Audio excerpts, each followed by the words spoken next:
Sizlar bolalar doktor o'ynaymiz. Men shifokkor bo'laman. Senchi hamshira. Doktor o'ynaylik. Sen bo'l hamshira.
Assalomu alaykum hurmatli seminarimiz qatnashchilari.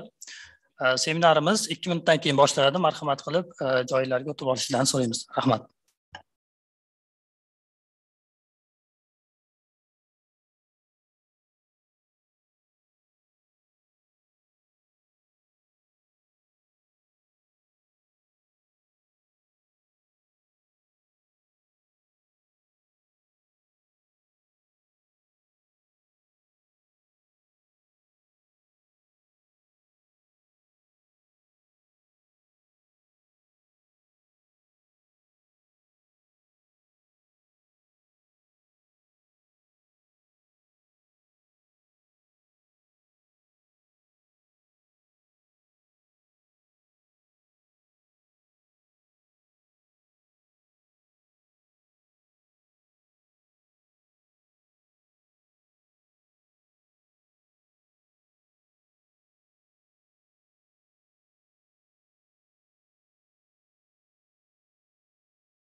Kim maktab eshigini tashqaridan ochmasa, qamoq eshigini ichkaridan yopadi.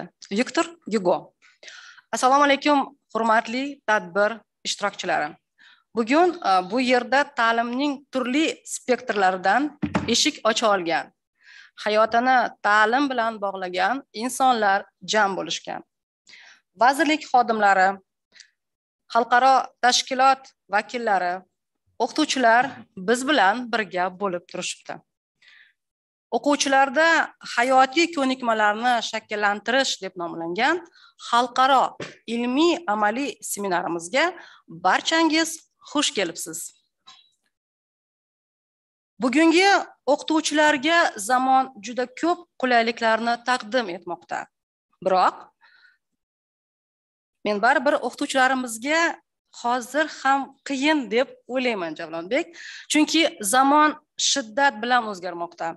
Yoshlarga eng so'nggi ma'lumotni bera olish, bunda eng yangi metodlardan foydalanish uchun o'qituvchining o'zi ham zamon bilan birga yurishi talab etilmoqda. Bugungi seminarimiz o'ylaymizki, 21-asr o'qituvchisi uchun juda ham manfaatli bo'ladi. Rahmat, Barnopa. Good morning, distinguished guests, dear teachers and international partners who are supporting the Ministry of Public Education in its continuous efforts on reforming the system, improving the quality of education, creating opportunities for all children in Uzbekistan. With the initiative of the government and the Ministry of Public Education, along with close partnership with international organizations, much has been done so far. Yet, we have more to do together. Your presence today makes this event very special, and we would like to extend our gratitude to each of you for being here. We are glad to share that we have done so far, of course, in cooperation with you, and we believe that what we are doing together has a great impact on our children's future. We are creating value and much more. We hope you think the same way we do. Your support and engagement is very much appreciated. So all of you, welcome to this seminar. Now, in order to open today's seminar, we would like to give the floor to Usman Sharif Khojayev, First Deputy Minister of the Ministry of Public Education. Rahmat. Assalomu alaykum, qadrli do'stlar, hamkasblar, xorijiy hamkorlar, ustozlar. Barchangizni bugungi xalqaro anjumandagi ishtirokingiz hamda ta'lim islohotlaridagi faolligingiz, o'rningiz uchun avvalambor sizlarga minnatdorchilik bildirmoqchiman. Xabaringiz bor, ta'lim, xususan maktab ta'limini jamiyatda taraqqiyotida bosh driver sifatida belgilash va uni tubdan isloh qilish lozim bo'lgan soha sifatida hukumatimiz tomonidan belgilab berilgan sohalardan biri hisoblanadi. Oxirgi 2-3 yil ichida ko'plab normativ huquqiy hujjatlar qabul qilingani barchangizga sir emas. Xususan joriy yilning o'zida hurmatli prezidentimiz raisligida 2 bor maktab ta'limiga bag'ishlangan yirik selektor o'tkazilgan edi va shu selektor va hukumatimiz tomonidan belgilangan vazifalardan kelib chiqib qator ishlar tashkil etilishi belgilandi. Xususan kuni kecha davlatimiz rahbari tomonidan 2 ta'lim tizimi, xalq ta'limi tizimini rivojlantirishga qaratilgan 2 muhim hujjat, farmon va qaror imzolanib, 22-26 yillarda xalq ta'limini rivojlantirish bo'yicha asosiy yo'nalishlar va prioritetlar belgilab berildi.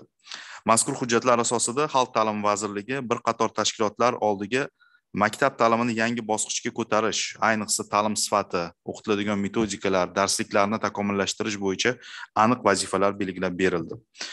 Milliy dastur maktab o'quvchilarining bilimi va ko'nikmalarini shakllantirish, ularni milliy hamda umuminsoniy qadriyatlarga sodiqlik ruhida tarbiyalash, o'qituvchi kasbi nufuzi va sifatini tarkibini oshirish, zamonaviy metodikalarni ta'lim jarayoniga joriy qilish bilan bir qatorda albatta maktablarda o'qish sharoitlari, infrastruktura va moddiy texnikani rivojlantirishga qaratilgan aniq chora-tadbirlardan iborat.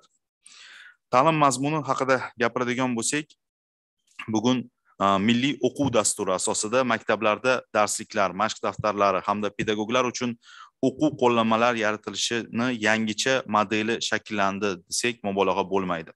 Bu model muayyan fandan mohir o'qituvchi, ta'lim tadqiqotchisi, metodist va xalqaro konsultantlarning fanni yangilash atrofidagi birlashuvi, standartlarni boshlab darslik va qo'llanmalar yaratilishida bo'lgan jarayonlardan iboratdir. Maktab ta'limiga ilg'or xalqaro tajribalarni olib kirayotgan milliy o'quv dasturining mazmun mohiyati, bosh g'oyasi maktabni qiziqarli mashg'ulotlar maskaniga aylantirish bilimli kadrlarni, bolalarni tayyorlash, bilimni interaktiv usulda yetkazish hamda hayotda qo'llay olish ko'nikmalarini shakllantirishdan iboratdir. Siz ekranda mana ko'rib turgan bir qator darslik o'quv qo'llanmalar ayni paytda maktabda bevosita ta'lim jarayonida 1-2 sinflarda ishlatib kelinmoqda. Tahlil, monitoring natijalari, o'qituvchilar fikrlariga ko'ra dastur va darsliklardagi yangi yondashuvlar bugungi zamon nafasiga boy, o'quvchilardagi mustaqil faoliyatni qo'llab-quvvatlaydigan, hayotiy ehtiyojlar, mehnat bozori talablariga moslashishiga yordam beradigan talablar asosida ishlab chiqilgan. Va bu ishlar albatta davom ettirilmoqda. 21-asrga xos ehtiyojlarga ko'ra o'quvchida shakllanishi zarur bo'lgan ko'nikmalardan kelib chiqib, har bir fan oldiga aniq maqsad va vazifalar qo'yilgan. Xususan, ona tili fani orqali og'zaki va yozma muloqotni rivojlantirish, matematika orqali mantiqiy fikrlash va muammolarni yecha olish, tabiiy fanlarni o'qitishda tadqiqotchilik ko'nikmasini rivojlantirish, tarix fani orqali davlatlarni solishtira olish, davrlarni, shuningdek tarixiy hodisalarni sabab va oqibatlarini aytib berish, tasviriy san'at orqali ijodiy fikrlash va tasavvurni vizual aks ettirish, informatika fanidan foydalanuvchidan raqamli kontent ishlab chiqaruvchini tayyorlash ko'nikmasini shakllantirish kabi vazifalar qo'yilgan. Milliy o'quv dasturini 24-yil 1-sentyabrga qadar ta'lim jarayoniga to'liq joriy qilish kunigacha imzolangan farmonga asosan xalq ta'limi oldiga aniq vazifa qo'yilgan. 22-yilda bu uchun 4 ta sinflarda, kelgusi 2 yilda qolgan sinflarda darsliklar, mashq daftarlari, o'quv qo'llanmalar to'liq yangilanishi belgilanmoqda. Shuningdek, maktab ta'limida ilk marotaba xorijlik hamkorlar bilan birgalikda darslik va o'quv adabiyotlarini yaratish hamda xalqaro darsliklarni moslashtirib, mahalliy sharoitlarga adaptatsiya qilish jarayonlarini birgalikda boshdan kechiryapmiz. Bu ham milliy o'quv dasturini joriy etishdagi alohida bir yo'nalish sifatida aytib o'tishimiz mumkin. Buning uchun albatta mahalliy va xalqaro hamkorlarimizga alohida minnatdorchilik bildirishimiz kerak. Ayniqsa mahalliy hamkorlarimiz qatorida bu turli idoralar, vazirlik idoralar va oliy o'quv yurtlarida faoliyat olib borayotgan ustozlarimiz, xususan bu jarayonda milliy o'quv dasturini ishlab chiqishda Xalq ta'limi vazirligi bilan birgalikda hamkorlik qilgan va bunga boshqa tizimlarni yig'ishda va ularda integratsiyani ta'minlashda yordam bergan ta'lim sifatini nazorat qilish davlat inspeksiyasini ham alohida ta'kidlashimiz kerak. Xalqaro hamkorlarimiz UNICEF, UNESCO, USAID, American Council, British Council, Gertsen nomidagi Moskva davlat pedagogik universitetlariga va umuman yangi darsliklarni yaratishda bizga yordam berayotgan barcha tashkilotlarga o'z minnatdorchiligimizni bildirmoqchiman. Qadrli do'stlar, hurmatli ishtirokchilar, bugungi uchrashuv nafaqat amalga oshirilgan ishlarni sarhisob qilishga, balki kelgusi yillar uchun rejalarni belgilab olishga ham xizmat qiladi deb o'ylayman. Barcha ishlarimiz mamlakatda inson kapitalini rivojlantirishga qaratilganligini hammamiz tushuntirib turibmiz. Mamlakatlar inson kapitalini kuchaytirmas ekan, barqaror inklyuziv iqtisodiy o'sishga erisha olmasligi, kelajakda yuqori malakali ish o'rinlari uchun tayyorlanadigan ishchi kuchiga ega bo'lmasligi va global iqtisodiyotda samarali raqobatga kirisha olmasligini barchamiz tushunib turibmiz. Shunday ekan, hamkorlikda ishlarimizni tashkil etish, yangi zamonaviy metodikalarni ta'lim jarayoniga joriy qilish, bugun shu davrada to'plangan barchani asl maqsadi deb o'ylayman. Bugungi seminarda barcha mana biz bilan birga masofadan ishtirok etayotgan ustozlarimiz, vazirlikni tasarrufidagi tashkilotlarga alohida e'tiborli bo'lishni so'rardim, chunki aynan bugungi seminarda yangi darslik, yangi dasturni boshida turayotgan, yangilikni ta'limga olib kirishga harakat qilayotgan ekspertlar, mualliflarimizni bevosita fikrlarini eshitish imkoniyatiga egasizlar. Albatta bu imkoniyatlar yana davom ettiriladi, lekin bugun bunday davrada qisqa vaqt ichida barcha yo'nalishlarda bevosita shu g'oyani egalari bilan fikr almashish imkoniyatidan oqilona foydalanishingizni so'rab qolardim. Barchaga bugungi tadbirda omad tilaymiz va bugungi seminar faqatgina maktab ta'limini rivojiga katta hissa qo'shadi deb hisoblaymiz. E'tiboringiz uchun rahmat. Thank you very much, Mr. Sharif Hojayev. As you know, National Curriculum Program is being undertaken by the Ministry of Public Education. National Curriculum Program is the program of renewing teaching standards and curriculum according to the modern educational trends. Renewing learning objectives in accordance with each individual's needs and conditions, and renewing teaching materials to meet these requirements. Competency-based curriculum is the core of new program and focuses on developing students not only academic skills, but also, and most importantly, their life skills. UNICEF's support and contribution in developing national curriculum program is great.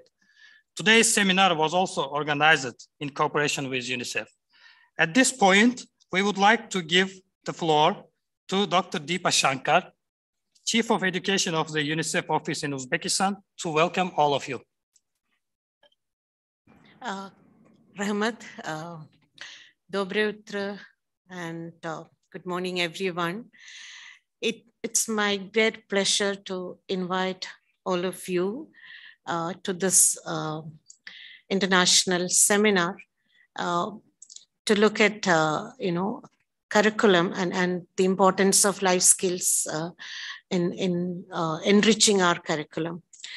Honorable Deputy Minister, Mr. Usman Sharif Hojayev, and distinguished guests, representatives from development partner organizations. And I'm really glad to notice that there are more than 1,000 participants attending this conference. I can see that there are 647 people logged on to the Zoom link itself. Only through the Zoom. So I'm sure many of it is attended by several people. So this shows the importance of such an event because at the end of the day, children is the national, treasure of any country. And human capital development is the most essential thing in terms of building nations. So in that context, what we are doing is also very critical for the nation's development.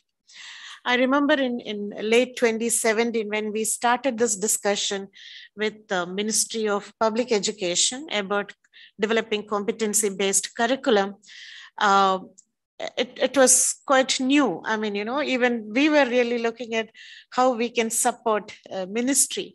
But I think now when I see it, we see several development partners supporting in bringing in international expertise, not only UNICEF, but USAID, British Council. So it's amazing how ministry has now mobilized a large number of people who bring in global experience in this field. So, and I think what we have grown in the last 3-4 years is in terms of not only conceptualizing, learning from international experience, but also generating our own knowledge and contributing to global discussions on competency-based curriculum or life skills.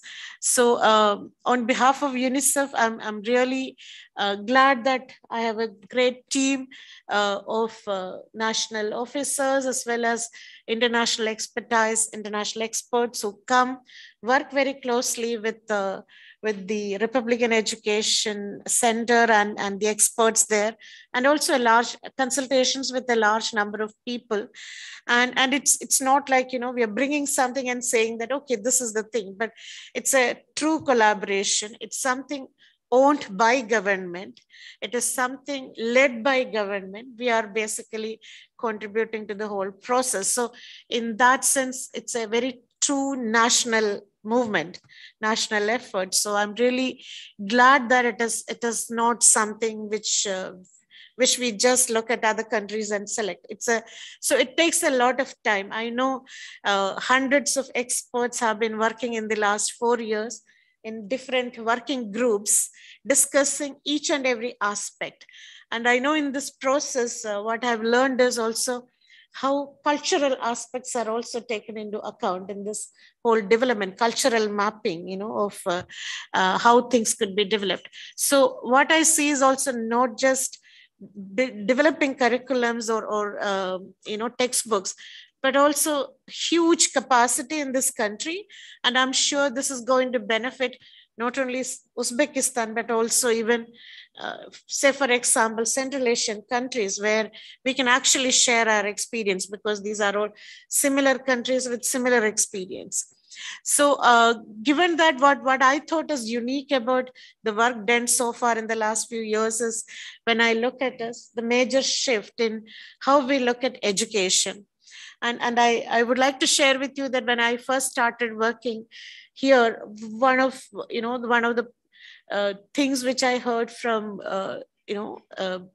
some people who are not familiar with education is like, what do you need in education? You need a classroom, you need children, and you need a teacher, and you need textbooks and blackboard and things like that. But then they don't understand that it's a whole process. These are intangible assets that we are creating. This is not like, okay, you build a road, you have so many kilometers of road in a day. You give vaccines, you have so many people immunized. But then in education, we have to invest today in terms of conceptualizing what needs to be taught. And then we need to train teachers. I mean, first, then we need to convert that into, textbooks or teaching learning materials, ideas, lessons, and spread it out in terms of several grades, several subjects. And then we have teachers train, and then in classroom. And then those children take at least 10, 12 years even to come out of the system, for us to really see what we have invested. The results take long time. And that kind of investment is something which often public doesn't know. And we need to now really tell them that this is not something like not a physical change. It is much more about intellectual revolution happening through this process. I think as an education community, we need to really go out and tell the people that, look, this is a great work we are doing. So this is one platform. This kind of international seminar is one platform where we first share among ourselves. And then I think we need to really give it more publicity. I mean, in terms of go out in the media, tell the people, and then make them understand the value of what we are doing, so that they appreciate when this. I know there is already a great appreciation for the textbooks, for the kind of materials now introduced in grade 1 and 2. I have some colleagues who themselves come and tell me how great the new textbooks are. But then I think we need to also reach out to people beyond parents and to everyone else. And what I really think what we have achieved through this process is like shift and focus. Earlier, we were much more bothered about knowledge, whereas now we are much more talking about experiential learning, experiential pedagogy. We were more worried about content earlier. Now we are talking about concept. Now it is much more inquiry based than prescriptive learning. I know we have been talking about child-centered pedagogy for a long time, but now we're really trying to shift teaching from, a teacher oriented to more about child as a learner. I mean, child-centered kind of teacher as a facilitator rather as a giver of knowledge. And now I think one of the great achievement is also, though we have subjects, we are now focusing much more on interdisciplinary approach, because we are integrating several of these competencies, skills, etc. into our lessons. And the advantages and something which I've learned during the COVID-19 pandemic is you don't need to have all knowledge in a classroom institutions. Knowledge can be sort of attained anywhere. I mean, so you have, online, I mean, things are available now online. We can also do distance learning. And experiential learning is anyway out there in the field, not just sitting in a classroom. Classroom is not just a lab. I mean, the whole world is a lab, so children can go out and do things. And I think one of the great things is when we talk about life skills, is that we are moving away that, of course, the certification is important. Everyone needs a certificate about, you have completed secondary schools or college degree. But I think we are now focusing much more on what intrinsic skills that the person has finally benefited. So that's a great thing. So there is a lot of focus on application. So, and one thing I would like to also mention is UNICEF and MOPE together did the study in 2018-19. And then recently the EGRA results have come out, both of which shows that children in our country is actually have foundational literacy and numeracy. So they learn how to read and write. But then what now we need to move is beyond that in terms of transactional skills and, like application, critical thinking, problem solving, and maybe also more digital skills. And I think, that's exactly what I see. And I'm sure a couple of years later or a few years later, we may really see the results, because there is a lot of focus on now competencies and skills. So I hope this forum is really an opportunity for all of us to share the ideas, discuss it, and move forward. On behalf of UNICEF, I'm really glad that such huge audience is here, and I welcome everyone once again to this international seminar. Thank you so much. Thank you very much, Dr. Shankar. We also would like to express our gratitude to UNICEF team for being with us today and for supporting us every time. Thank you very much. O'zbekiston ta'lim tizimidagi uzvilik va uzluksizlikni ta'minlash hamda Maktabgacha ta'lim vazirligi, Xalq ta'lim vazirligi, Oliy va o'rta maxsus ta'lim vazirligi faoliyatini samarali muvofiqlashtirish jarayonida O'zbekiston Vazirlar Mahkamasi huzuridagi ta'lim sifatini nazorat qilish inspeksiyasi o'z o'rniga ega. Mazkur yo'nalishda amalga oshirilgan ishlar tahlili va konferensiya ishtirokchilariga va konferensiyani davom ettirish uchun so'zni ta'lim sifatini nazorat qilish davlat inspeksiyasi boshliq o'rinbosari Odil Qusinovga beramiz. Marhamat. Rahmat. Assalomu alaykum, hurmatli xalqaro ilmiy amaliy anjuman ishtirokchilari, aziz mehmonlar. Bugungi mana shu xalqaro tashkilot a'zolari va onlayn tarzda ishtirok etayotgan hurmatli fidoyi ustozlar, hammangizni bugun mana shu anjumanda ishtirok etish bilan tabriklayman. Bilamizki, bugungi kunda ta'lim nafaqat o'quvchilarga biror narsani o'rgatish, balki tobora murakkablashib, o'zgarib borayotgan dunyoda o'ziga bo'lgan ishonch bilan ildam harakatlanish uchun yordam beradigan zaruriy imkoniyatlar bilan ta'minlash jarayoni hisoblanadi. Ta'lim sifati va samaradorligini oshirish yo'lida xorijiy ilg'or tajribalarni o'rganish, xalqaro standartlarni joriy etish, o'quvchilarda hayotiy ko'nikmalarni rivojlantirish va zamon talablariga javob beradigan kadrlarni tayyorlash dolzarblik kasb etyapti. Mamlakatimizda ta'lim sohasida olib borilayotgan barcha islohotlar markazida bola shaxsi, ya'ni o'quvchi turadi. Aynan shu o'quvchilarda hayotiy ko'nikmalarni rivojlantirishga e'tiborning yuqori darajada qaratilishi bejizga emas. Zero O'zbekiston aholisining 60%ni bilasizlarki yoshlar tashkil etadi. Yoshlar mamlakatimizning eng katta boyligi.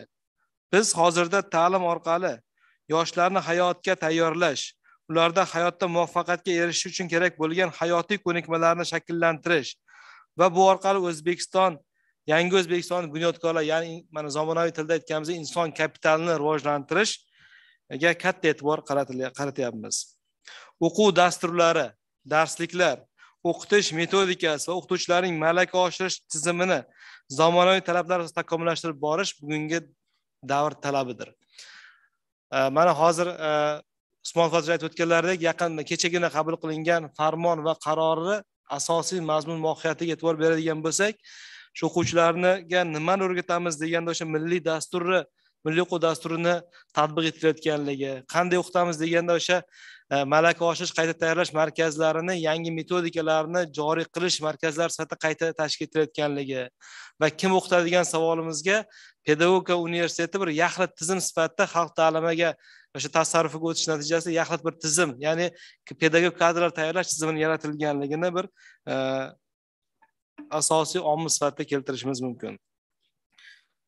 Ushbu maqsad yo'lida O'zbekiston Respublikasi hukumatining qarorlari qabul qilinib, unga muvofiq bilamizki, aynan hayotiy ko'nikmalarni shakllantirishda xalqaro tadqiqotlar bor. O'sha o'quvchilar savodxonligini baholash bo'yicha xalqaro PISA, matnni o'qib tushunish darajasini baholash bo'yicha PILS, matematika va tabiiy fanlar bo'yicha xalqaro o'rganish tendensiyasi TIMS va o'qitish va o'rganish bo'yicha xalqaro so'rovnoma tarix tadqiqotlarida O'zbekiston Respublikasi umumta'lim muassasalarining ishtirokini ta'minlash vazifalari belgilab olingan.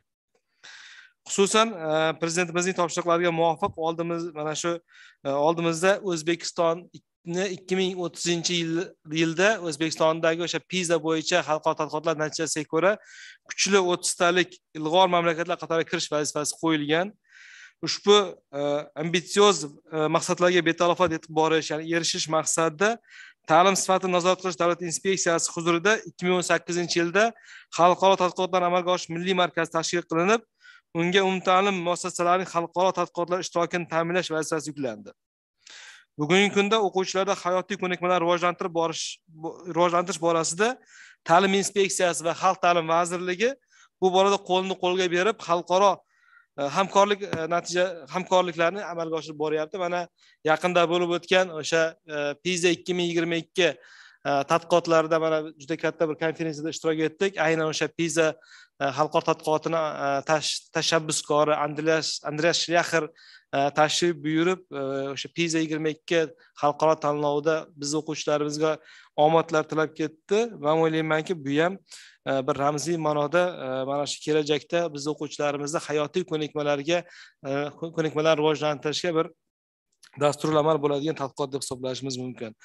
Endi bu bo'yicha bilasizlar, mana shu xalq ta'limi tizimi bo'yicha dastlab biz 348 ta tayanch maktablar sifatida tayyorgarlik ishlarini olib bordik. 2022 o'sha asosiy sinovlarda 202 ta xalq ta'limi tizimidagi maktablar ishtirok etishdi va ularning natijasi kelgusi yilda men o'ylaymanki, bir ijobiy natijalar bilan barchamizni xursand qiladi degan umiddamiz.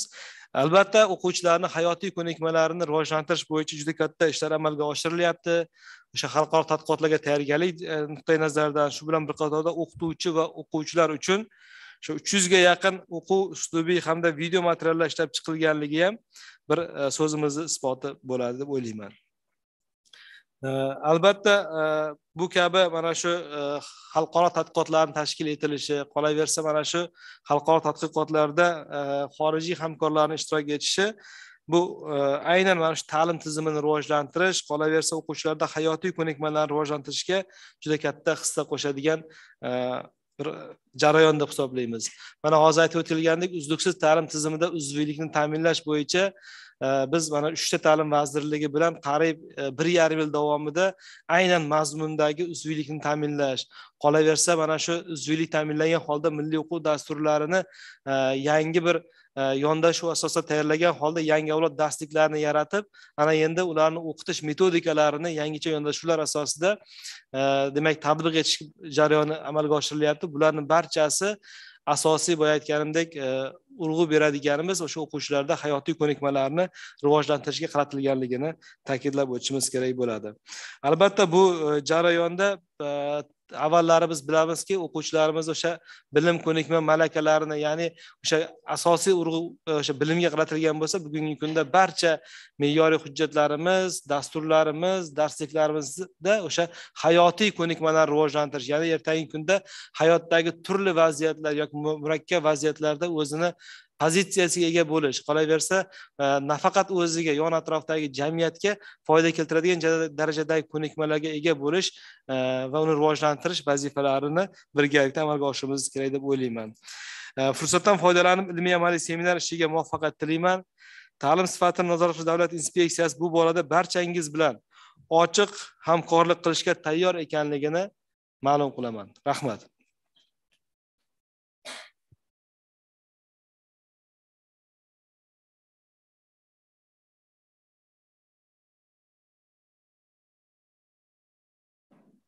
Rahmat kattakon.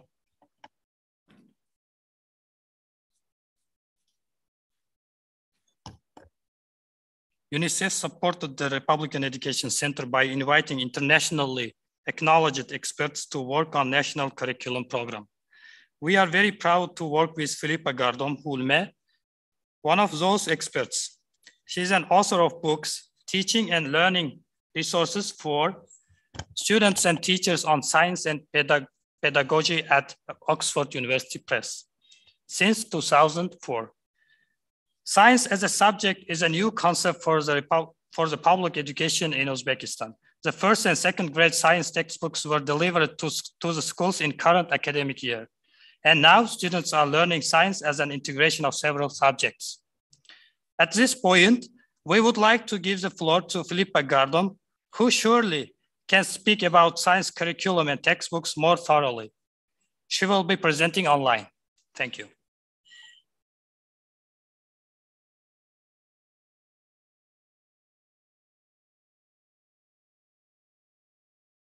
Amaldagi ta'lim standartlarini hamda o'quv dasturlari asosan o'quvchini ta'limning navbatdagi bosqichga tayyorlashga yo'naltirilgan bo'lib, ularni erkin fikrlash va mustaqil hayotga tayyorlash masalasi e'tibordan chetda qolmoqda.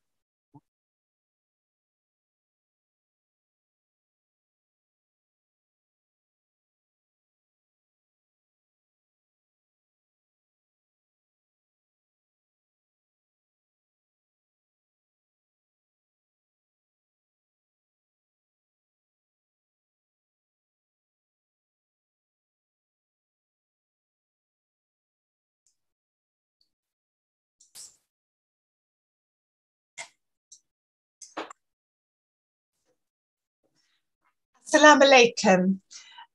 Mening Isming Philippa, and I'm very happy to be here with you today. And I'm going to be talking about modern approaches in science education. And I'm just sharing my screen.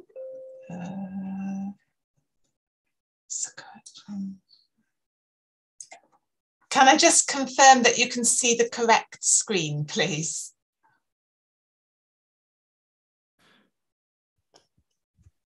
Ms. Philippa Gardom, you're on mute.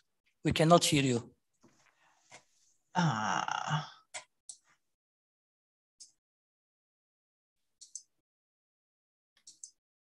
I'm asking to unmute.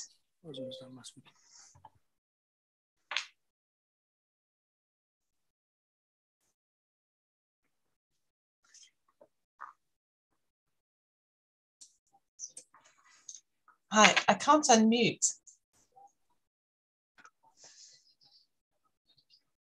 Yeah, okay. Yes, now it's okay. Okay. Yeah. Thank you. I'm very sorry about that. Assalamu alaikum. Mening Isming Philippa, and I'm very happy to be here with you today. And I'm looking forward to talking to you about modern approaches in learning and teaching science. Can everybody see the screen? Can you confirm? Yes, we can see your screen. Lovely, thank you.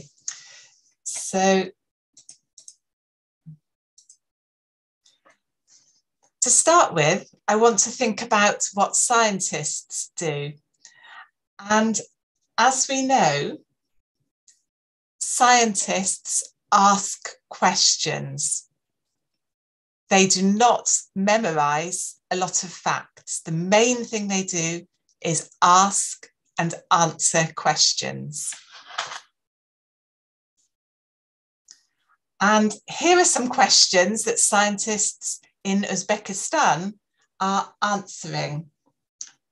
For example, which plants in Uzbekistan show antimicrobial activity? Another question that scientists in Uzbekistan have been researching is to improve the growth of cotton in arid areas. And a third example that some young scientists are studying is how can we make and launch a mini satellite? And here are some young women who are launching their satellite. They're from Uzbekistan, but they're actually launching it in Kazakhstan there. And scientists ask questions for many reasons. One of the reasons is to address some of the sustainable development goals. And another reason, of course, is just because of curiosity, because scientists want to find answers to interesting questions. So, in our school science, we shouldn't just be getting students to learn lots of facts. We really need to help students to develop skills and attitudes. So skills to ask and answer scientific questions, skills to evaluate information and evaluate data critically. And I think this is becoming more and more important in the world with all the misinformation that is around. We also hope that students will develop positive attitudes towards science. And also, of course, yes, they do need to learn some science knowledge.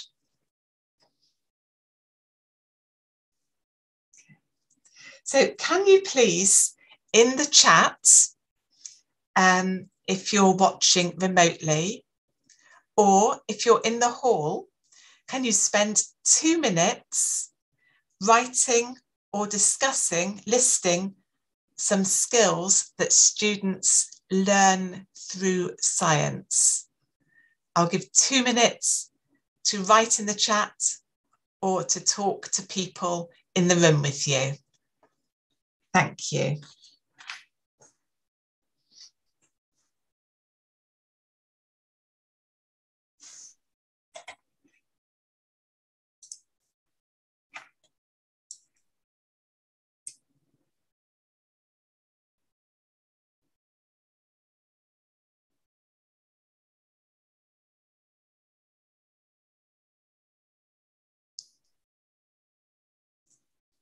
So please write in the chat any skills that students learn in science.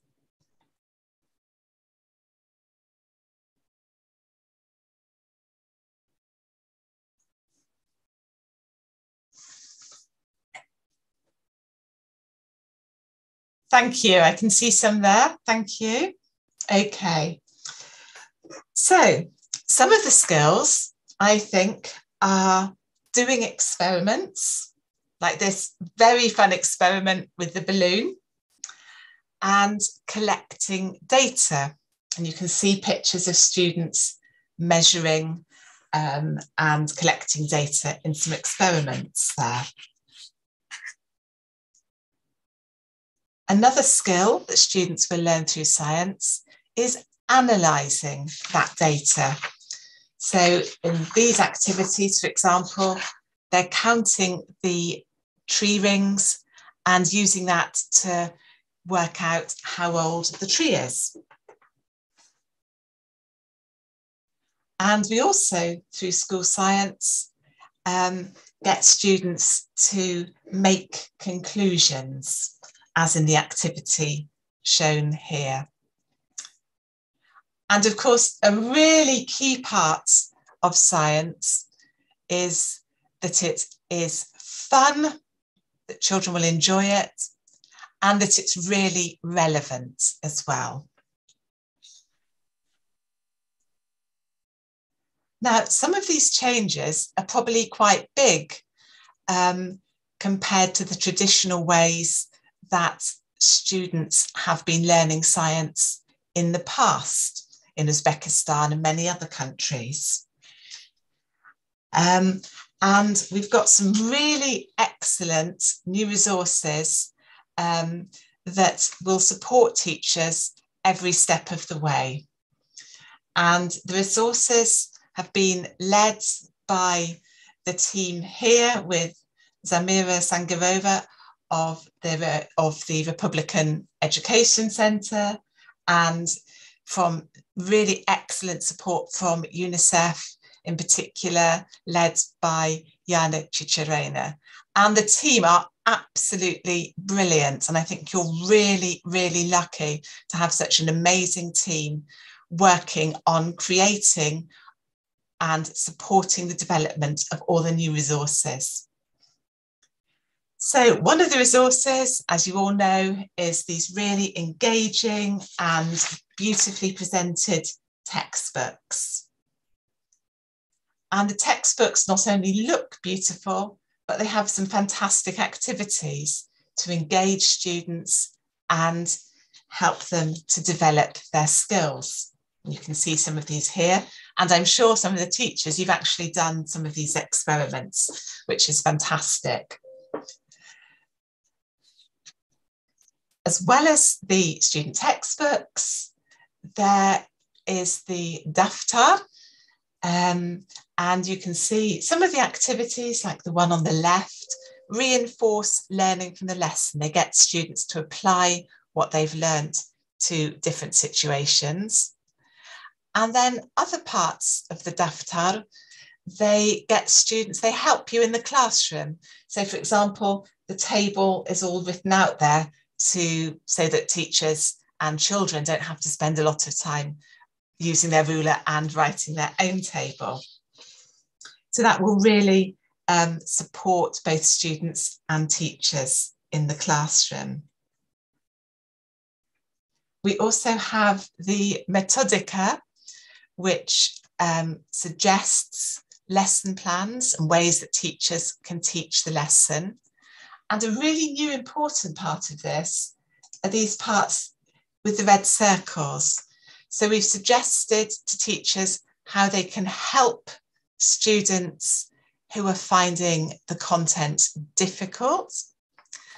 And we've also suggested how teachers might challenge the most intellectually able children. So that we hope will be really supportive and helpful for teachers. And of course, that's not all. As well as the written resources, there's all the excellent training that is going on. There are lots of electronic resources. There's lots of work on social media. All of this to really help to develop a modern, exciting science education for children, to develop both the scientists of the future and, of course, to help to develop a love of science in everybody. One last really important thing is that we've been working really hard to make the resources inclusive. You can see that everywhere we've got girls and boys equally represented in the books, and we've designed activities that will appeal to both girls and boys. And also, of course, as I mentioned before, students of all intellectual capacities, and also students of all physical abilities as well. So we've got a very positive image of a young girl here enjoying wheelchair basketball. So thank you very much for listening. And I'd just like to thank the absolutely fantastic team for the really excellent work they're doing in leading the development of science education.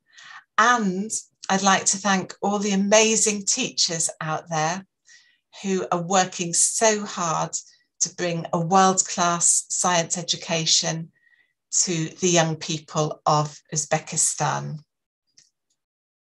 Kata rahmat, rahmat.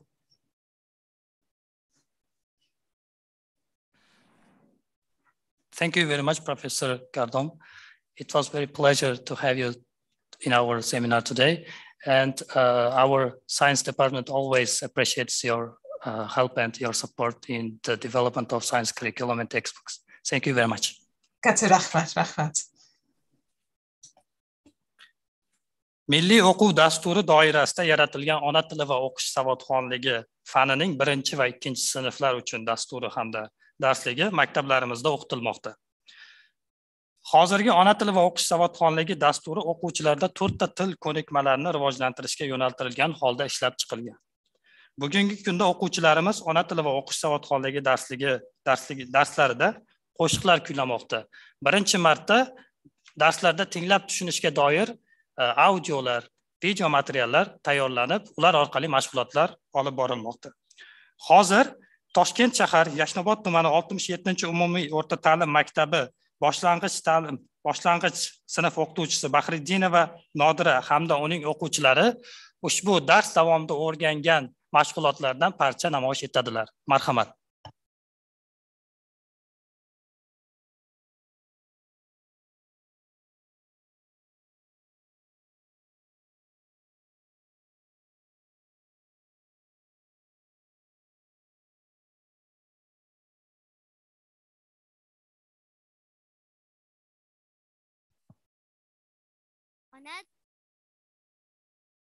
Ona tili va o'qish savodxonligi faniga biz juda qiziqamiz.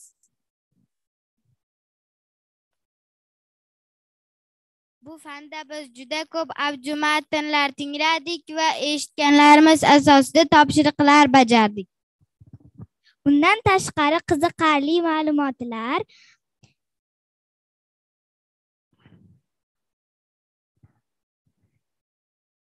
o'qidik.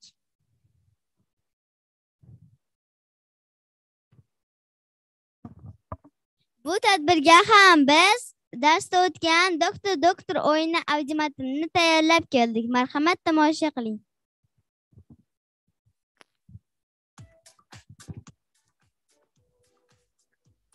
Kelinglar bolalar, doktor o'ynaymiz. Men shifokor bo'laman.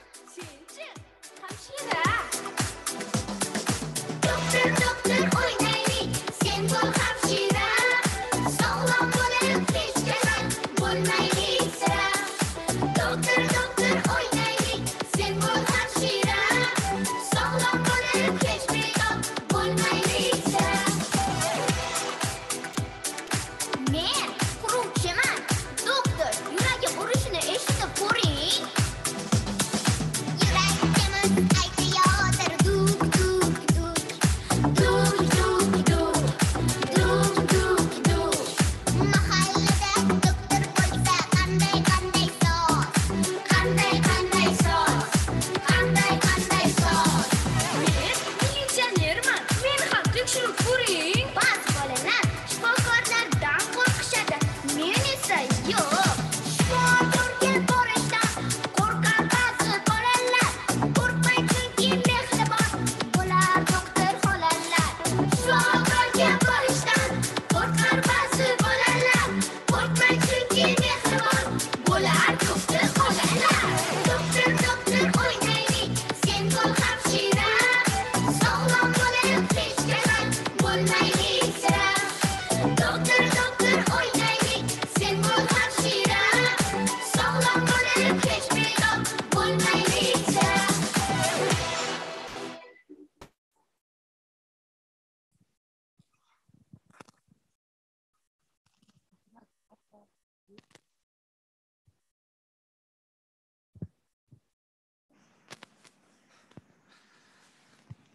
Rahmat kattakon bolajonlar, seminarimizga o'zgacha bir shukuh berganinglar uchun kattakon rahmat.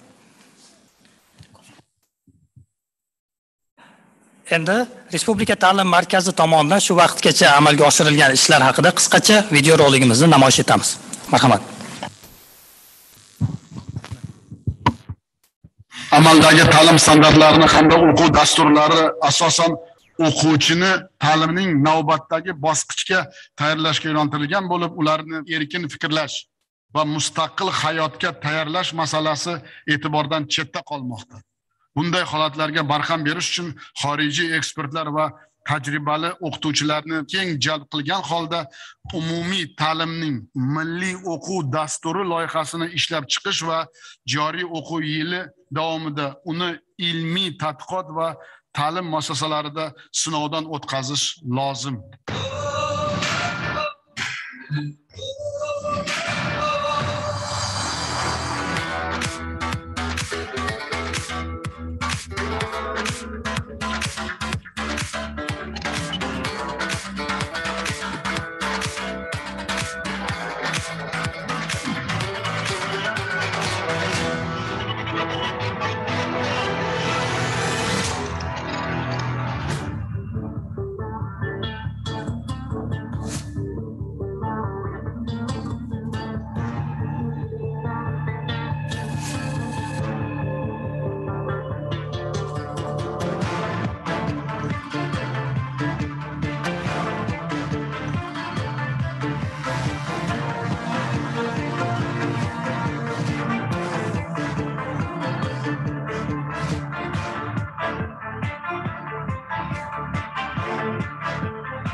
Barchamiz video lavha orqali bajarilgan ishlarni tomosha qildik.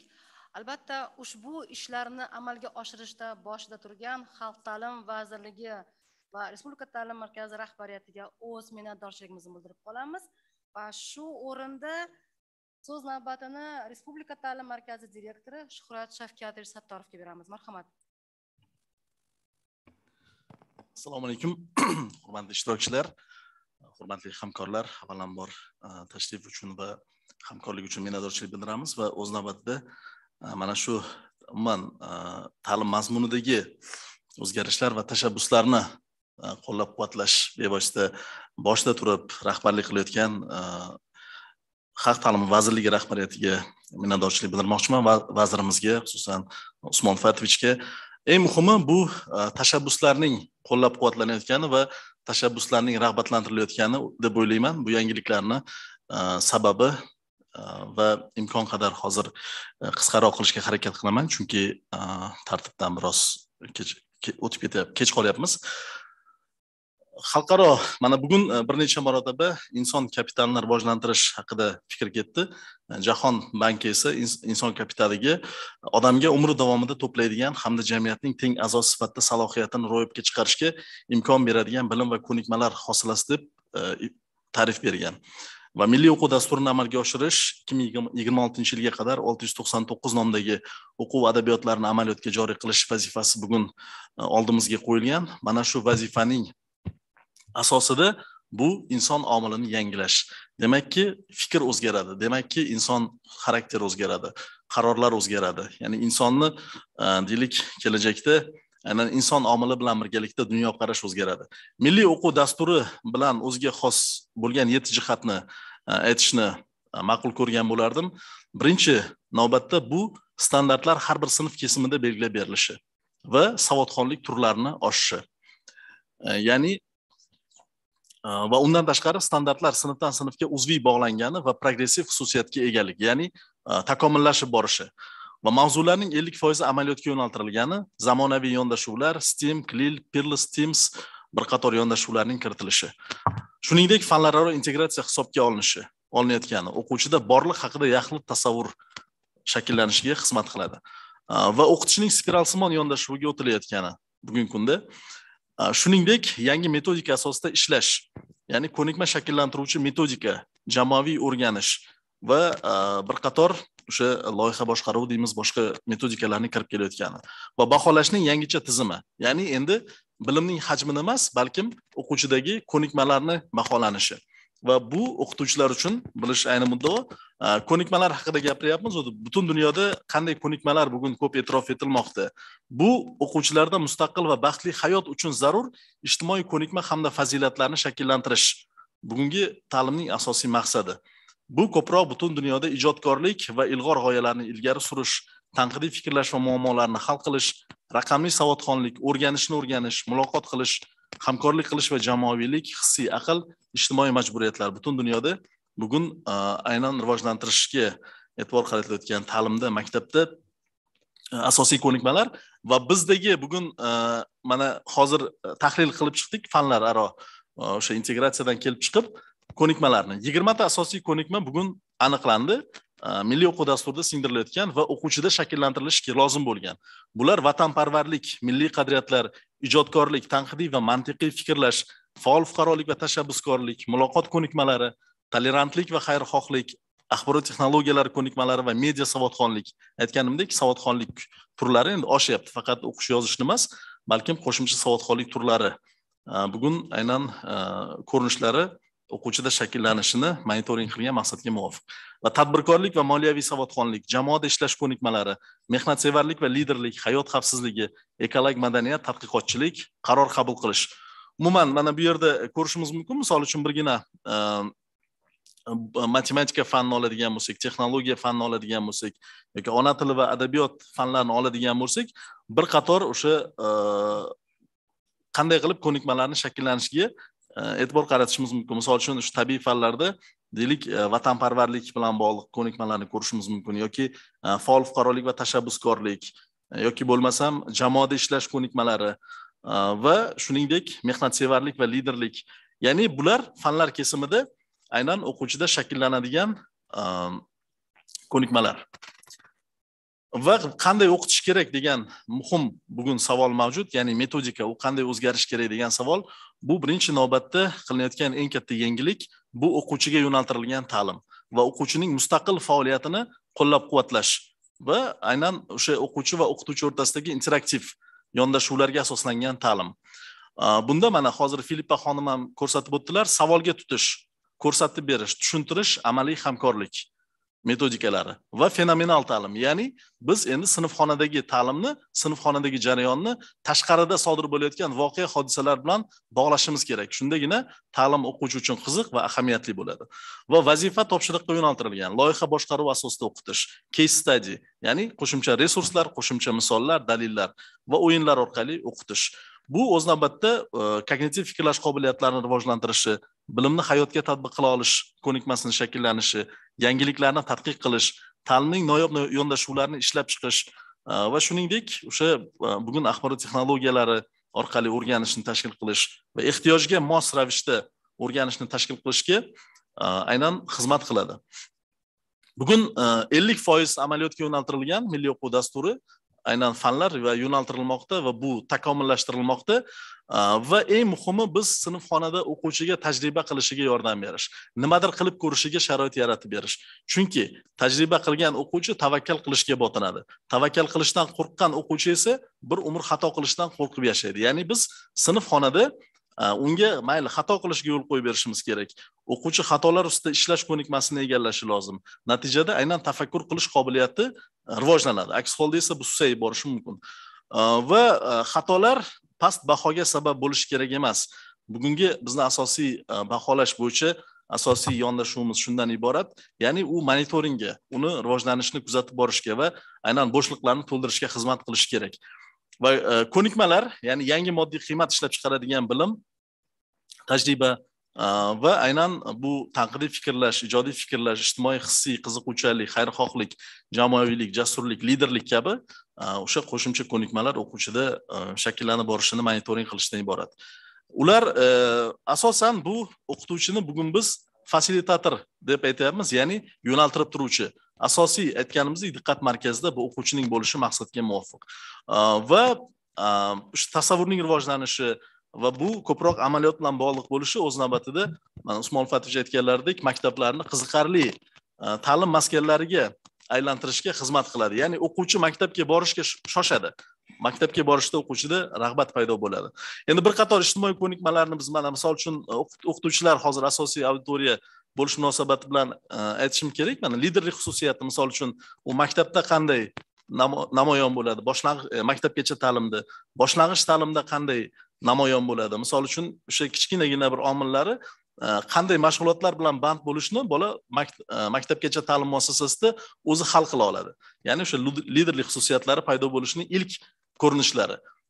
Va shuningdek maktabda misol uchun yangi mashg'ulotlarni sinab ko'rish ishtiyoqi bo'ladi.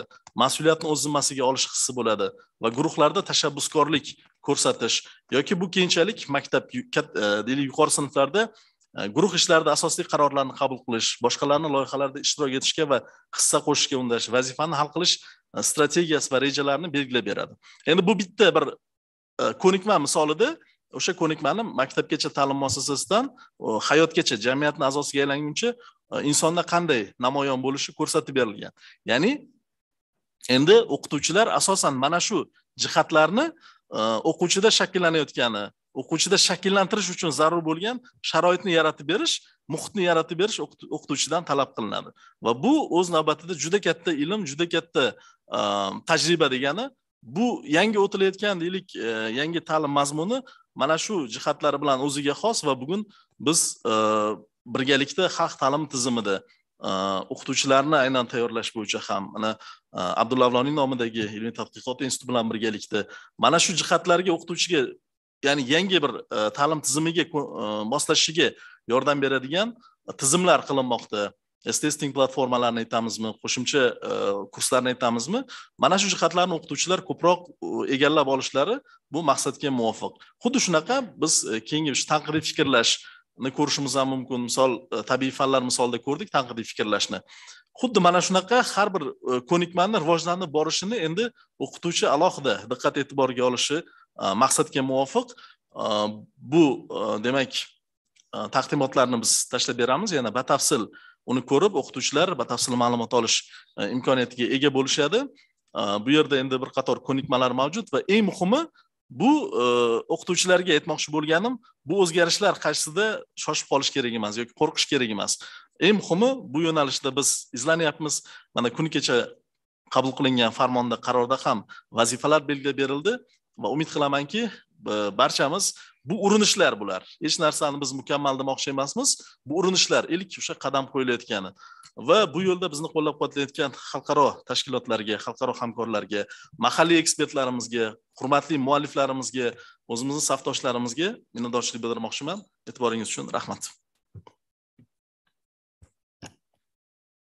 Rahmat kattakon. Teaching and learning English in Uzbekistan is tightly connected with British Council. We are glad to see our close partners today with us. British Council has been carrying out a number of projects in Uzbekistan, not only in improving the English teaching and learning, but also in cooperating in the field of education at large. We would like to invite Mrs. Jamila Gulyamova and Nilufar Begibayeva to the floor to give more information about the British Council's projects to develop life skills. You're welcome. Thank you very much and good morning, everyone. Assalamu alaikum. Здравствуйте. The British Council is delighted to work with the Ministry of Public Education of the Republic of Uzbekistan, with Republican Education Center, with Avlani Institute, and many, many more partners and stakeholders to support large-scale national education reform. And in 2019, we signed a memorandum of understanding with the Ministry of Public Education to focus specifically on public education reform and on English language teaching and learning in Uzbekistan. So this memorandum is talking about strengthening and tightening cooperation between Uzbekistan and UK in the fields of education and English reform. And as part of it, to connect the ministry to powerful, influential education networks that exist. And we're delighted that next week, the Ministry of Public Education, Usman Ulfatovich is member of the delegation, are taking part in the Education World Forum. And the Education World Forum will bring together 112 ministers from 91 countries from all over the world to talk about key challenges that education faces, and specifically we'll be talking about challenges that COVID presented us with. And the ministers in preparation to this are talking about the skills that young people will need in this changing world. And they have been talking about the fact that in many schools all over the world, we're still teaching 19th century skills, whereas kids, young children, young generation, they need 21st century skills.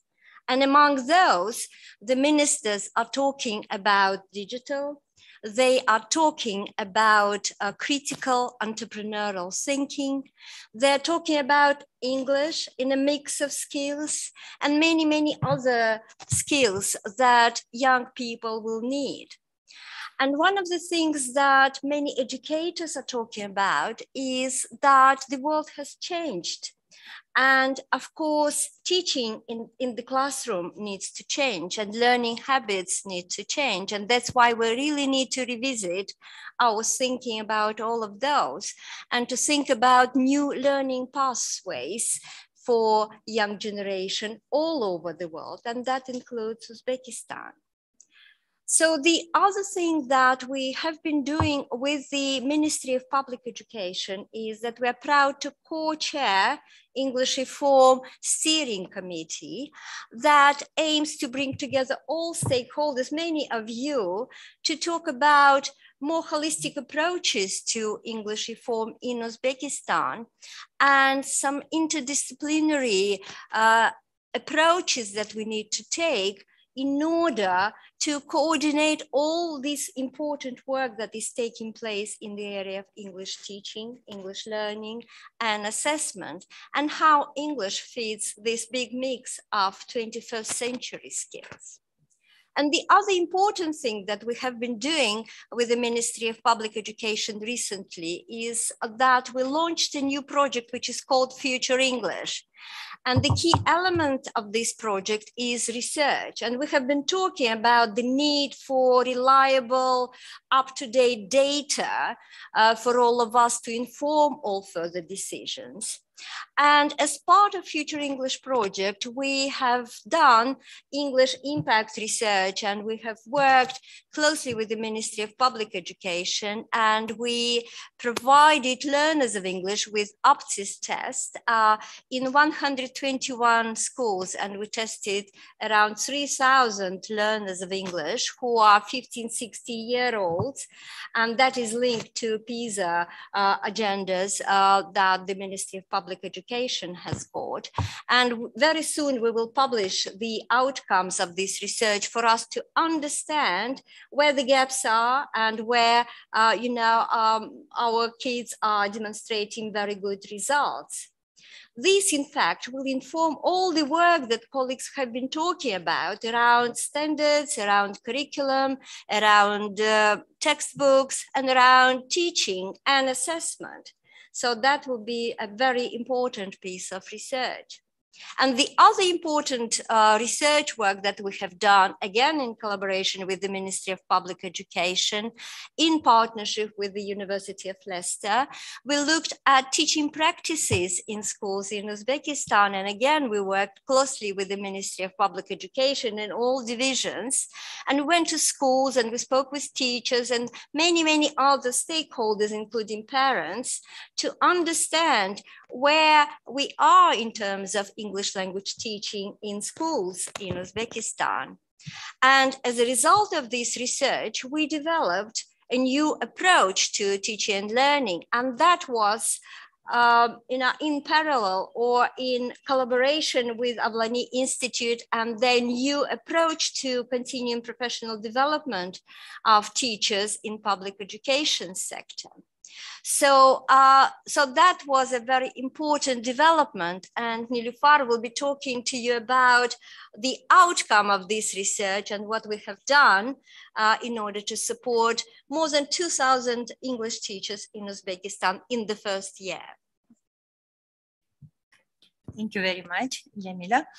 We have already mentioned about teacher needs analysis research strand that we believe contributed to shaping future policies of our country and developing effective national continuous profession development courses with the aim of improving teaching skills of our educators. Based on this research and in order to meet teachers' expectations from CPD courses during the pandemic, online teacher community was created.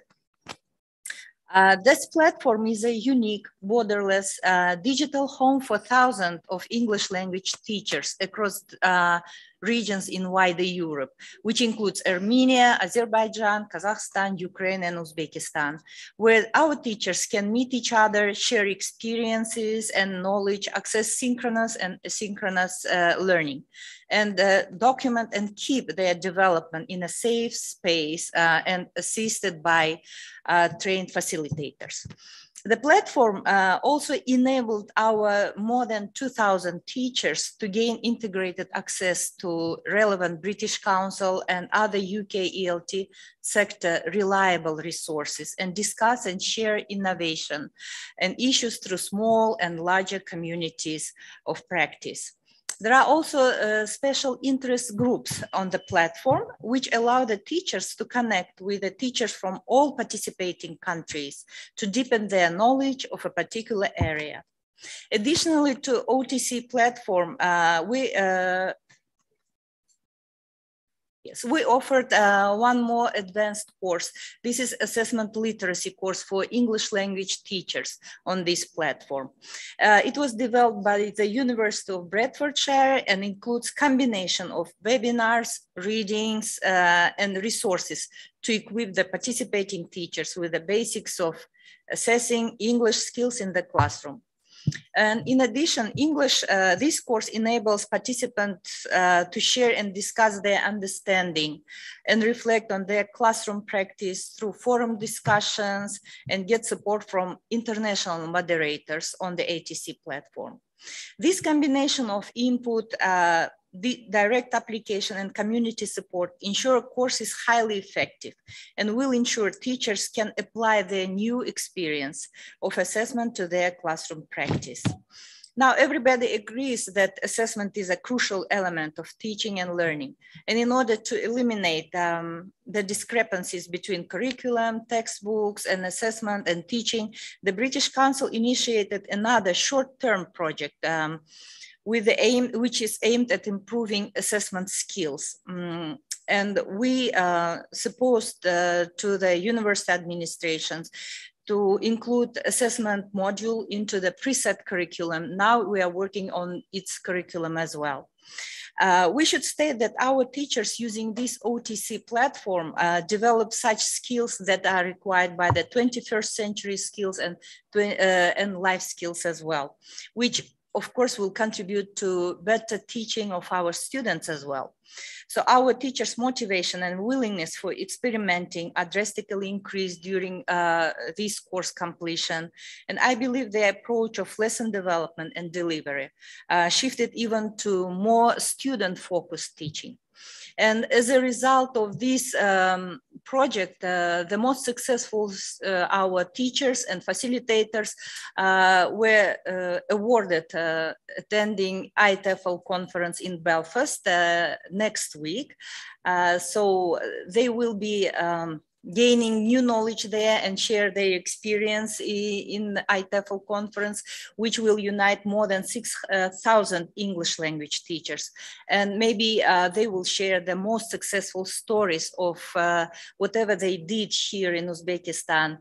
And we are very thankful for collaboration with the Ministry of Public Education for supporting our best initiatives and working together to make all our projects and initiatives very successful. Thank you very much. Thank you very much. Even though you have tight schedule, thank you for finding time and being with us today. Thank you very much. Now we will have a 15 minutes break. Coffee break is organized in the hall. Please take a small rest and enjoy yourselves. And we would like to remind that our next presentation will be starting at 12 o'clock. Thank you. Aziz ishtirokchilar, 15 daqiqaga hozir coffee breakimiz bor va 12:00 da bizni chet ellik, ya'ni hamkorlarimizdan taqdimot bor. Shuning uchun sizdan iltimos qilardik, kech qolmasdan yana joyimizga kelishimiz. Rahmat. Endi bizda ham ilg'or mamlakatlardagi kabi yangi fan o'tilardi.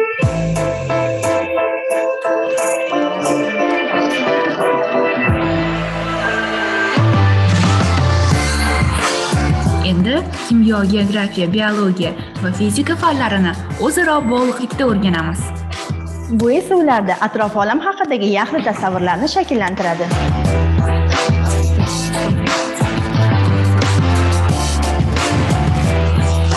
Yer ilovasini yuklab oldik. Farzandim bu fanga juda qiziqyapti. Ada, qarang, ayiq baliq ovlayapti.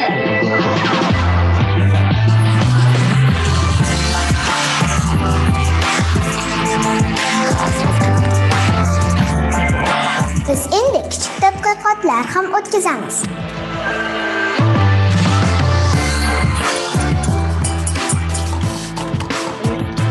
Har xil idishlardan turlicha ovoz chiqar ekan.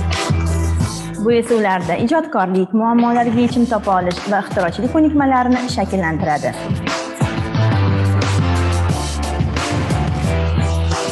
Bizda mashq daftari ham bor ekan.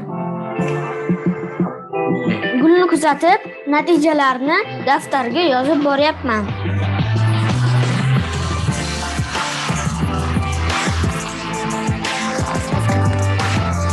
Biz endi tabiiy fan bilan manbalar ishonchlimi degan savolga javob izlaymiz.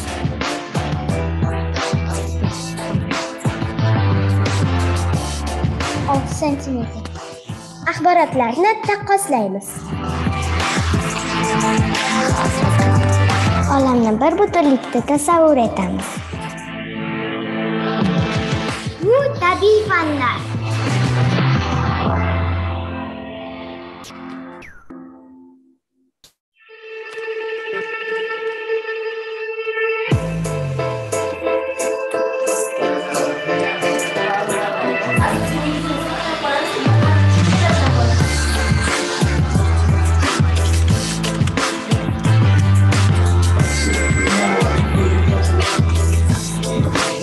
Extra.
Ingliz tili alifbosining qo'shig'i.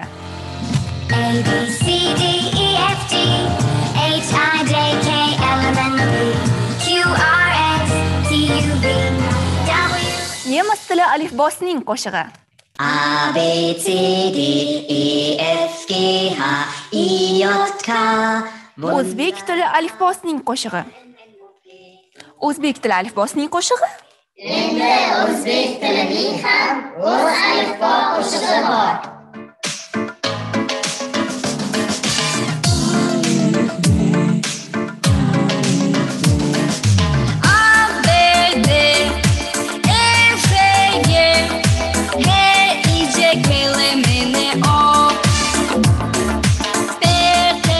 Endi men o'qib tishna olaman.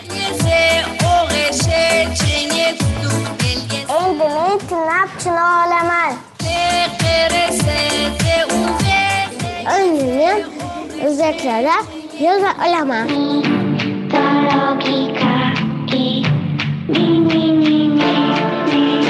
Til o'qitishdagi 4 ta amaliy ko'nikmalar rivojlantiriladi.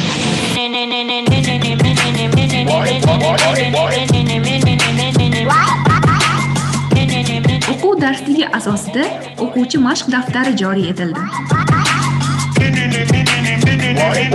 Agar ilovani yuklab olib, o'zbek tilida lotin alifbosiga asoslangan o'zbek alifbosi hafta kunlari sanoq sonlar haqidagi MP3 qo'shiqlarini tinglash mumkin.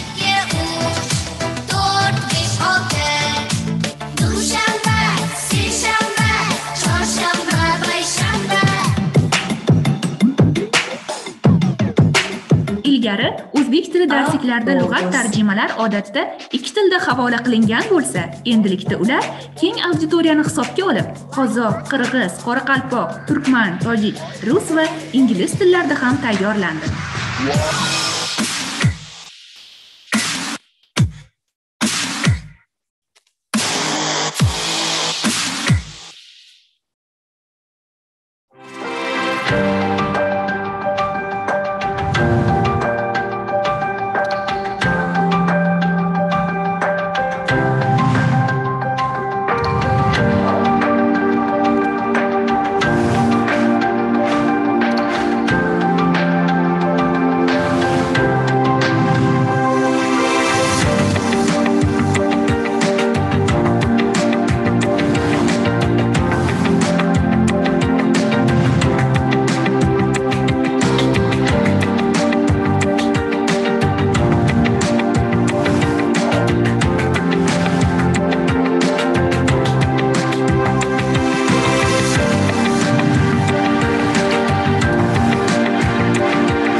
Max, aslida uning ismi Maqsud. U selfiga tushishni yaxshi ko'radi. Aytgandek, u omadi chopgan TikTokerlarda naqd 1 million obunachisi bor. Bular esa Maqsudning obunachilari. Ularning har biri Maqsud kabi bo'lishni orzu qilishadi. Aslida ularning har biri iqtidorli, biroq negadir TikToker bo'lishni istaydilar. Maqsud bir tog'da, bir bog'da selfie qiladi. Qayoqqa bormasin, muxlislari uning ortidan qolmaydi. O'z yumushlarini tashlab chopishadi. Qiziq, Maqsud hatto aksa ursa ham muxlislari ko'payaveradi. Muxlislar esa shu aksa urishni ko'rish uchun qimmatbaho vaqt bilan to'lov qiladi. Aksa urish va vaqt juftligi ortidan esa mo'maygina daromad ko'rish mumkin. Boshqacha aytganda, siz quruq vaqt sarflaysiz, ular esa daromad ko'radi. Yer yuzida 8 milliardga yaqin aholi bo'lsa, ulardan 1 milliardi TikTok foydalanuvchilaridir. TikTok foydalanuvchilaridan atigi 1%gina undan qoniqarli daromad topadi. 10 million kishidan bittaga kulib boqadigan omad uchun o'z iqtidoring bilan qimmatli vaqtingni qurbon qilishga tayyormisan?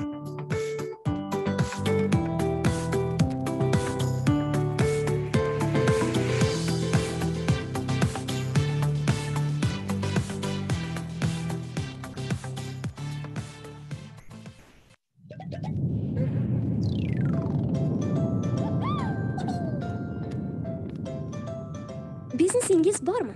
Katta bo'lsam biznesmen bo'laman deydi ko'pchilik. Hayronman. Nima? Biznesmen bo'lish uchun katta bo'lish shartmi? Biror joyda kichkinalar biznes bilan shug'ullanmasin degan qonun yoki qoida bormi? Marhamat, istasangiz hozirdanoq o'z kompaniyangizni oching. Bankda hisob raqamingiz kattalarnikiday plastik kartochkangiz bo'lsin. Axir hamma narsaning imkoni bor-ku. Leon Archer 8 yoshida shampun ishlab chiqaradigan korxona ochgan. 10 yoshida Monthly nomli dasturini ixtiro qilgan Daniel Chao ko'p o'tmay millionerga aylandi. Uning kitob o'qish vaqtini eslatib turuvchi dasturini Apple kompaniyasi sotib oldi. Amerikalik jajji ixtirochi Thomas Suarez 12 yoshida o'zining Carrot Corp nomli kompaniyasiga asos solgan. Hozirda bu kompaniyada telefon uchun ilova va dasturlar ishlab chiqariladi. Huquqiy ma'lumot. Qonunga ko'ra, ota-onalar bolalari uchun firma va bankda hisob raqami ochib berishi mumkin. Balki siz ham kichikroq firma ochish haqida o'ylab ko'rarsiz. Masalan, tovuq fermasi, sut mahsulotlari ishlab chiqaradigan oilaviy korxona, kuychilik, kulolchilik korxonasi yoki telefon va kompyuterlar uchun dasturlar yaratadigan kompaniya. Xullas, odamlarga foydali bo'lsin. Sizga esa daromad keltirsin. Xo'sh, hali ham katta bo'lishni kutyapsizmi?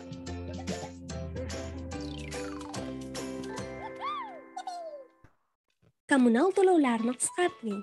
Elektr energiyasi, tabiiy gaz, sovuq va issiq suv, bularning barchasi kommunal to'lovlardir. Ota-onangiz oylik daromadining anchasini kommunal to'lovlarga sarflashini bilasizmi? Ba'zan ta'minotchidan qarzdor bo'lib qolishni ham eshitgansiz. Lekin siz ularga yordam berishingiz mumkin. Qanday qilib deysizmi? Unda eshiting.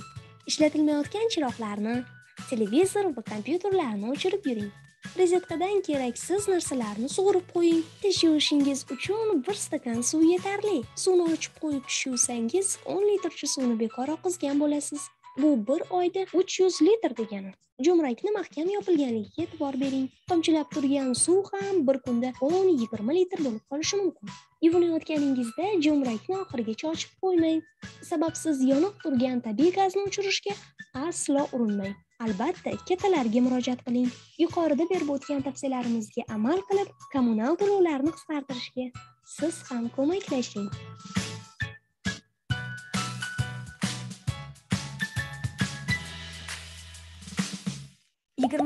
Asr texnologiyalari inson hayotiga har tomonlama ta'sir o'tkazmoqda. Jumladan muloqot, madaniy hordiq, bilim olish va albatta bilim berish. Hozirgi zamon ta'lim tizimi bundan bir necha yil avvalgisidan ancha farq qila boshladi. Bilim olish ham, bilim berish ham. Shunday ekan, 21-asr o'qituvchilari faoliyatida, ular malakasida nimalar o'zgardi? Bu videoda biz 21-asr o'qituvchilarining xususiyatlarini ko'rib chiqamiz. Boshladik. Birinchidan, ular hamkorlik qilishni biladilar. 21-asr o'qituvchisi hamkorlik qilishni yaxshi bilishi va har qanday jamoa bilan ishlab keta olishi kerak. So'nggi yillarda bu kabi muhim ko'nikmalarga talab ancha oshdi, ayniqsa maktablarda. Ko'pchilikning fikricha, g'oyalar va bilimlarni boshqalar bilan bo'lishish ta'lim samarasini oshiradi. Bilim va tajriba almashish, shuningdek muloqot qilish va o'rganish ta'lim va tarbiya jarayonining muhim qismidir.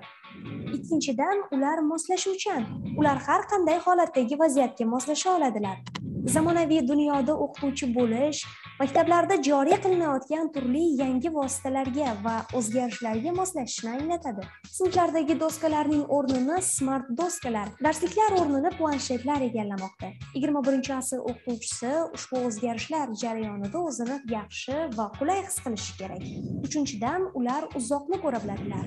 21-asr o'qituvchisi talabalarning kelajagi haqida o'ylaydi va ular qanday kasbda o'z qobiliyatlarini to'la namoyon qila olishlarini bila oladi. Ular har doim shunday reja qiladilarki, hech bir bola tengdoshlaridan ortda qolmaydi.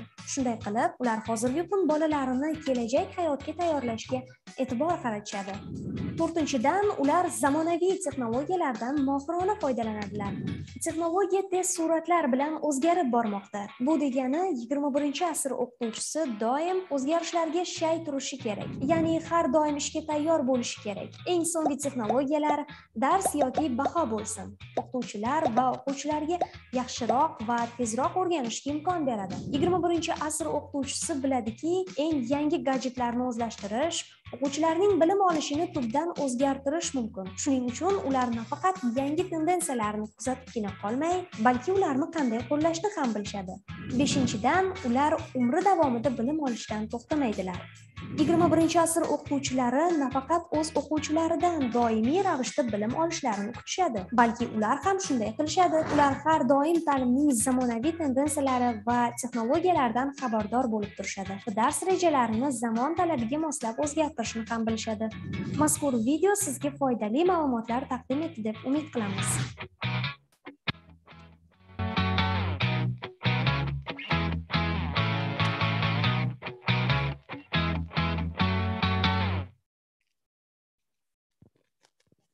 Endi bizda ham ilg'or mamlakatlardagi kabi yangi fan o'tiladi.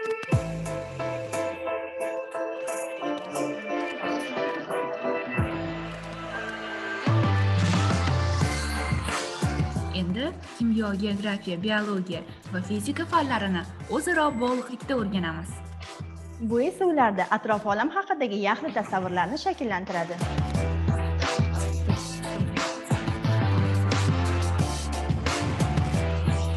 Yer ilovasini yuklab oldik. Farzandim bu fanga juda qiziqadi. Ada, qarang, ayiq baliq ovlayapti.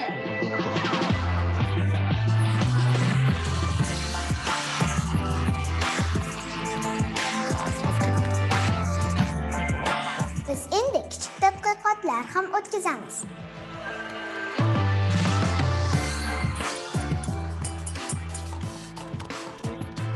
Har xil idishlardan turlicha ovoz chiqar ekan.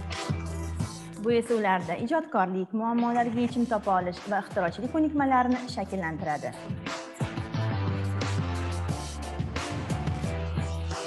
Bizda mashq daftari ham bor ekan. Gulni kuzatib, natijalarni daftarga yozib boryapman.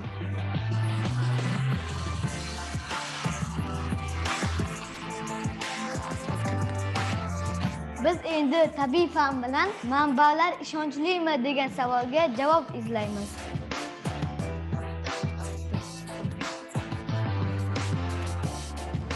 Centimetr. Axborotlarni taqqoslaymiz. Olamni bir butunlikda tasavvur etamiz. Bu tabiiy fanlar.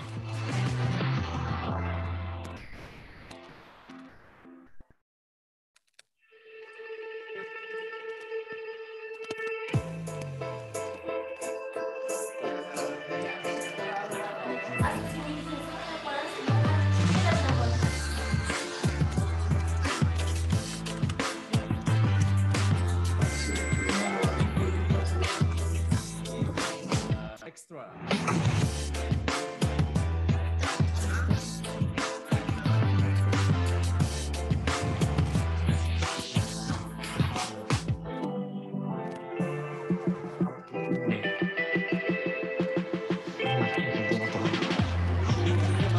Endi bizda ham ilg'or mamlakatlardagi kabi yangi fan o'tiladi.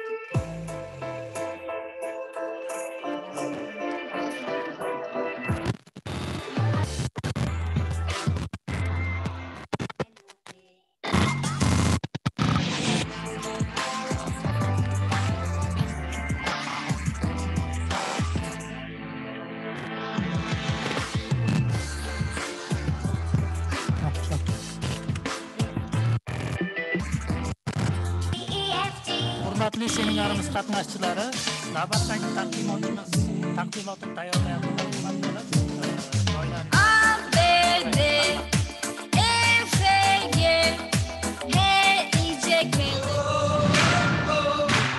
Endi bizda ham ilg'or mamlakatlardagi kabi yangi fan o'tiladi.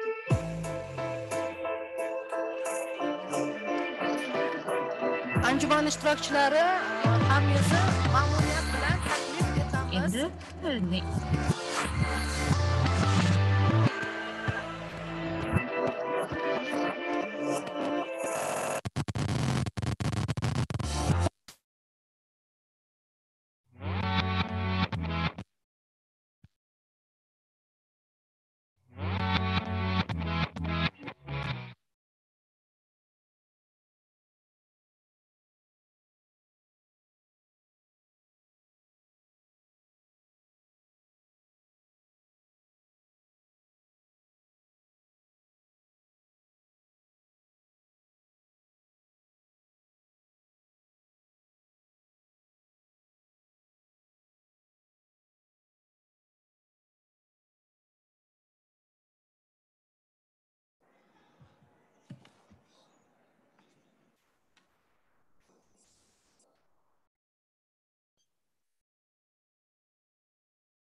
Mr. Marcelo Staikov, can you hear us? Yes, I can hear you very well, yes. Thank you very much for joining. And your presentation will be starting at 3 or 4 minutes. I will let you know once again. Good afternoon, Thank you. Thank Mr. you so Starikov. much, Rahman. Nice to see you here. Lovely to see you. I think it's me, Shukrat, Director of Republic Education Center. I think they are not showing me. Yeah. It's such an honor and privilege to be with you. Thank you for joining us, and thank you for the presentation in advance. It's a huge honor. It's one of the most wonderful honors I've had. All the best. Thank you.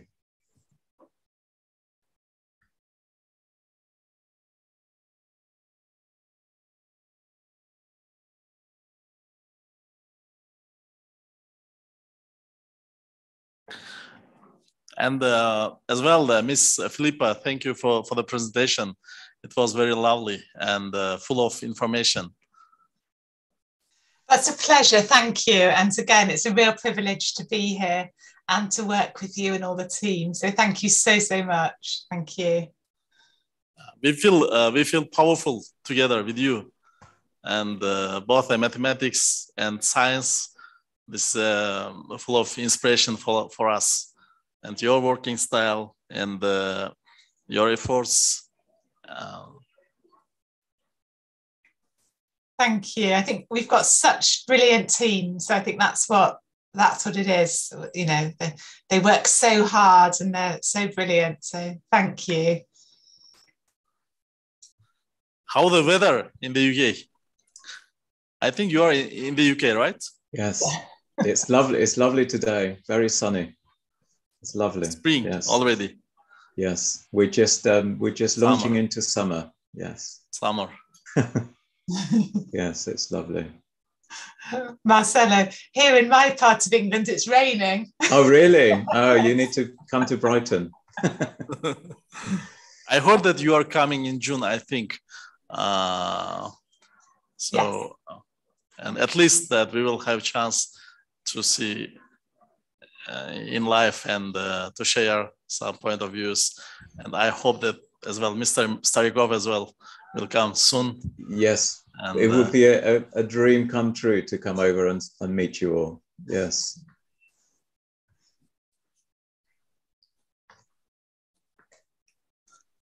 How's the weather in Tashkent? Yeah, weather here, it's cool, but from June, I think in summer, it's very hot here. So you will see some real summer. You will be able. And the good news is full of fruits, spring fruits, summer fruits. So you will enjoy here. It's very good time. Brilliant. Thank you. I think we are getting ready for Oslo.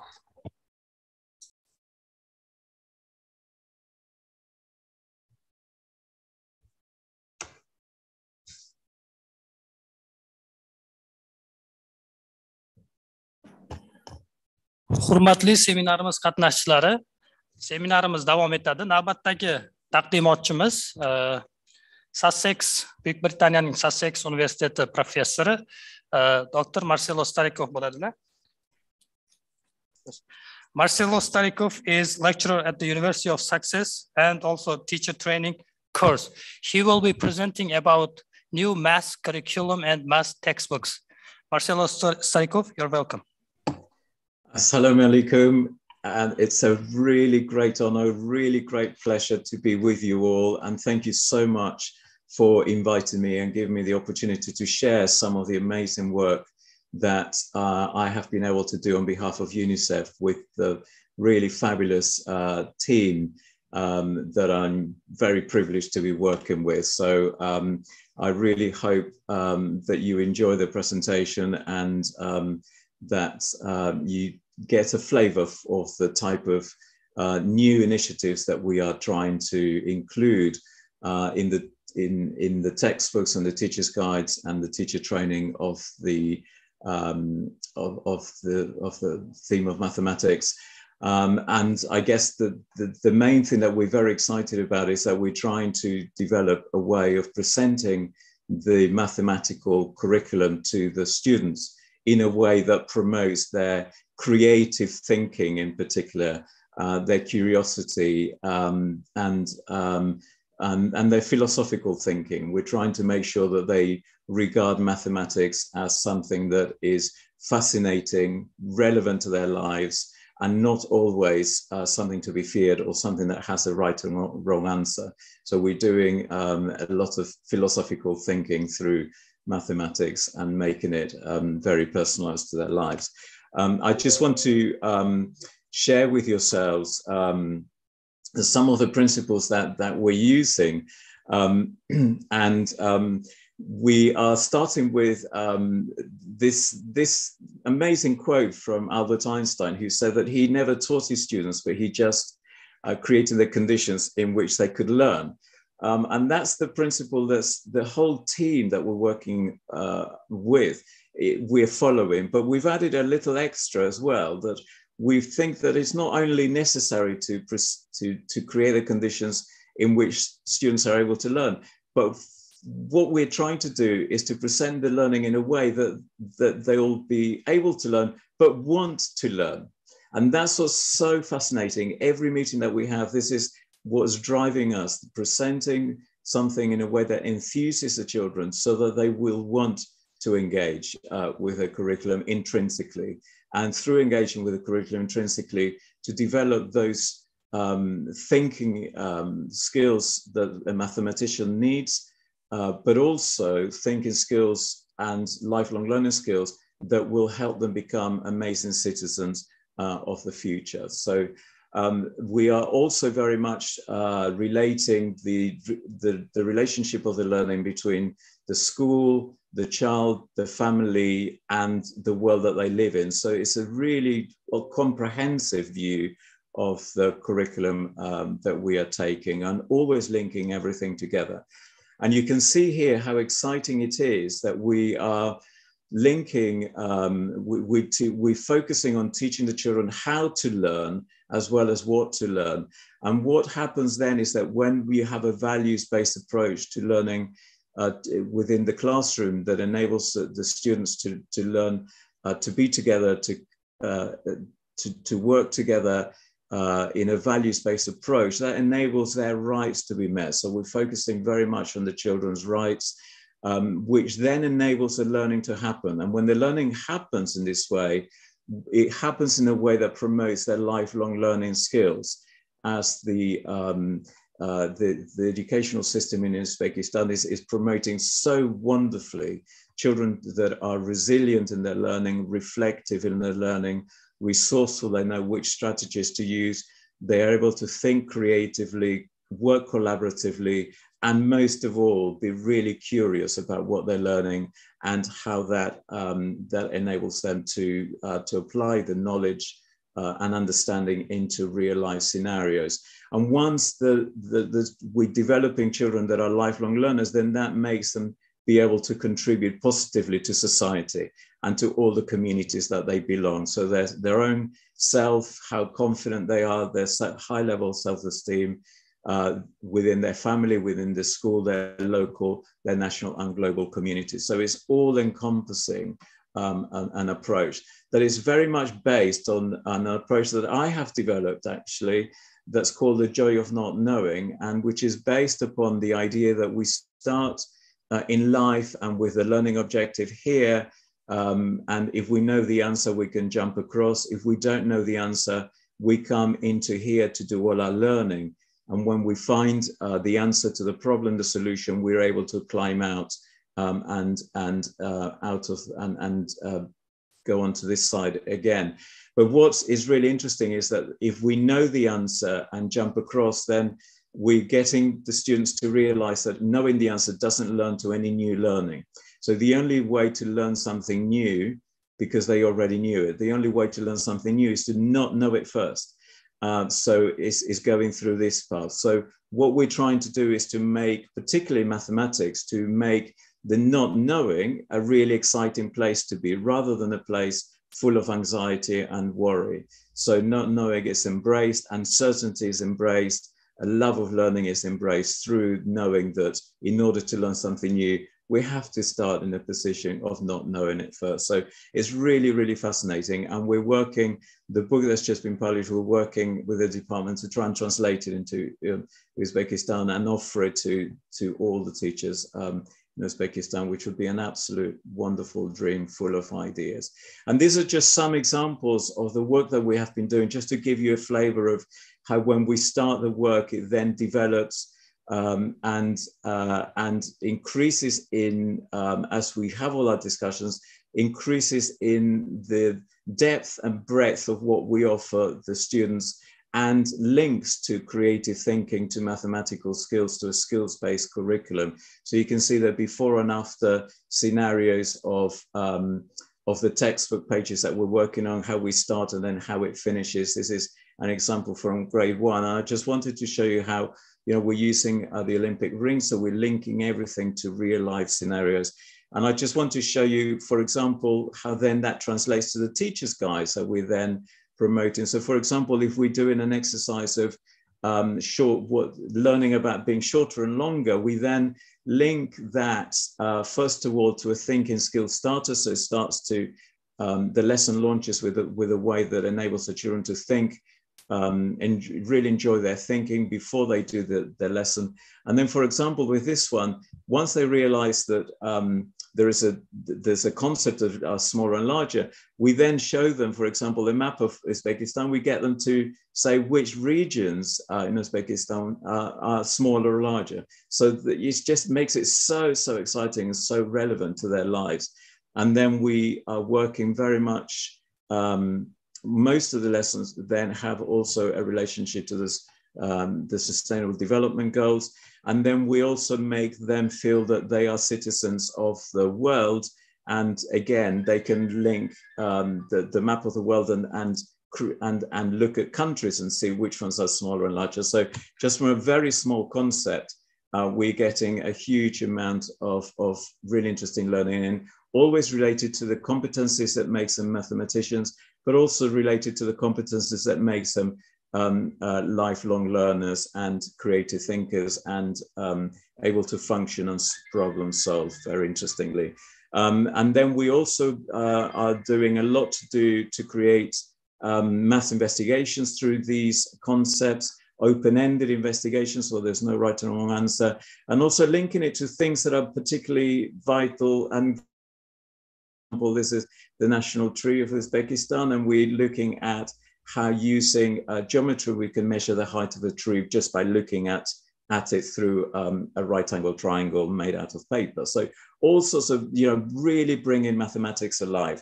And this is really key, really critical. We have now developed a system within the teacher's guides and the textbooks that are allowing us to structure all the lessons in a very special way, and to go through a sequential presentation of the learning that is that starts with the learning objective, with a thinking skill starter, with a whole class session where the teacher models the learning. Then they engage using critical thinking skills. Then there's support and enrichment activities. Then there's home learning, and then there's reflection. So this is really, really wonderful that we have established a system based on icons that we now have for everything that we do within the mathematical curriculum. And this is really transforming the way that we're thinking about how to present the learning, and also how the students are able to really enjoy the process. So this is just some examples of the work that we're doing, and to show you that we are putting a lot of emphasis on teacher modeling and explaining the concepts right at the beginning of the lesson, and using exciting resources. But also I wanted to show you this one, because as we do this, we are including a lot of philosophy as well. So for example, in counting 1 to 2 to 3 to 4, we are also saying that actually it is impossible to count from 1 to 2, because there is an infinite number of numbers between each number. So that's a way of introducing fractions and decimals, but also bringing in a little bit of humor and philosophical thinking. The concept of infinity, all sorts of things come into play with this way. In the same way, philosophy is making a huge difference to us So for example, when we are introducing the children to shape, we're saying to them that we are studying shape, but actually do two-dimensional shapes exist? I don't think they exist, but we study them. You know, we can't actually hold the two-dimensional shapes. So we're bringing in a huge amount of learning that is very relevant and very exciting, and is making students and children think about mathematics in a completely different way. And we are also focusing on what makes us good learners, excellent learners. And if we look at this side, when we feel comfortable emotionally, it's the side where it doesn't lead to learning. But when we feel uncomfortable as human beings, that's when the learning happens, when we're feeling that we need to learn something new. So the whole aspect is to make children feel comfortable with being uncomfortable. Which then allows them to be really comfortable with not knowing and launching into embracing their uncertainty and launching into the learning. And what does this all mean at the end? Well, it means that we're creating students throughout Uzbekistan who will be fantastic mathematicians, but also fantastic lifelong learners. So we are working on these priorities, on these dispositions that make learners feel that they are developing for a very, very early age, the dispositions of lifelong learning, the resilience, the ability to change and learn, to work together, to know which strategy to use, to make meaning between what they already know and what they're learning next, to have a real critical curiosity of the learning and study and master it and ask questions of it, and to think creatively. So it's all about how mathematics makes them think in a creative way.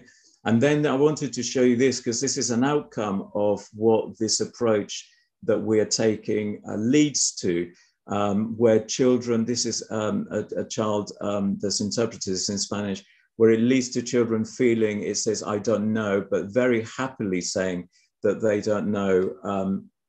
And so to equating emotional well-being of not knowing with the process of learning. So this is what we're trying to achieve, an emotional well-being scenario with all the students and children in Uzbekistan.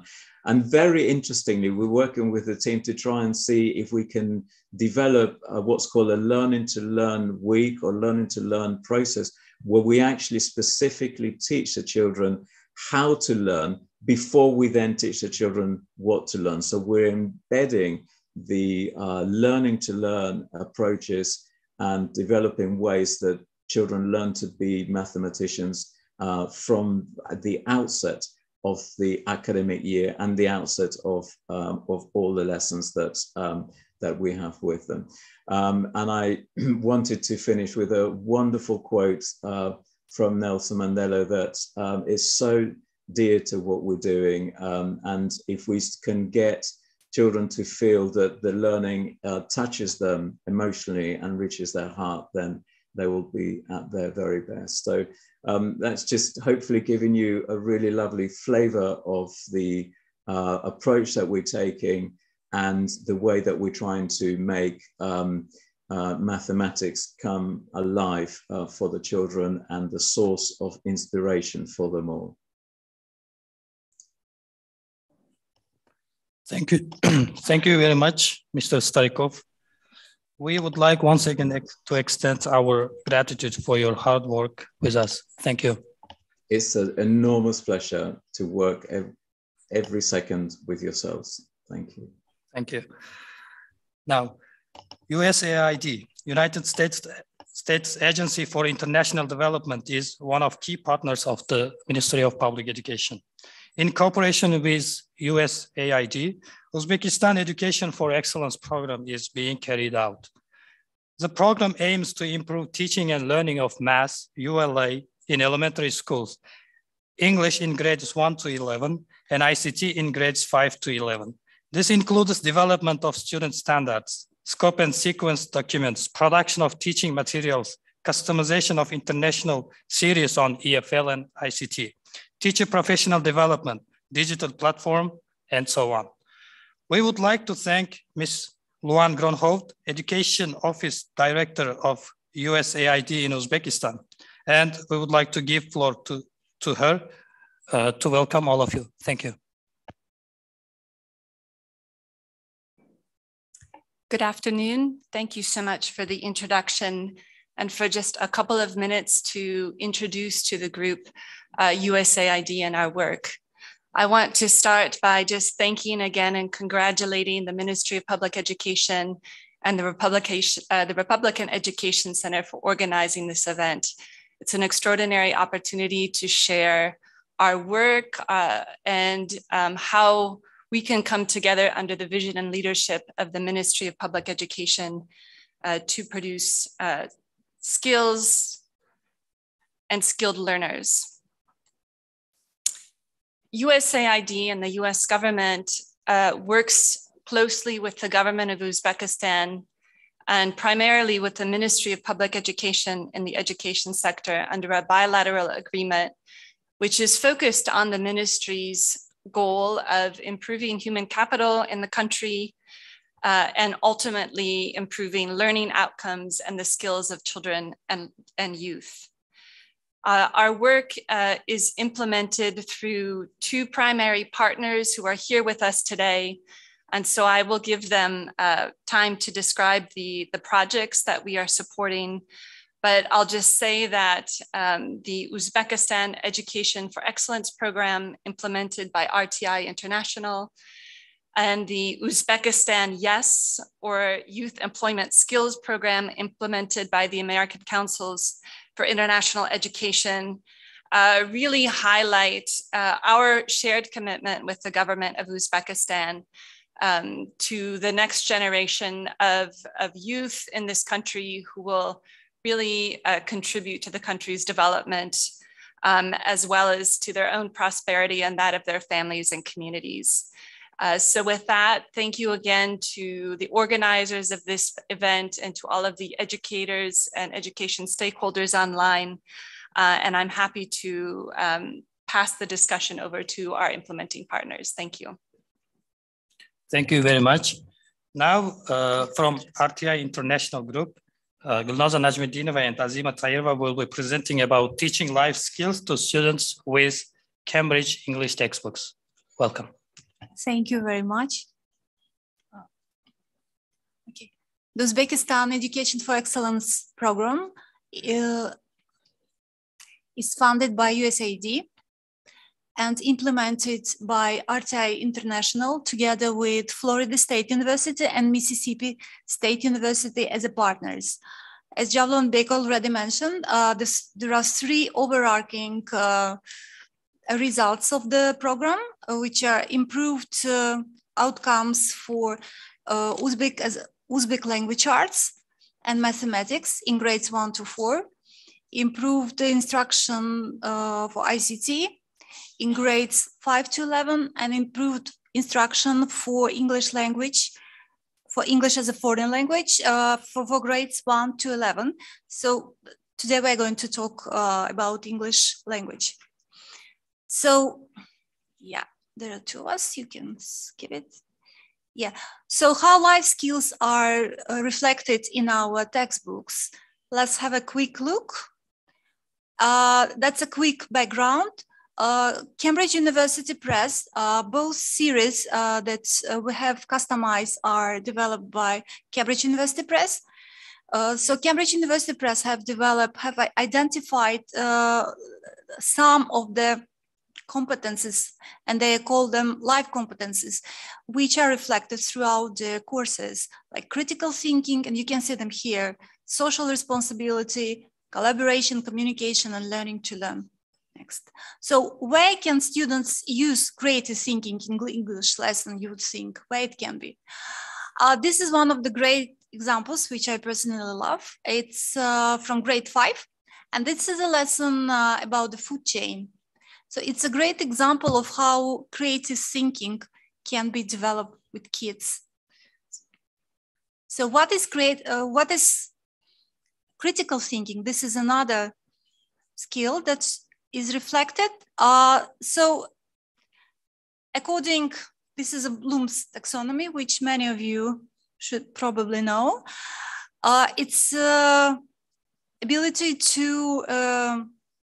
analyze, to evaluate, to come to analyze the problem, to come with solutions, and to evaluate it. Traditionally, educationalists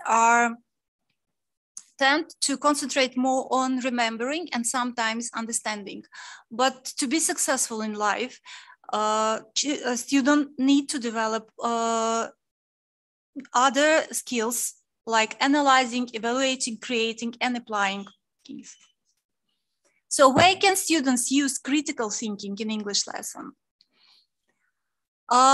Even in grade 1, children can develop their critical thinking by looking at, this is example from grade 1 students book, by looking at a picture like this. And this is based on their own knowledge.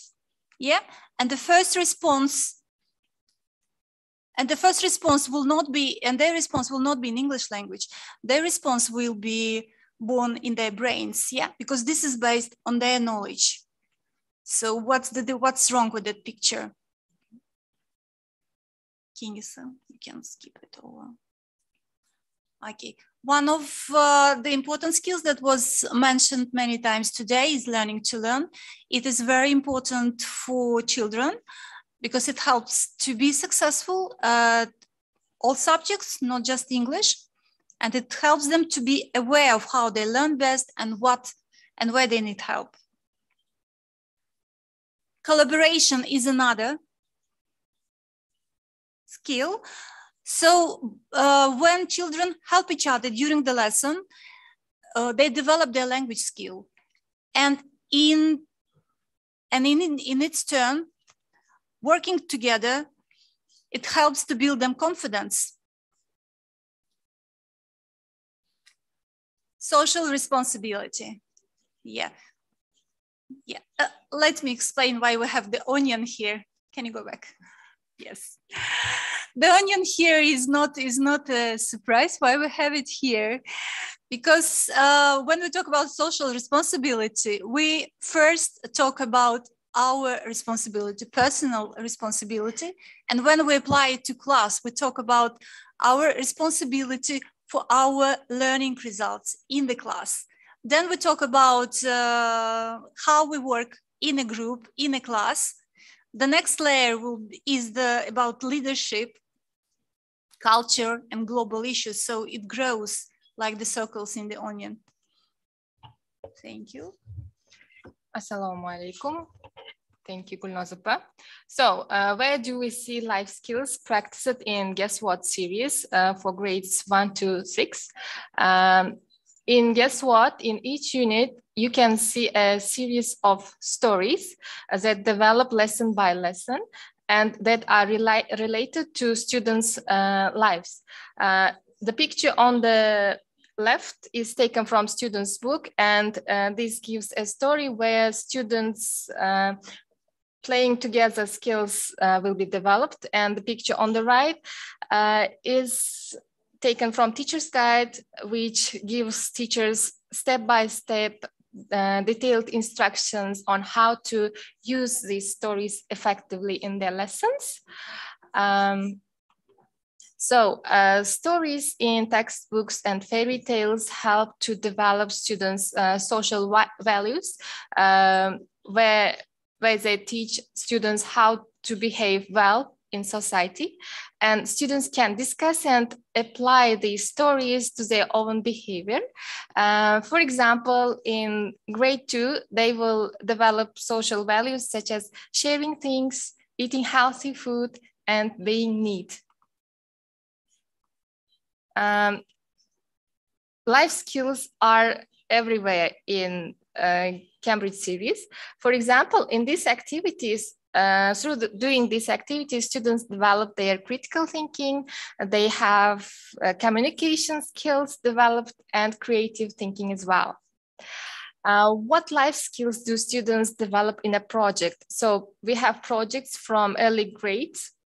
You can see an example here, and this is related to their personal lives as well.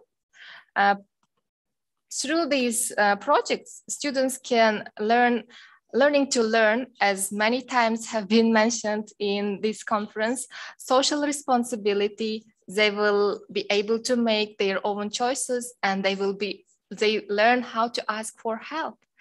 And they learn creative thinking. They will design a poster in this task. They will have critical thinking developed through this activity. They learn how to make connections to make their project meaningful. And of course, they will, through working in pairs or in groups, they will develop communication and collaboration skills. Plus, students can personalize the task. So here they will speak about animal families in their own country. And projects are open-ended, so students can work at their own level. They are not so complicated. Life skills in grades 7 to 11. Here is an example of life skills.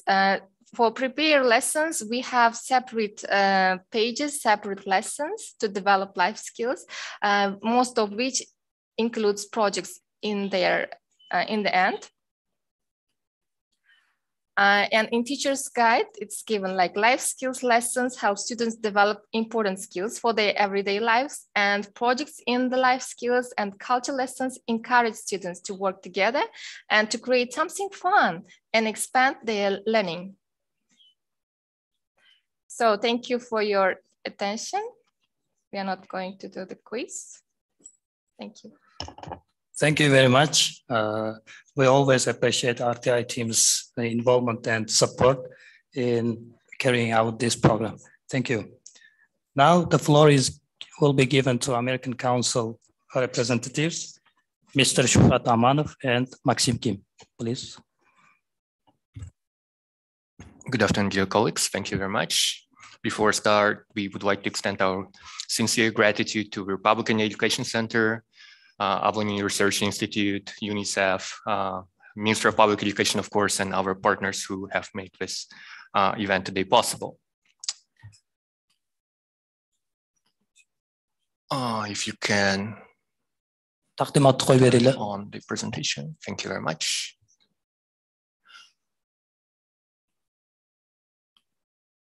It's not really working. I think there's some technical issue. Okay. All right, so it's working right now. So as it was mentioned before by our colleague from the State Inspectorate for the Quality of Education, Uzbekistan is a country of young people because a large part of our population is the youth.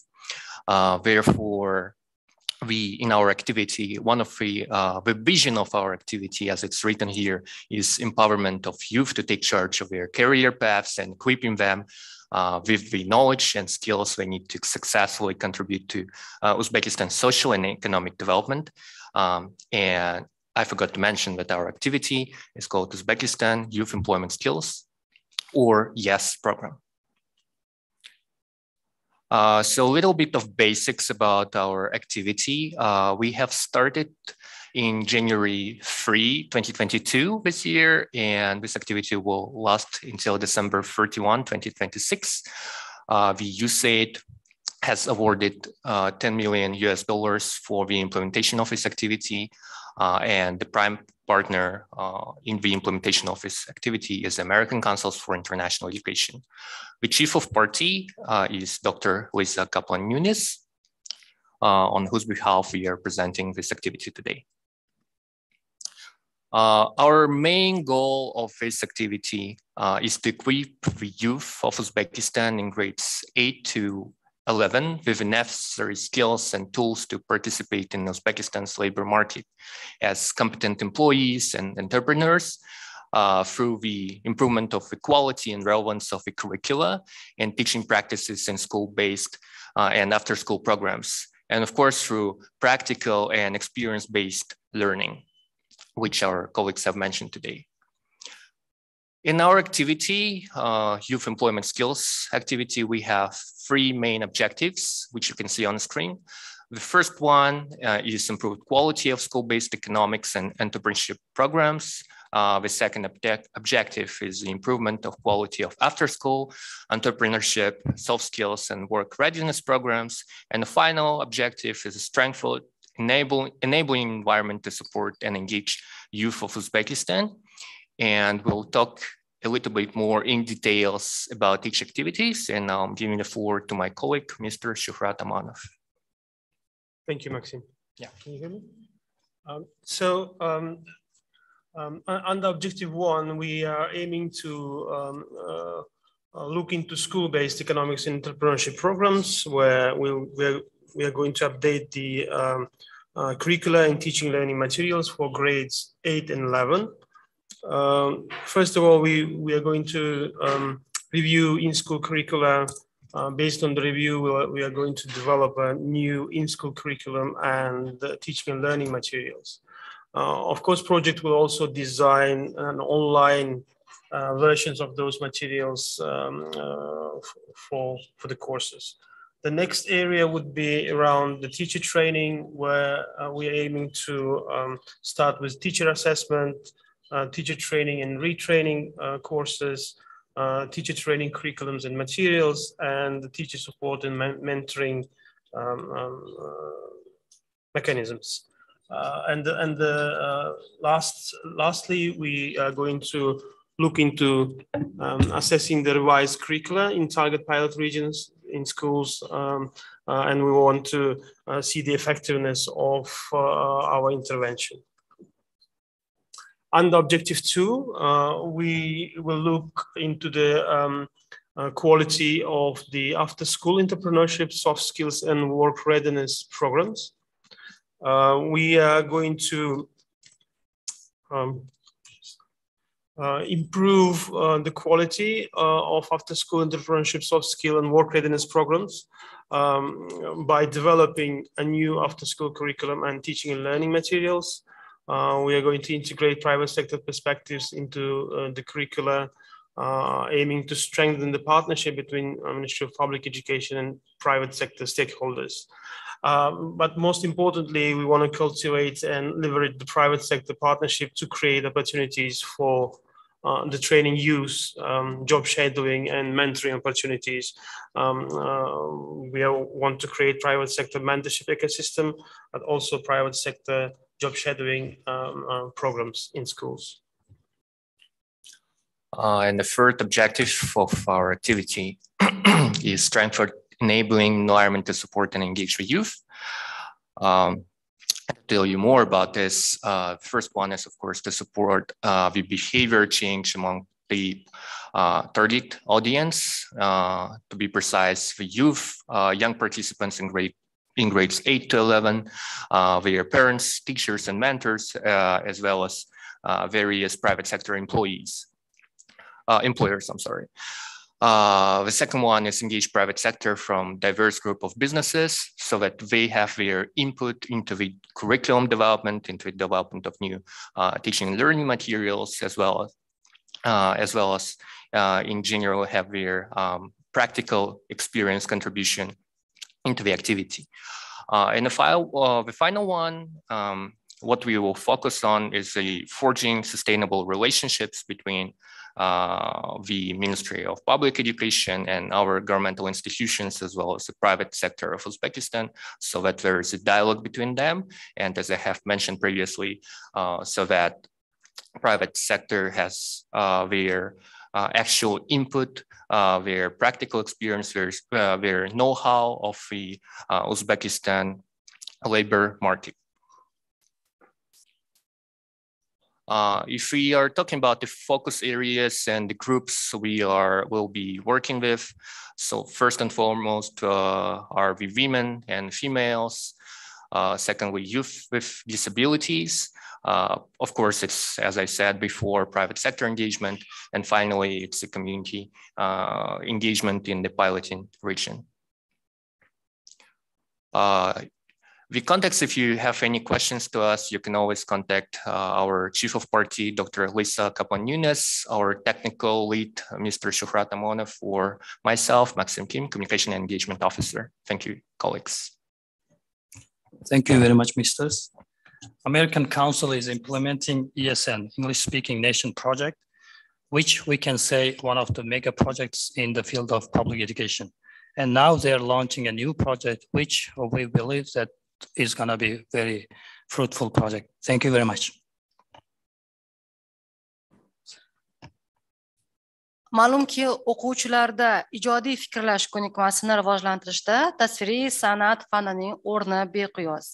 So'nggi 2 yilda barcha umumta'lim fanlari qatorida tasviriy san'at fanini ham zamon talablariga moslashtirish va shu orqali milliy o'quv dastur asosida yangi avlod darsliklarini yaratish ishlari amalga oshirildi. Keling shu o'rinda mazkur jarayonlarda bevosita ishtirok etgan Toshkent arxitektura qurilish instituti o'qituvchisi Sakina Muhammadjanovaga so'z bersak. Marhamat.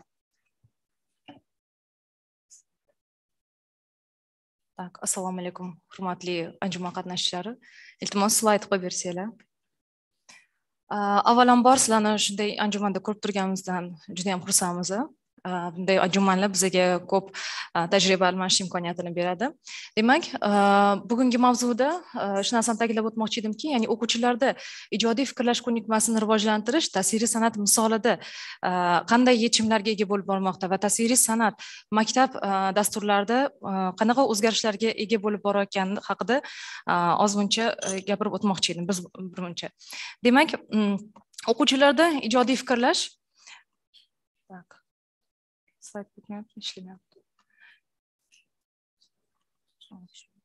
O'quvchilarda ijodiy fikrlash ko'nikmasini shakllantirish muammosi hozirgi kunda ta'lim sohasidagi dolzarb masalalardan biri hisoblanadi.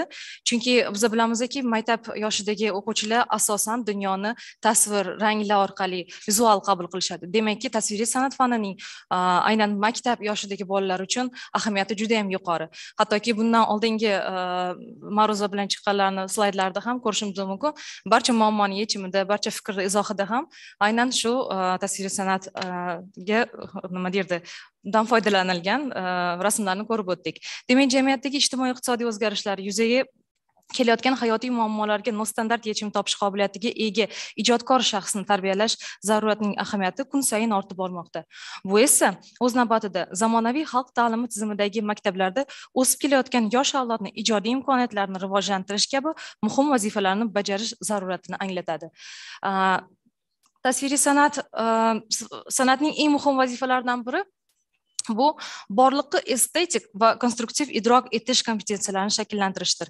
Ya'ni o'sha bolalarda borliqni to'g'ri qabul qilish va o'zida ijodkorlik mahoratini oshirish va bu bilan kelajakda ularda yaratuvchanlik xususiyatini shakllantirishga yo'naltirilgan.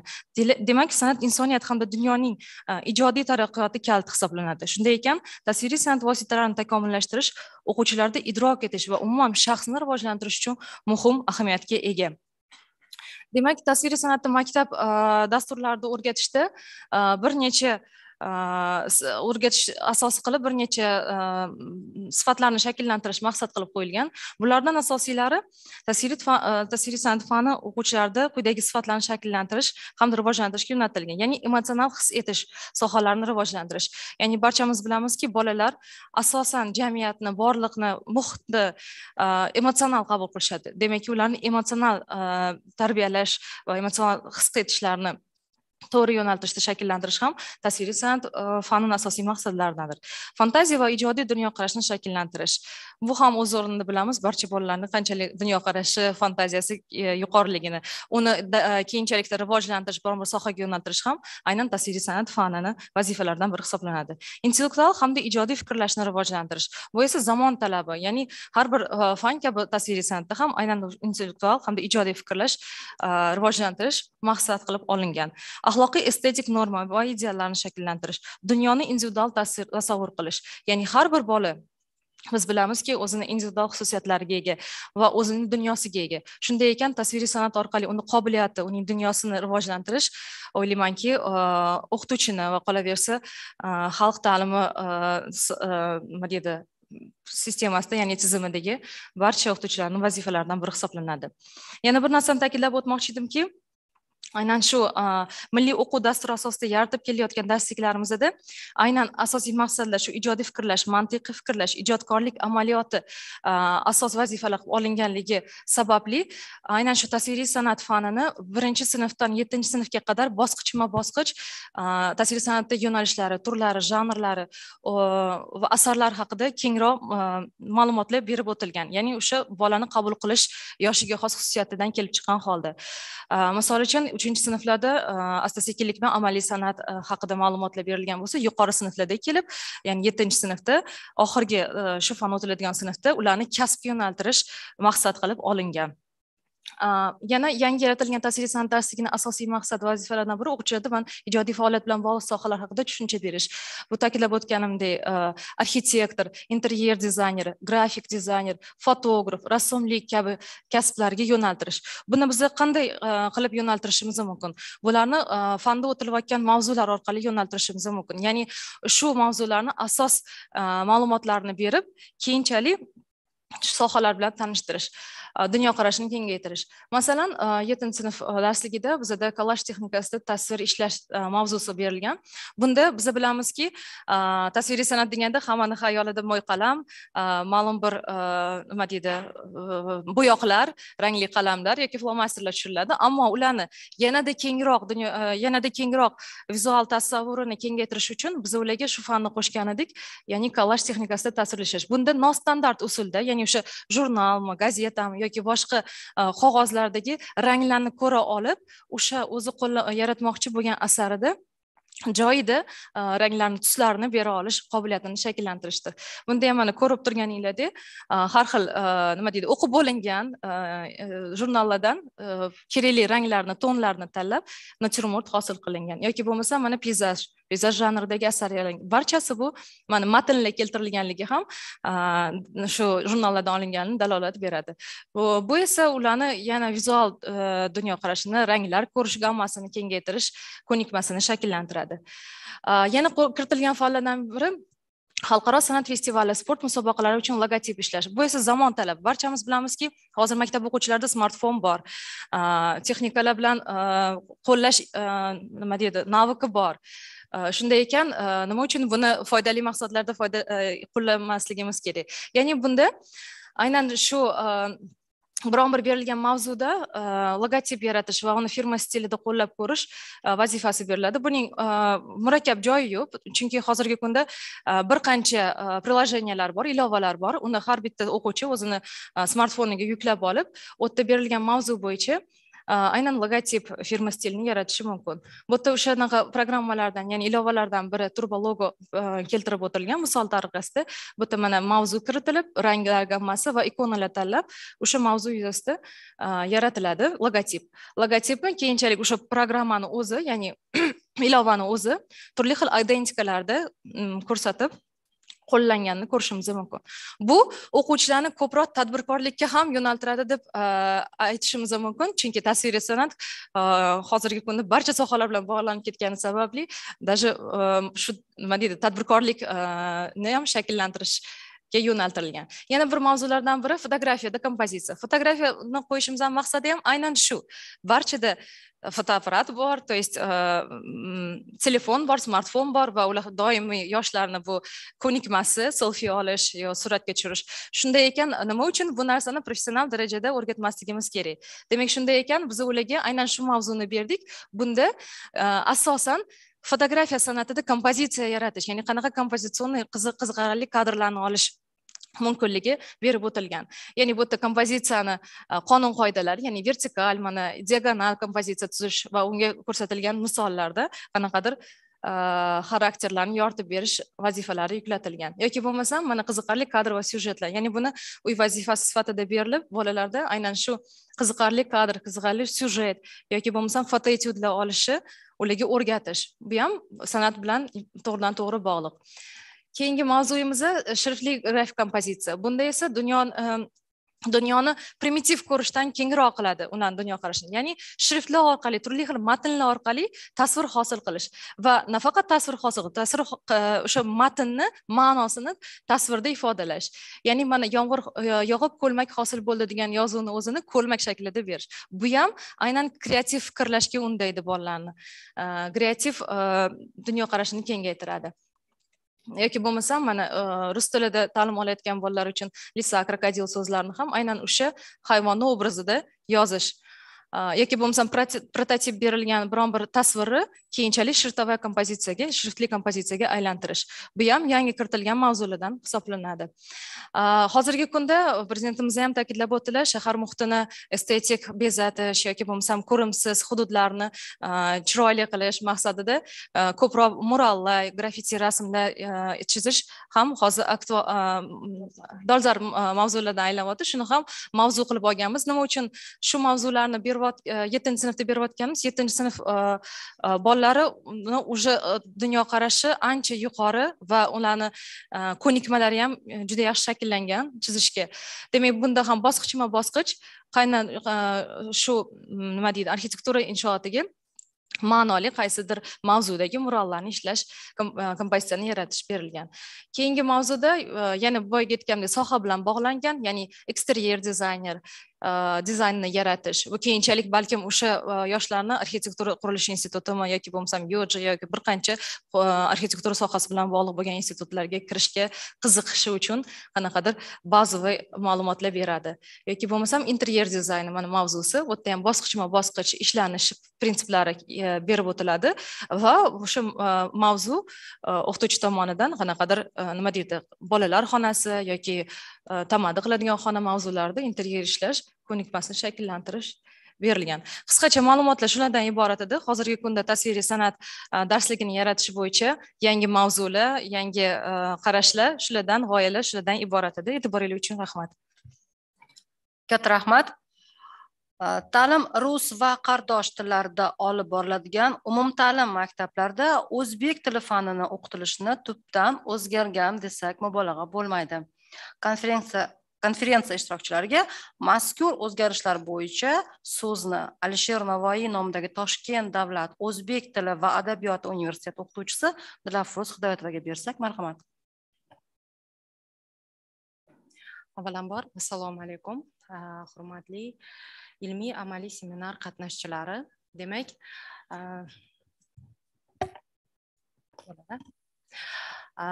bugungi bizning mavzuyimiz aynan o'zbek tili darslarida zamonaviy ko'nikmalarni berilishi mavzusi bo'lib, umuman olib qaraganda o'zbek tili darsligi haqida gapiradigan bo'lsak, biz bilamiz, ona tili fani bilan almashtirmasligingizni juda ham xohlar edim. O'zbek tili fani O'zbekiston Respublikasida o'zi 7 ta tilda ta'lim amalga oshiriladi. Biz buni juda yaxshi bilamiz va 6 ta tilda amalga oshiradigan, ona tilisi o'zbek bo'lmagan o'quvchilarga o'zbek tilini o'rgatadigan darslik haqida bugun so'z yuritamiz. Umuman olib qaraganda, o'zbek tili fani milliy o'quv dasturi o'zgargani va unda bir qancha tamoyillar o'zgarganini hisobga olib, darsliklarda o'quvchilarni 21-asr kompetensiyalari, ya'ni ularni 21-asrga tayyorlash uchun o'zbek tili darsligi ham bir qancha o'ziga xos tamoyillarni asosida darslikni yaratishga harakat qildi va birinchi sizni urg'u berishga e'tiboringizni bir narsaga qaratmoqchi edim. 2 sinf darsligida biz nafaqat 2 sinf darsligi, barcha sinf darsliklarida o'quvchilarni ruhiy jihatiga e'tiborni qaratishni muhim deb oldik. Nima uchun? Chunki o'quvchilar ona tilisida emin-erkin barcha fanlarni o'zlashtiradi, lekin o'zga tilga kelganda ularda ruhiy ozgina zo'riqish bo'ladi. Va mana shu zo'riqishlarni oldini olish va ularga yengillik berish maqsadida bir qancha omillar inobatga olingan. Ulardan birini aytadigan bo'lsam, 2 sinf darsligida bizni asosiy qahramonimiz qalamcha etib belgilandi. Nima uchunligini aytadigan bo'lsam, biz bilamiz, o'quvchilarga qalam va ruchkani berganingizda bolalar ruchkada yozayotganda ozgina o'ylanib, xato qilishga qo'rqib yozadi. Lekin qalamni berganingizda u o'chirish imkoniyati borligini his qilgan holatda bemalol yozishga tushadi. Mana shu omilni inobatga olgan holatda biz o'quvchilarga noto'g'ri bo'lsa ham gapir, qo'rqmasdan gapir tamoyilini aynan qalamcha obrazi orqali berishga harakat qildik. Va umuman darslikka keladigan bo'lsak, 21-asrda hozir bir vaqtning o'zida bir qancha bilimlarni berish eng muhim dolzarb vazifalardan biri hisoblanadi va integratsiya masalasiga muhim masala deb e'tiborga olingan holatda bir qancha fanlar bilan integratsiyasini ko'rishingiz mumkin darsliklarimizda. Shu bilan bir qatorda o'quvchilarda darslikda ko'rib anglash, o'qib tushunish, gapirish, yozish va fikrlash, ya'ni tanqidiy fikrlash, tahliliy fikrlash, fikrlash orqali o'zini tahlil qila olish, baholash, rag'batlantira olish kabi ko'nikmalarni rivojlantirishga qaratilgan bir qancha kompetensiyalar inobatga olingan. Bularni endi misol tarzida keltiradigan bo'lsak, eng muhim tamoyil bu soddadan murakkabga qarab yo'naltirilgan tamoyil bo'lib, bunda o'quvchilarni o'zga tilni o'rganayotganida avval so'z boyligini oshirish orqali ularni asta-sekinlik bilan gapirish, yozish, fikrini bayon eta olish ko'nikmalarini rivojlantirishga qaratilindi. Va e'tibor beradigan bo'lsangiz, o'zbek tili darsligida IR qismi, ya'ni elektron resurs qismi foydalanildi va bunda barcha varoqlarimizda o'quvchilar mana shu rasmlarni harakatlanishini elektron resurs orqali va mana shu rasmni o'zbek tilidagi nomlanishi qolaversa, u yerda bir tarjima nuqtasini muvaffaq bo'ldik paydo qilishga va mana shu nuqtani bosganida 7 ta tilda tarjimasini o'qishga muvaffaq bo'ladi.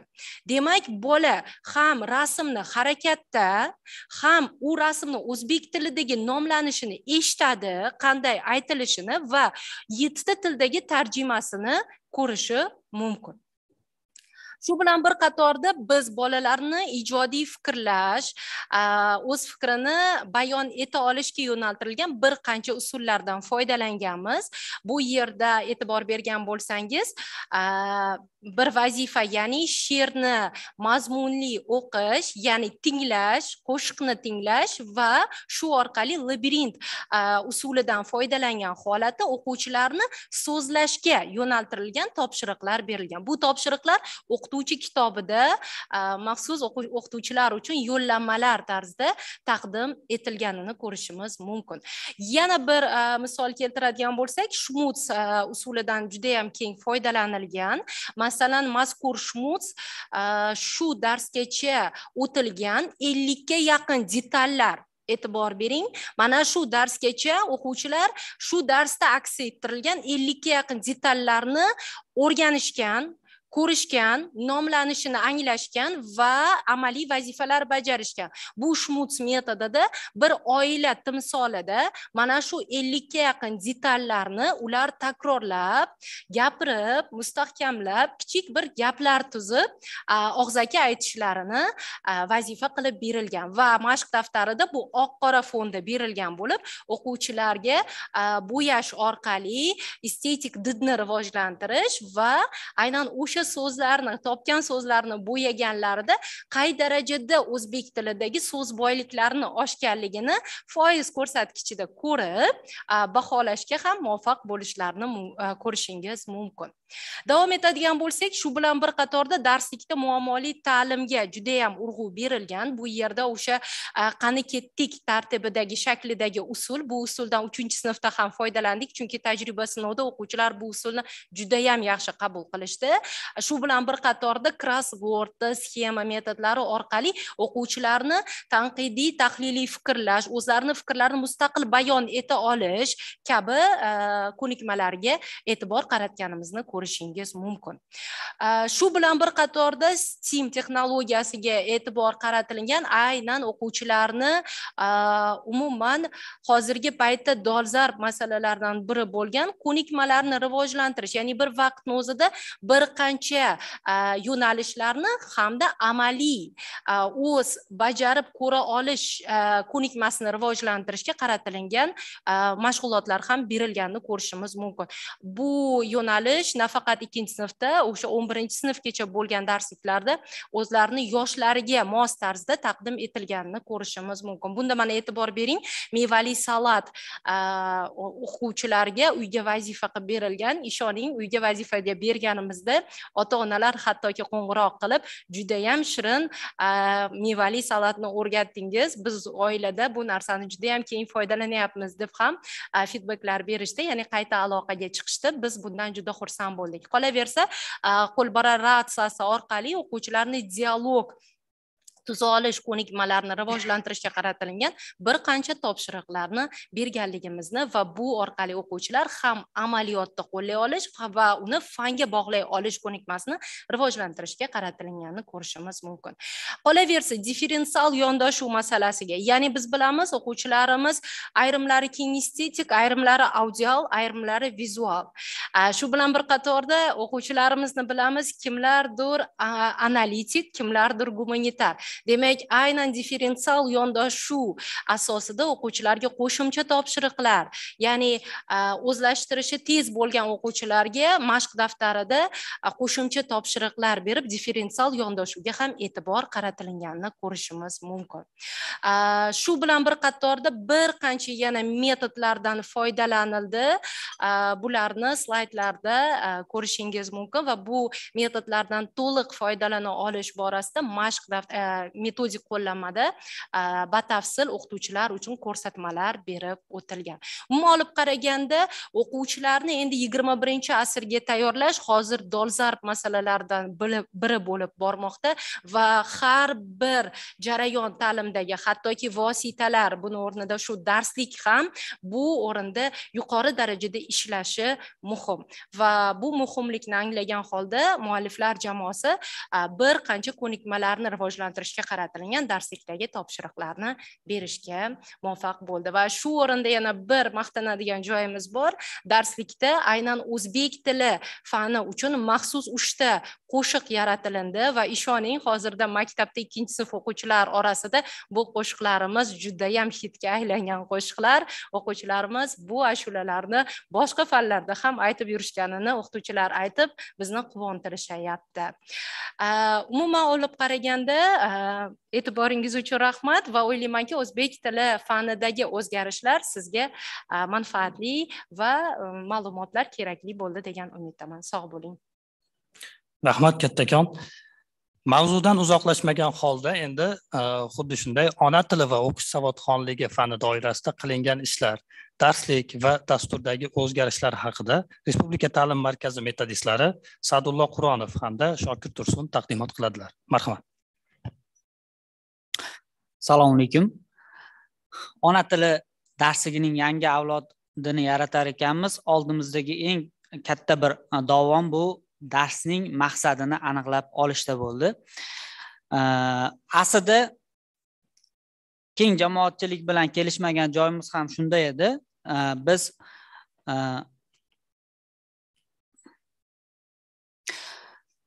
xo'p, 21-asrda insonga, savodli inson uchun nima muhim degan masaladan kelib chiqdik va e'tibor qilgan bo'lsanglar, mana 20-asrga qaytamiz. Atigi 20 yil oldin ham mana shunday intellektual o'yinlar juda ham ommabop bo'lgan, odamlar ichida mashhur bo'lgan. Lekin hozir bunday emas, ahamiyatini ancha tushirdi. Sababi oddiy, Google paydo bo'lgan va bu hammamiz cho'ntagimizda bor. Ya'ni ensiklopedik bilimlar biz uchun ahamiyatini qisman bo'lsa-da yo'qotdi va yo'qotib bormoqda. Bu nima degani? Bu degani endi ensiklopedik bilimlar ahamiyatini yo'qotib, ko'nikmalarning yuki og'irlashib boryapti degani. Ya'ni fanni maqsadini belgilashda aynan shu tomondan kelib chiqdik va ona tilini o'qitishda faqat bilim berish emas, ya'ni ilgargi darsliklarimizda shunday edi, asosan nazariy bilimlarni berib kelgan bo'lsa, endi mana shu bilimlarni hayotda qo'llay olish ko'nikmalarini shakllantirishga bor e'tiborimizni qaratdik va maktabni ham bu yerda funksional vazifasi o'zgaryapti. Ya'ni oldingidek faqat bilim berish emas, balki ko'nikmalarni rivojlantirishga qaratib kelmoqda.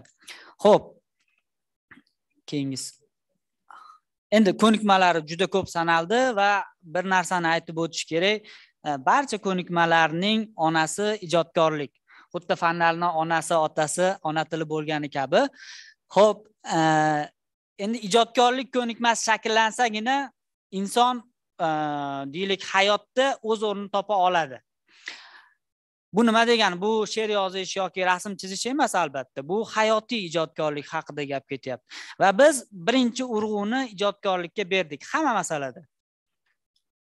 Misol tariqasida ayrim darsligimizdan namunalar keltiraman. Mana birinchi sinfda loyiha topshirig'ini berganmiz va o'qituvchilarning e'tirozi shunda bo'ldiki, birinchi sinf bolasi qanday qilib loyiha yaratishi mumkin? Va bu narsa, bu e'tiroz o'zini oqlamadi, ya'ni aksincha ko'rindi. Loyihani bemalol birinchi sinf bolalari yarata oladi. E'tibor qilinglar, chap tarafda oldin so'ralyapti, tabiatga nimalar zarar keltiryapti. Bu bahs jarayoni bo'ladi, sinfda aynan zarar keltirayotgan omillarni sanab o'tadi bola. Keyingisi, tabiatni asrash uchun nima qilish kerak? Bolalar tabiatni asrash uchun omillarni sanab o'tadi. Bu bahs ko'rinishda bo'ladi sinfda.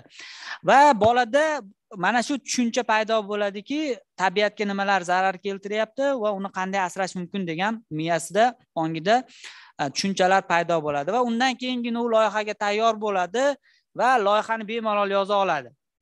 Va shu jarayonda qarang. Yetakchilik ko'nikmasi, ya'ni liderlik ko'nikmasi, jamoa bilan ishlash, tadbirkorlik, global fuqarolik, tahlil, tanqid, baholash va albatta ijodkorlik ko'nikmasi rivojlanadi. Va bu loyihaning asosiy maqsadi bolada og'zaki nutq va yozma nutqni rivojlantirishga qaratilgan. Ya'ni ona tilini o'sha spesifik vazifasidan kelib chiqib, demak, mana shuni yo'lga qo'ydik. Va bunaqa loyihalarimiz juda ko'p va oldin boshida bizga qarshi bo'lib turgan o'qituvchilar jamoasi hozir fikrlardan qaytishdi, ya'ni bolalarda birdaniga yozish ko'nikmasi, og'zaki nutq rivojlanib ketdi va ularni tanqidiy tahliliy tafakkuri o'sdi va shundan keyin ularning munosabati o'zgardi. Mana biz bemalol bolalarga erkin fikrlashi uchun sharoit yaratib berdik. Tanqid qiling.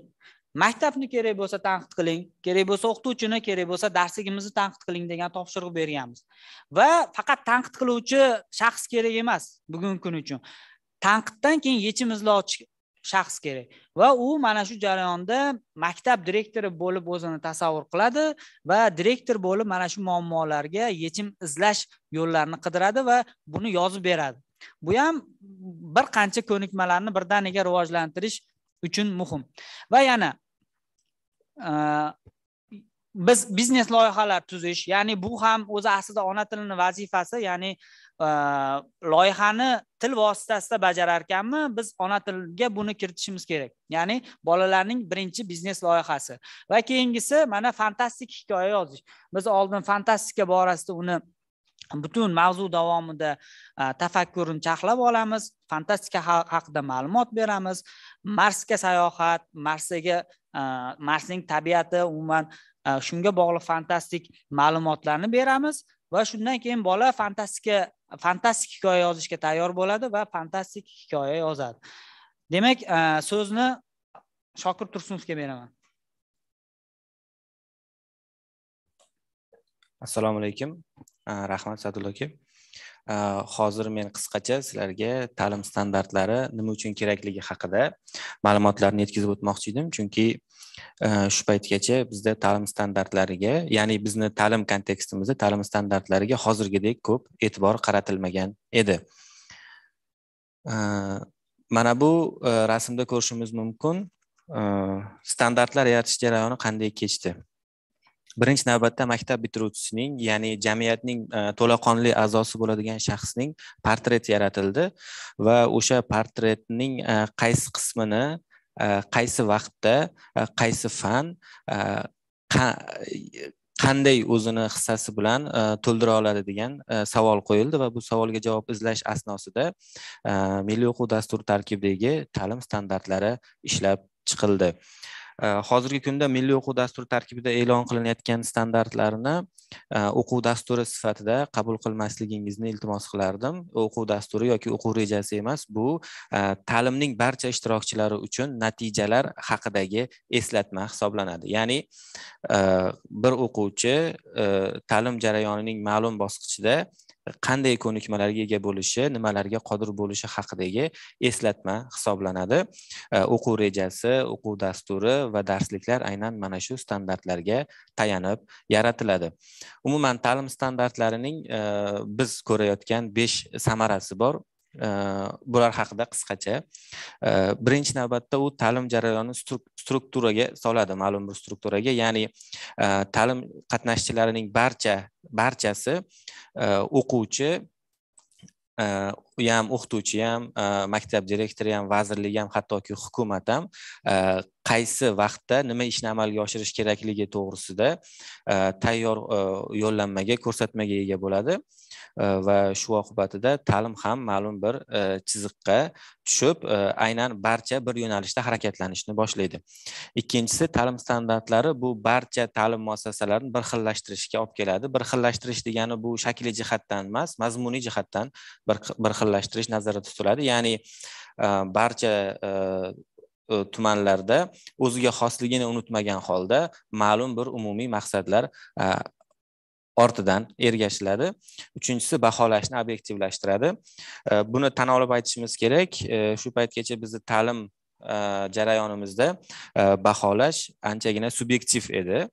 Ya'ni 126 maktabda 4 olgan o'quvchi 125 maktabda ham 4 olishiga hech kim kafolat bera olmasdi. Aynan ta'lim standartlarining ishlab chiqilishi va ularning yaxshi ishlab chiqilishi baholashni obyektivlashtiradi. Ya'ni 126 va 125 maktabda 4 olayotgan o'quvchilar bilimi rostdan bir-biriga teng bo'ladi. Buni aynan o'sha standartlarda belgilangan mezonlarning baholash jarayoniga tortilishi buni ta'minlab beradi. Keyingi samarali tomon bu zararni kamaytiradi. Barcha sohalarda bo'lgani kabi ta'lim sohasida ham samara keltirmaydigan kadrlar mavjud bo'ladi. Aynan ta'lim standartlarining bo'lishi va ta'lim standartlari orqali o'lchashning amalga oshirilishi, sifatning aynan standartlar asosida belgilanishi, o'lchanishi foyda emas, zarar berayotgan kadrlarni tezroq aniqlash va ular ustidan chora ko'rish yoki ular haqida bir qaror chiqarishni tezlashtiradi va bu imkoniyatni ancha osonlashtiradi. 5-samara bu ta'limni maktabdan tashqariga ham olib chiqish. Bu nima degani?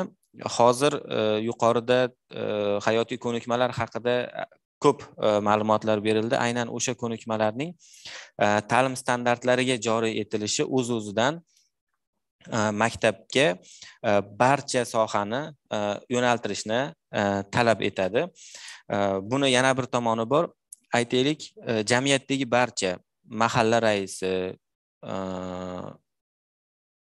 yoki maktab qorovuli, hattoki ichki ishlar noziri bir bola ma'lum bir yoshning ma'lum bir paytida o'zida nimalarni namoyon qila olishi kerakligi haqida ma'lumotga ega, chunki standartlarda bu aniq belgilab ko'rsatib qo'yilgan va o'zini hissasini mana shu jarayonga qanday qilib qo'shish kerakligi haqida bemalol xulosa chiqarib ola oladi. Ya'ni endi ta'lim faqat maktabniki emas, butun jamiyatnikiga aylanishiga aynan standartlashgan o'quv dasturlariga o'tish yordam beradi deb hisoblaymiz. Milliy o'quv dasturini standartlaridagi o'ziga xosliklar haqida qisqacha 1 daqiqa ma'lumot bermoqchiman. Birinchi navbatda ularning integrallashgan ekanligi, ya'ni maktab ta'limi jarayonida o'qitiladigan barcha fanlarning o'zaro bog'langani va bu standartlarda o'zini aksini topgani, o'sib boruvchi gorizontal va vertikal jihatdan o'sib borishlik.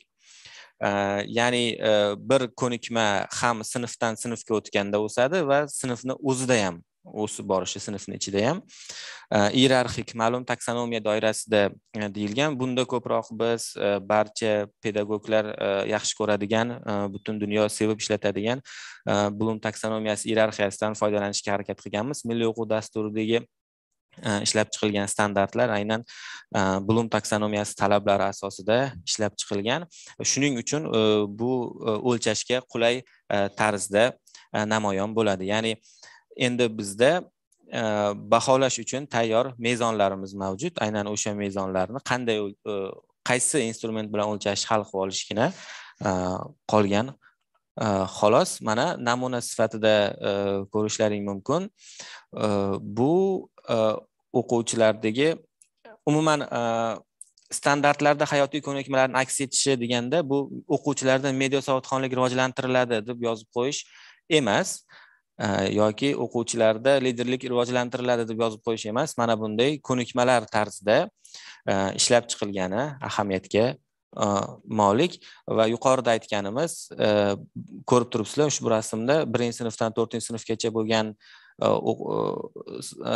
doirada ona tili o'qish savodxonligi fanidagi standartlarning ham vertikal, ham gorizontal tarzda o'sib borayotganini kuzatishga qaratilgan jadval. Bunday jadvallarimiz hozirda barcha fan doiralarida ishlab chiqilyapti va aynan mana shu jadvalga mos tushmagan o'rinlar qayta tahrirlanib, o'zgartirib, kerakli o'zgartirishlar kiritilyapti. E'tiboringiz uchun rahmat. Sizlarga shu haqida ma'lumot bermoqchi edim. Rahmat kattakon. Ayni damda yana 35 minutlik tanaffus olamiz. Tanaffus vaqtida tushlik tashkillashtirilgan. Marhamat qilib zaldan yurasizlar va mehmonxonaning kirish eshigini to'g'risida restoranda tushlik tashkil qilingan. Eslatib o'tamiz, soat 14:00 ga finlandiyalik professor Jari Lavadenning juda ham qiziqarli bo'lgan taqdimoti rejalashtirilgan. Shu vaqtgacha qaytib kelishingizni so'raymiz. Rahmat. At this point, we will announce another 35 minutes break. During break, we will organize lunch. Lunch is at the entrance at the restaurant, which is located to the front of entrance of the hotel.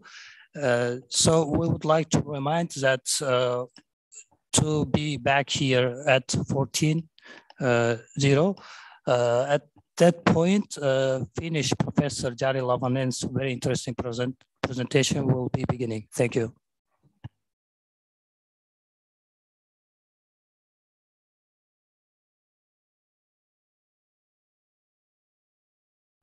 Ustozlar, marhamat, tushlikka taklif qilamiz. Endi bizda ham ilg'or mamlakatlardagi kabi yangi fan o'tilardi.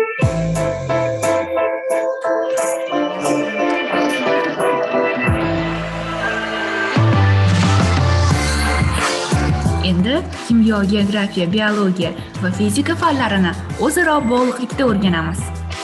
Bu esa ularda atrof olam haqidagi yaxlit tasavvurlarni shakllantiradi.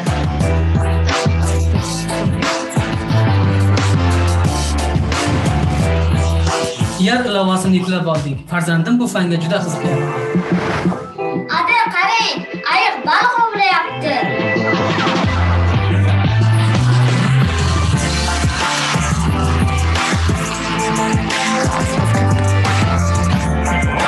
Biz endi kichik tadqiqotlar ham o'tkazamiz.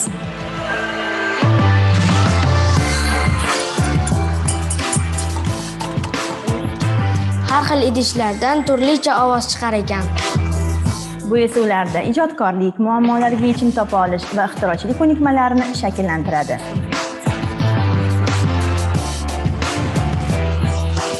Bizda mashq daftari ham bor ekan. Gulni kuzatib, natijalarni daftarga yozib boryapman.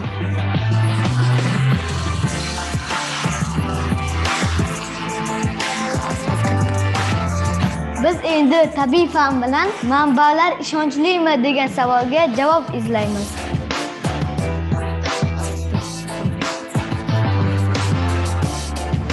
cm. Axborotlarni taqqoslaymiz. Olamni bir butunlikda tasavvur etamiz. Bu tabiiy fanlar.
Ingliz tili alifbosining qo'shig'i. A B C D E F G H I J K L M N O P Q R S T U V W.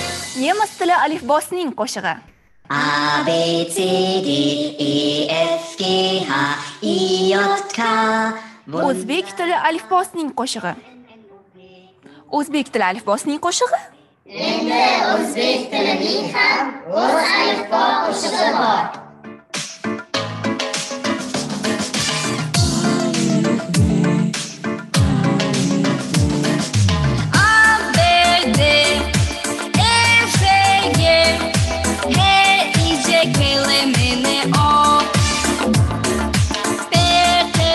Endi men o'qib tushna olaman. Endi men tinab tushna olaman. Endi men o'zbeklarda yoza olaman.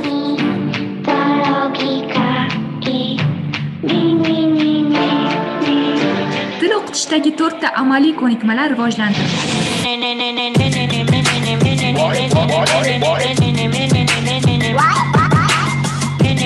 O'quv darsligi asosida o'quvchi mashq daftari joriy etildi.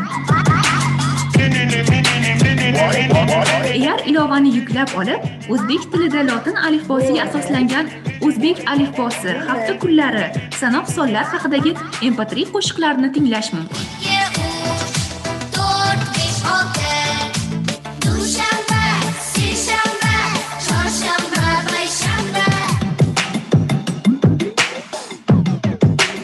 Ilgari o'zbek tili darsliklarida lug'at tarjimalar odatda ikki tilda havola qilingan bo'lsa, endilikda ular keng auditoriyani hisobga olib, qozoq, qirg'iz, qoraqalpoq, turkman, tojik, rus va ingliz tillarida ham tayyorlandi.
Max, aslida uning ismi Maqsud. U selfiga tushishni yaxshi ko'radi. Aytgandek, u omadi chopgan TikTokerlarda naqd 1 million obunachisi bor. Bular esa Maqsudning obunachilari. Ularning har biri Maqsud kabi bo'lishni orzu qilishadi. Aslida ularning har biri iqtidorli, biroq negadir TikToker bo'lishni istaydilar. Maqsud bir tog'da, bir bog'da selfie qiladi. Qayoqqa bormasin, muxlislari uning ortidan qolmaydi. O'z yumushlarini tashlab chopishadi. Qiziq, Maqsud hatto aksa ursa ham muxlislari ko'payaveradi. Muxlislar esa shu aksa urishni ko'rish uchun qimmatbaho vaqt bilan to'lov qiladi. Aksa urish va vaqt juftligi ortidan esa mo'maygina daromad ko'rish mumkin. Boshqacha aytganda, siz quruq vaqt sarflaysiz, ular esa daromad ko'radi. Yer yuzida 8 milliardga yaqin aholi bo'lsa, ulardan 1 milliardi TikTok foydalanuvchilaridir. TikTok foydalanuvchilaridan atigi 1% undan qoniqarli daromad topadi. 10 million kishidan bittaga kulib boqadigan omad uchun o'z iqtidoring bilan qimmatli vaqtingni qurbon qilishga tayyormisan?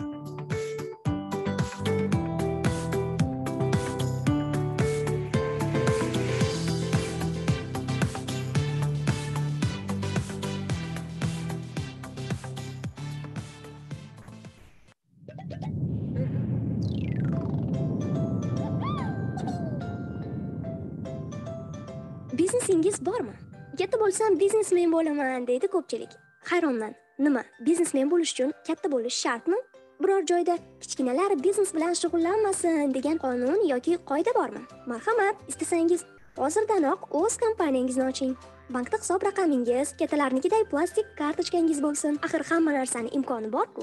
Leon Archer 8 yoshida shampun ishlab chiqaradigan korxona ochgan. 10 yoshida Irit Monthly nomli dasturini ixtiro qilgan Daniel Chao ko'p o'tmay millionerga aylandi. Uning kitob o'qish vaqtini eslatib turuvchi dasturini Apple kompaniyasi sotib oldi. Amerikalik jajji ixtirochi Thomas Suarez 12 yoshida o'zining Carrot Corp nomli kompaniyasiga asos solgan. Hozirda bu kompaniyada telefon uchun ilova va dasturlar ishlab chiqariladi.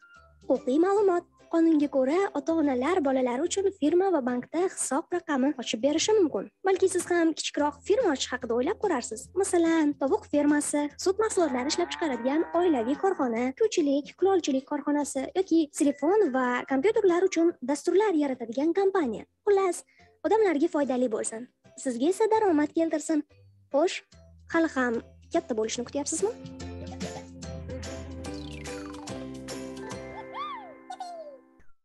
Kommunal to'lovlarni qisqartiring. Elektr energiyasi, tabiiy gaz, sovuq va issiq suv, bularning barchasi kommunal to'lovlardir. Ota-onangiz oylik daromadining anchasini kommunal to'lovlarga sarflashini bilasizmi? Ba'zan ta'minotchidan qarzdor bo'lib qolishni ham eshitgansiz. Lekin siz ularga yordam berishingiz mumkin. Qanday qilib deysizmi? Unda eshiting. Ishlatilmayotgan chiroqlarni, televizor va kompyuterlarni o'chirib yuring. Rozetkadan keraksiz narsalarni sug'urib qo'ying. Tish yuvishingiz uchun 1 stakan suv yetarli. Suvni ochib qo'yib tish yuvsangiz 10 litrcha suvni bekor oqizgan bo'lasiz. Bu bir oyda 300 litr degani. Jo'mrakni mahkam yopilganligiga e'tibor bering. Tomchilab turgan suv ham bir kunda 10-20 litr bo'lib qolishi mumkin. Yuvinayotganingizda jo'mrakni oxirigacha ochib qo'ymang. Sababsiz yonib turgan tabiiy gazni o'chirishga aslo urinmang. Albatta, kattalarga murojaat qiling. Yuqorida berib o'tgan tavsiyalarimizga amal qilib, kommunal to'lovlarni qisqartirishga siz ham ko'maklashing.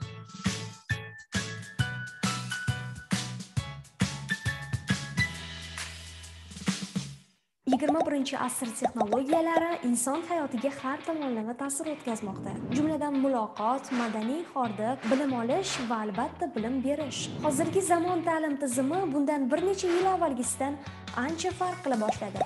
Bilim olish ham, bilim berish ham. Shunday ekan, 21-asr o'qituvchilari faoliyatida, ular malakasida nimalar o'zgardi? Bu videoda biz 21-asr o'qituvchilarining xususiyatlarini ko'rib chiqamiz. Boshladik. Birinchidan, ular hamkorlik qilishni biladilar. 21-asr o'qituvchisi hamkorlik qilishni yaxshi bilishi va har qanday jamoa bilan ishlab keta olishi kerak. So'nggi yillarda bu kabi muhim ko'nikmalarga talab ancha oshdi, ayniqsa maktablarda. Ko'pchilikning fikricha, g'oyalar va bilimlarni boshqalar bilan bo'lishish ta'lim samarasini oshiradi. Bilim va tajriba almashish, shuningdek muloqot qilish va o'rganish ta'lim va tarbiya jarayonining muhim qismidir. Ikkinchidan, ular moslashuvchan. Ular har qanday holatdagi vaziyatga moslasha oladilar. Zamonaviy dunyoda o'qituvchi bo'lish maktablarda joriy qilinayotgan turli yangi vositalarga va o'zgarishlarga moslashishni anglatadi. Sinflardagi doskalarning o'rnini smart doskalar, darsliklar o'rnini planshetlar egallamoqda. 21-asr o'qituvchisi ushbu o'zgarishlar jarayonida o'zini yaxshi va qulay his qilishi kerak. Uchinchidan, ular uzoqni ko'ra biladilar. 21-asr o'qituvchisi talabalarning kelajagi haqida o'ylaydi va ular qanday kasbda o'z qobiliyatlarini to'la namoyon qila olishlarini bila oladi. Ular har doim ham shunday reja qiladilarki, hech bir bola tengdoshlaridan ortda qolmaydi. Shunday qilib, ular hozirgi kun bolalarini kelajak hayotga tayyorlashga e'tibor qaratishadi. 4-dan, ular zamonaviy texnologiyalardan mohirona foydalanadilar. Texnologiya tez sur'atlar bilan o'zgarib bormoqda. Bu degani 21-asr o'qituvchisi doim o'zgarishlarga shay turishi kerak. Ya'ni har doim ishga tayyor bo'lishi kerak. Eng so'nggi texnologiyalar dars yoki baho bo'lsin. O'qituvchilar va o'quvchilarga yaxshiroq va tezroq o'rganishga imkon beradi. 21-asr o'qituvchisi biladiki, eng yangi gadjetlarni o'zlashtirish o'quvchilarning bilim olishini tubdan o'zgartirish mumkin. Shuning uchun ular nafaqat yangi tendensiyalarni kuzatibgina qolmay, balki ularni qanday qo'llashni ham bilishadi. 5-dan, ular umri davomida bilim olishdan to'xtamaydilar. 21-asr o'qituvchilari nafaqat o'z o'quvchilaridan doimiy ravishda bilim olishlarini kutishadi, balki ular ham shunday qilishadi. Ular har doim ta'limning zamonaviy tendensiyalari va texnologiyalardan xabardor bo'lib turishadi. Dars rejalarini zamon talabiga moslab o'zgartirishni ham bilishadi. Mazkur video sizga foydali ma'lumotlar taqdim etdi deb umid qilamiz.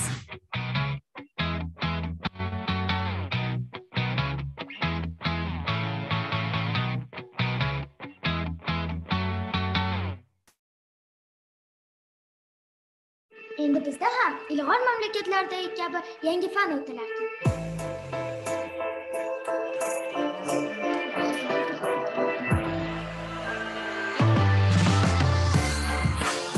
Endi kimyo, geografiya, biologiya va fizika fanlarini o'zaro bog'liqlikda o'rganamiz. Bu esa ularda atrof olam haqidagi yaxlit tasavvurlarni shakllantiradi.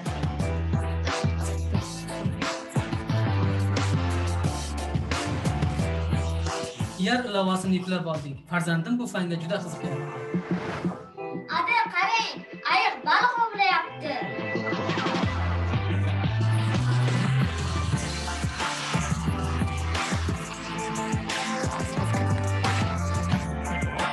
Biz endi kichik tadqiqotlar ham o'tkazamiz.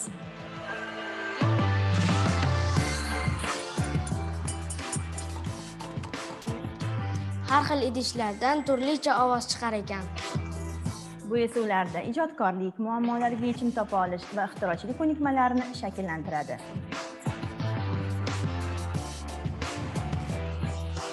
Bizda mashq daftari ham bor ekan. Gulni kuzatib, natijalarni daftarga yozib boryapman.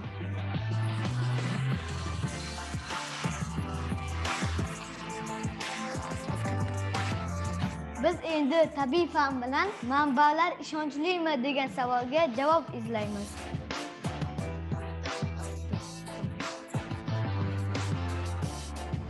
cm. Axborotlarni taqqoslaymiz. Olamni bir butunlikda tasavvur etamiz. Bu tabiiy fanlar.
Ingliz tili alifbosining qo'shig'i. A B C D E F G H I J K L M N O P Q R S T U V W. Nemis tili alifbosining qo'shig'i. A B C D E F G H I J K. O'zbek tili alifbosining qo'shig'i. O'zbek tili alifbosining qo'shig'i. Endi o'zbek tilining ham o'z alifbo qo'shig'i bor.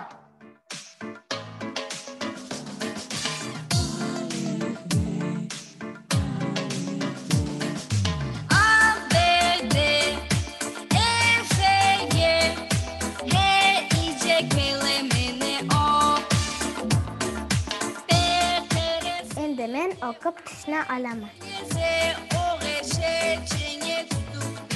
Endi men tinab china olaman. Endi men o'zaklarda yoza olaman.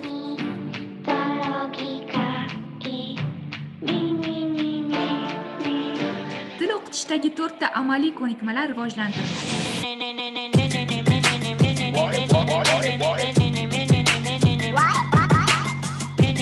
O'quv darsligi asosida o'quvchi mashq daftari joriy etildi.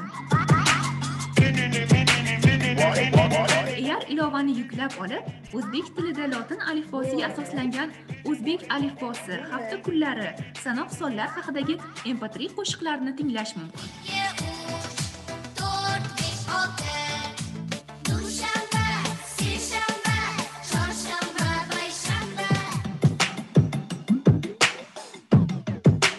Ilgari o'zbek tili darsliklarida lug'at tarjimalar odatda ikki tilda havola qilingan bo'lsa, endilikda ular keng auditoriyani hisobga olib, qozoq, qirg'iz, qoraqalpoq, turkman, tojik, rus va ingliz tillarida ham tayyorlandi.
Bu Max. Aslida uning ismi Maqsud. U selfiga tushishni yaxshi ko'radi.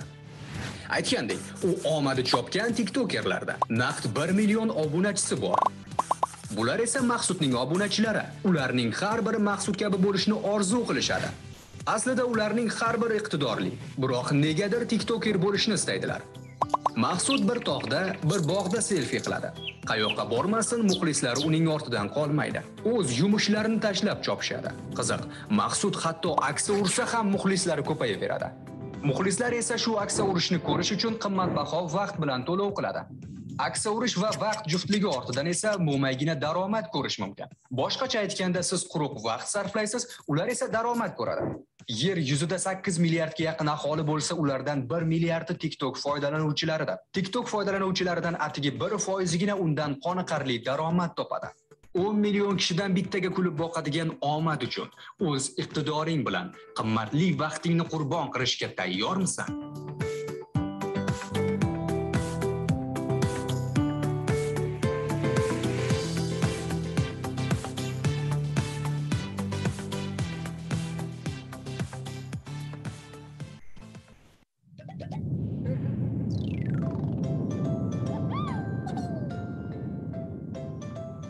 Biznesingiz bormi?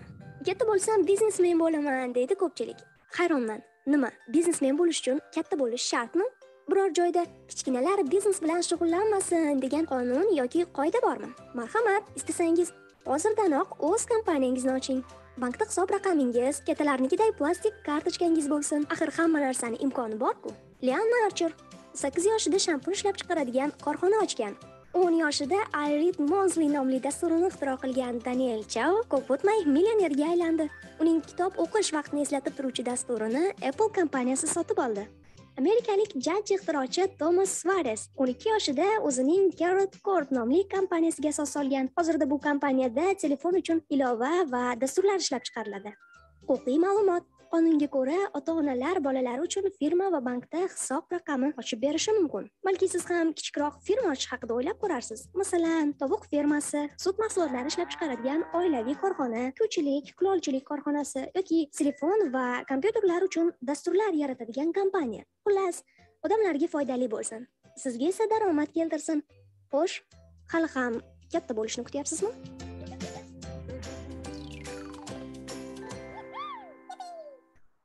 Kommunal to'lovlarni qisqartiring. Elektr energiyasi, tabiiy gaz, sovuq va issiq suv, bularning barchasi kommunal to'lovlardir. Ota-onangiz oylik daromadining anchasini kommunal to'lovlarga sarflashini bilasizmi? Ba'zan ta'minotchidan qarzdor bo'lib qolishni ham eshitgansiz. Lekin siz ularga yordam berishingiz mumkin. Qanday qilib deysizmi? Unda eshiting. Ishlatilmayotgan chiroqlarni, televizor va kompyuterlarni o'chirib yuring. Rozetkadan keraksiz narsalarni sug'urib qo'ying. Tish yuvishingiz uchun 1 stakan suv yetarli. Suvni ochib qo'yib tish yuvsangiz 10 litrcha suvni bekor oqizgan bo'lasiz. Bu bir oyda 300 litr degani. Jo'mrakni mahkam yopilganligiga e'tibor bering. Tomchilab turgan suv ham bir kunda 10-20 litr bo'lib qolishi mumkin. Yuvinayotganingizda jo'mrakni oxirigacha ochib qo'ymang. Sababsiz yonib turgan tabiiy gazni o'chirishga aslo urinmang. Albatta, kattalarga murojaat qiling. Yuqorida berib o'tgan tavsiyalarimizga amal qilib, kommunal to'lovlarni qisqartirishga siz ham ko'maklashing.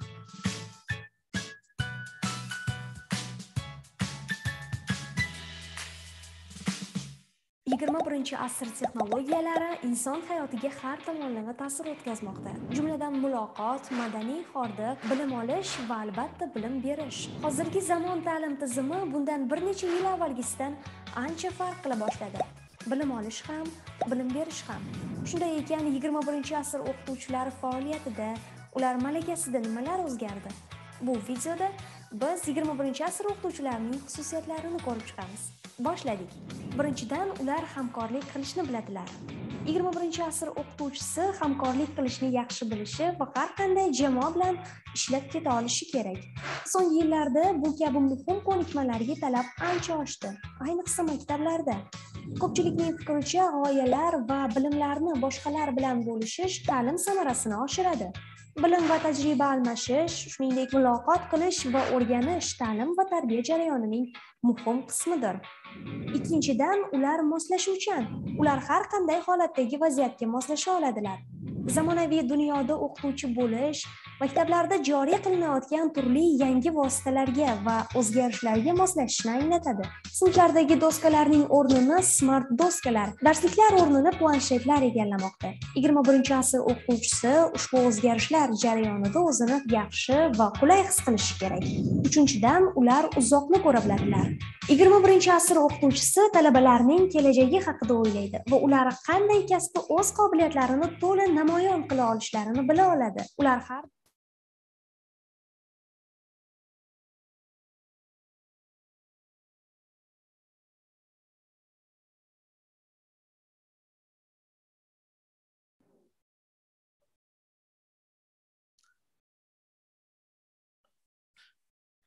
Good afternoon, Professor Lavonen. Nice to see you. Nice to see you. Hi, Yari. How are you doing? Nice to see Fine, you. thank you. How is the weather back in Suomi? The weather is nice, it's sunny, but it's a bit cold, +5, +10, so it's not so.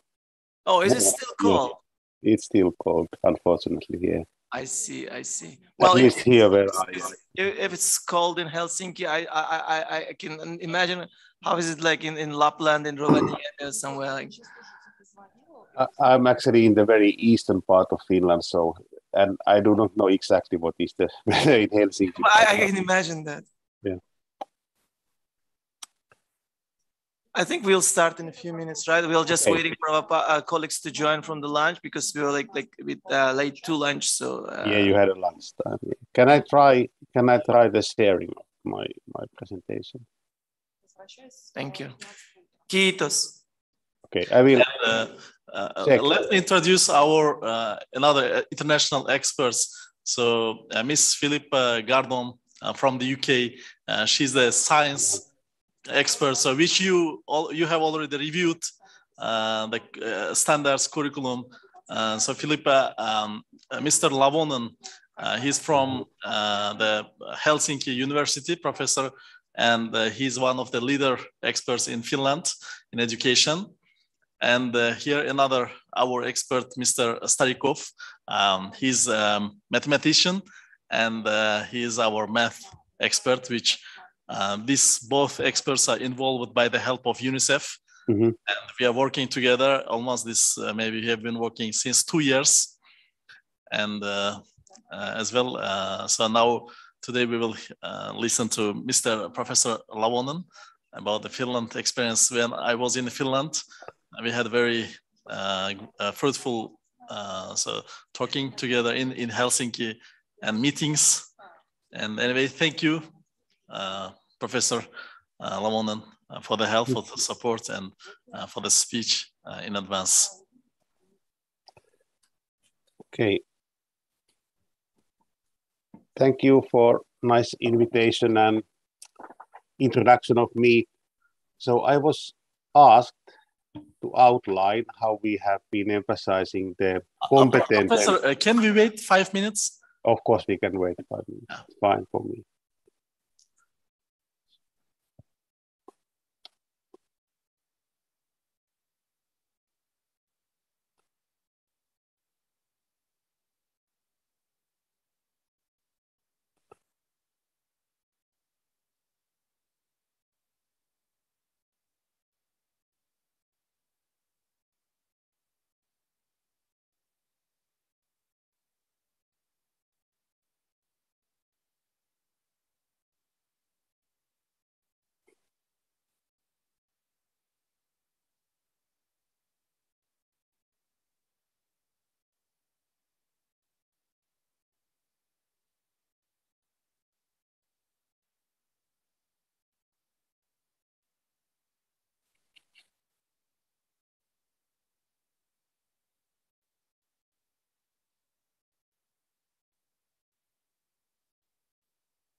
Yana bir bor assalomu alaykum hurmatli ustozlar, qatnashchilar.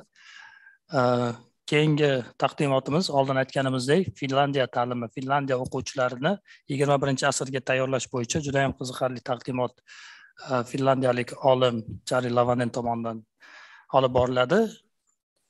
Taqdimotimizni 1 minutdan keyin boshlaymiz.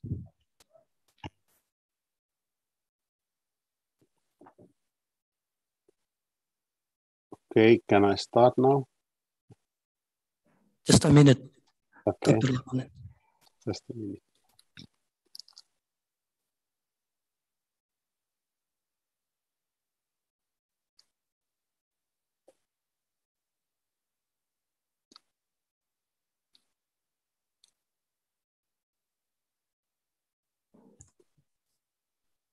Thank you once again to all our participants and teachers. Now the floor is given to Dr. Jari Lavanen. He is a professor of physics and chemistry education at the University of Helsinki, Finland. He is a director of National Teacher Education Forum and member of the steering committee of the Finnish Education Evaluation Center.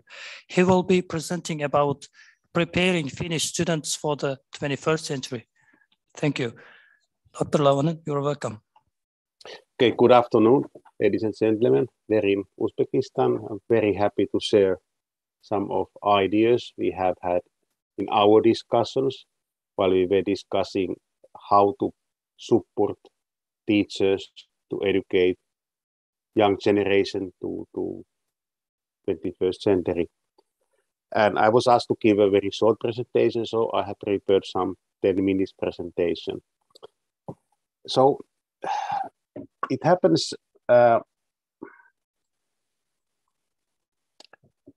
in 2013 and 15 when we were preparing the new framework curriculum for basic education. Basic education in Finland means primary and lower secondary education. And a similar discussion was made also when we were preparing the national aims for teacher education. So we were heavily discussing that what is needed from education sector, because there has and will be a lot of new challenges in education sector, society and working life. We were asking that what kind of competencies will be needed and now and in future. And not only about the competencies, but also what kind of practices at school produce these competencies.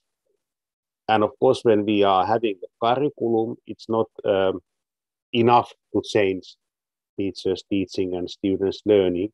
So there was also the discussion about the implementation of the curriculum, and especially how to educate teachers for educating young generation to learn those competencies. So at the same time, heavily discussed about school education and teacher education and thinking about the competencies. And in both projects, in the curriculum renewal and the strategy for teacher education renewal, we also implement quite heavy resources for supporting teacher educators and for supporting teachers at school to take into account the new curriculum or orientation. And there were also follow-up studies. For example, our National Evaluation Center made a follow-up study how the new ideas were implemented to schools. And then we learned that what was already been done and what should be done more. And so that kind of discussions, and behind, there were many discussions, but one example of the discussion that many everyday situations have changed and will change. The shopping and bank services are not anymore made in real places, but through the internet. And in many occupations, there will be radical changes how we are doing things now and how they are done in future. Even in agriculture, there will be big changes. And what is also quite amazing that newspapers, there are lot of news that are not made by the human being, but by the artificial intelligence. And for example, in sport and business news are partly made by the computers. So where we need humans, because the artificial intelligence and robots and those things are making many jobs. OECD has analyzed a lot how the education should change and how the life is changing, and some years ago, 2018, the OECD thought that 14% of the jobs are highly automated, and 25-23% of the jobs face sustainable change. And what is radical, that there will be new occupations we do not yet know. So how to change, how to develop school education for that kind of future? Are our citizens ready for labor market? There are many models that become familiar. For example, those OECD models related to the 21st century competencies, and for example, the latest, the learning compass. Also the UNESCO models, how the UNESCO emphasized the good life for everybody. And we are the members of the European Union. The European Union has those key competencies. So there are ready answers that what kind of competencies are needed. But what is a little bit strange is that they are descriptions of adult competencies. So at school we have young people, and they are not possible to transfer as such to the school education, those OECD, UNESCO, and European Union description of the competencies. And some adoption are needed for changing the ideas described in those descriptions to the school life. One of the latest is the OECD Learning Compass. So I can see a lot of similarities what the Learning Compass is recommending as competencies we should have and competencies we should learn at school. So there are 3 areas of competencies in this OECD description. The so-called basic competencies, know what. So the concepts are still important, the deep understanding of the meaning of concepts, and know how we learn, how we do. So inquiry, problem solving, designing solution, collaboration, that kind of things. Another area of competencies in the OECD model is the cognitive and metacognitive skills, though the critical and creative thinking skills, learning to learn, competence, self-regulation. And the third area is the so-called socio-emotional skills, the empathy and self-efficacy, willingness to engage in activities, and that kind. So this model is quite nice in my understanding, and it could be adopted to the design of the curriculum. And in Finnish case, I can easily see that our description of the transversal competencies, as we call them, is very close to this OECD model. So we name some 7 different kind of competencies, and these are the areas what are emphasized in the description of transversal competencies. So multiliteracy is one. So there are many ways how the information can be acquired from for example, from the internet or newspapers or whatever. So the digital competence, inquiry, orientation, problem-solving orientation, critical creative thinking skills are emphasized in the curriculum as a part of transversal competence and learning to learn, and interaction and communication skills. So these were described carefully in Finnish curriculum, and I give an example how it was described. So for example, the digital competence or information and communication technology skill competence There were first kind of aims, what students should be able to do. They should be able to use digital tools in a creative way, collaborate and network through the digital tools, and work with data, information, and knowledge with digital tools. In the curriculum, there are also recommendations that what kind of learning activities should be organized while those digital tools are used.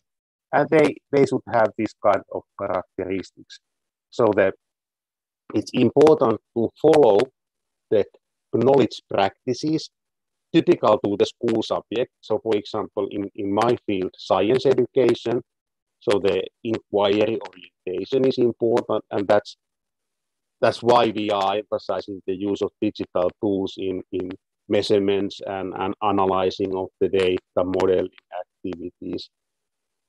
The collaboration with the digital tools, students' active role in learning, and especially the kind of use of knowledge in different situations. And also the idea that when students are working with digital tools, they are producing artifacts. It could be, for example, a text. It could be a Lego robot. So it could be a mind map. So kind of artifacts are important while we are working with the digital tools. So these kind of descriptions we include to our curriculum related to the transversal competencies. And then next I will explain how these general ideas were communicated or transferred to the subject-specific curriculum. So these are examples how students are active in our classrooms. They are collaborating, they are active in learning, they are creating something, artifacts. So they are following the knowledge practices typical to the subject they are learning. So this kind of very collaborative and student-centered learning. And now I go to the science. It is an example. I'm not able to go in 10 minutes to every school subject, so I take one example. So how those ideas related to the transversal competencies, how they were transferred to science curriculum. But before I explain in detail, so I say something in general. What is the science curriculum now, emphasizing in Finnish context? So the core ideas are important. So earlier, maybe 20 years ago, we have a quite long list of the important concepts, but now we are focusing to the core ideas. For example, conservation of energy, how it is met in different processes, in technological environment, in natural environment, how the interactions are met in physics, in chemistry, in biology. So the core ideas are important. And what are core ideas? So they are important in science subjects, in STEM field. They explain, you can use the core ideas in explaining phenomena like energy or conservation of energy you can use for explaining. They are generative. You can use the concept while you are planning investigation and solving problems. And they are relevant in personal, local, and global context. So we reduce a lot of conceptual description in the curriculum and focus to the core ideas. And then we emphasize those practices that the real scientists and real engineering are doing. So inquiring, constructing, and that kind of things. Knowledge practices. We emphasize the students' active role in learning and the role of collaboration in learning. And then finally, not only science, but teachers should also think carefully how he or she can integrate the learning of transversal competencies to the learning of science. This is the way how in Finland we describe the competencies in our curriculum. And let's take one example. This is an area of research skills. So that we are encouraging pupils to formulate questions, ask questions about the phenomena, and then develop the questions for planning something they are doing after asking relevant questions.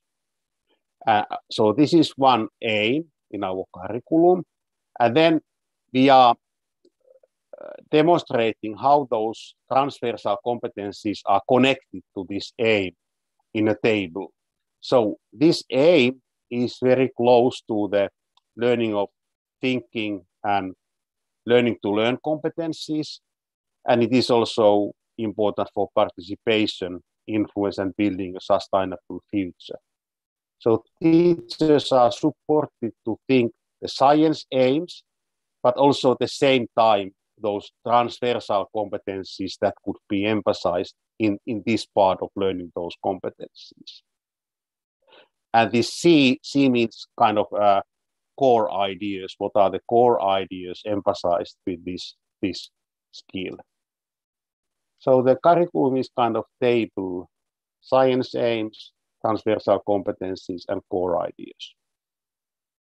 And when I look in detail, I'm not going to detail, but just saying that there is very much emphasizing three areas in science curriculum. One is asking questions and planning. One is making evidence-based conclusions based on the data. And I can present the curriculum in a picture that, and it is also, my understanding, demonstrating the idea that the competencies are important. So the knowledge is needed, or core ideas are needed in physics, chemistry, living systems, and earth and space systems and technology systems, the core ideas here. And then also the knowledge about the nature of science. But not only knowledge, but also interest and willingness. Students should be willing to learn something new. So knowledge and willingness, while they are identifying issues and questions and recognizing or identifying problems. So this is one area. You need knowledge while you are identifying. You need knowledge when you are making evidence-based conclusions. And you need knowledge while you are explaining phenomena. So in a very nutshell, the Finnish science curriculum is here. And of course, you need those competencies in different situations.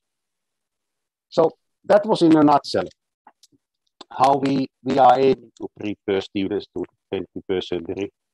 So emphasizing the transversal competencies, but also transforming the science curricula to the very competence-based curricula. And thank you for this possibility to introduce these two ideas in our new curriculum. Thank you very much, Dr. Lavanen. Your presentation was indeed very informative and interesting for us. Thank you.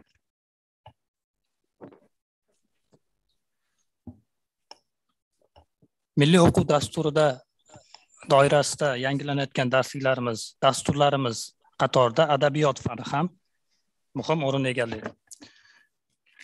Adabiyot fani bo'yicha yaratilgan dastur va darsliklardagi yangiliklar bo'yicha Prezident ta'lim muassasalari agentligi o'quv jarayonini metodik ta'minlashni takomillashtirish bo'lim boshlig'i Komil Jalilov taqdimot qiladi. Marhamat. Rahmat. Assalomu alaykum, hurmatli anjuman ishtirokchilari.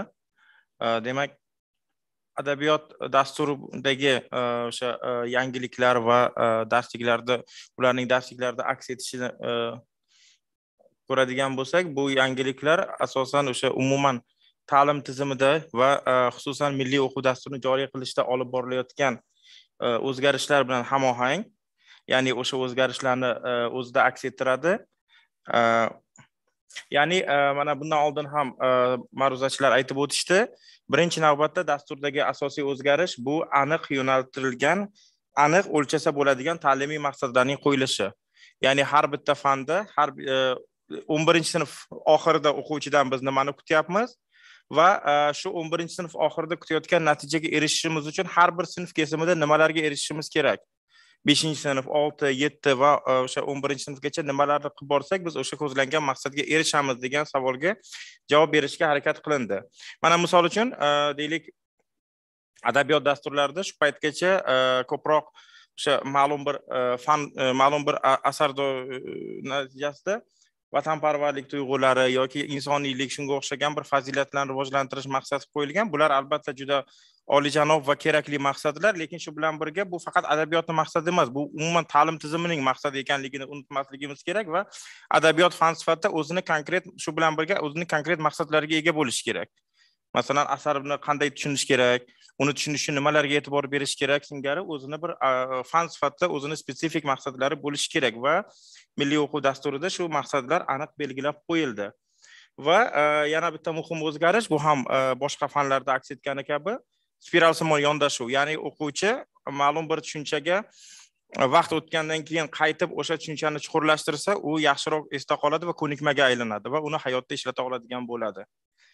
Va biz harakat qildik dasturni o'quvchilarning hozirgi zamon o'quvchisining qiziqishlariga moslashtirishga, ya'ni o'sha hozirgi zamon o'quvchisi uchun qiziq bo'lgan asarlarni ham kiritishga harakat qildik.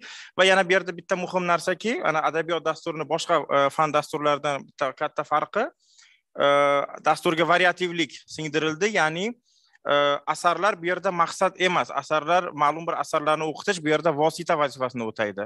Ya'ni o'sha dasturda belgilangan maqsadlarga erishish yo'lidagi vosita. Shuning uchun bu vositalarni almashtirish imkoni mavjud. Ya'ni bir asar o'rniga boshqa bir asar o'qitish orqali ham agar shu asar deylik dasturda ko'zda tutilgan maqsadlarga erishishga yordam beradigan bo'lsa, bu narsa cheklanmaydi. Endi mana misol uchun aniq o'lchasa bo'ladigan ta'limiy maqsadlarga bir misollarni keltiradigan bo'lsak, deylik, badiiy matnning g'oyasini tushunish va unga munosabat bildira olish kompetensiyasi.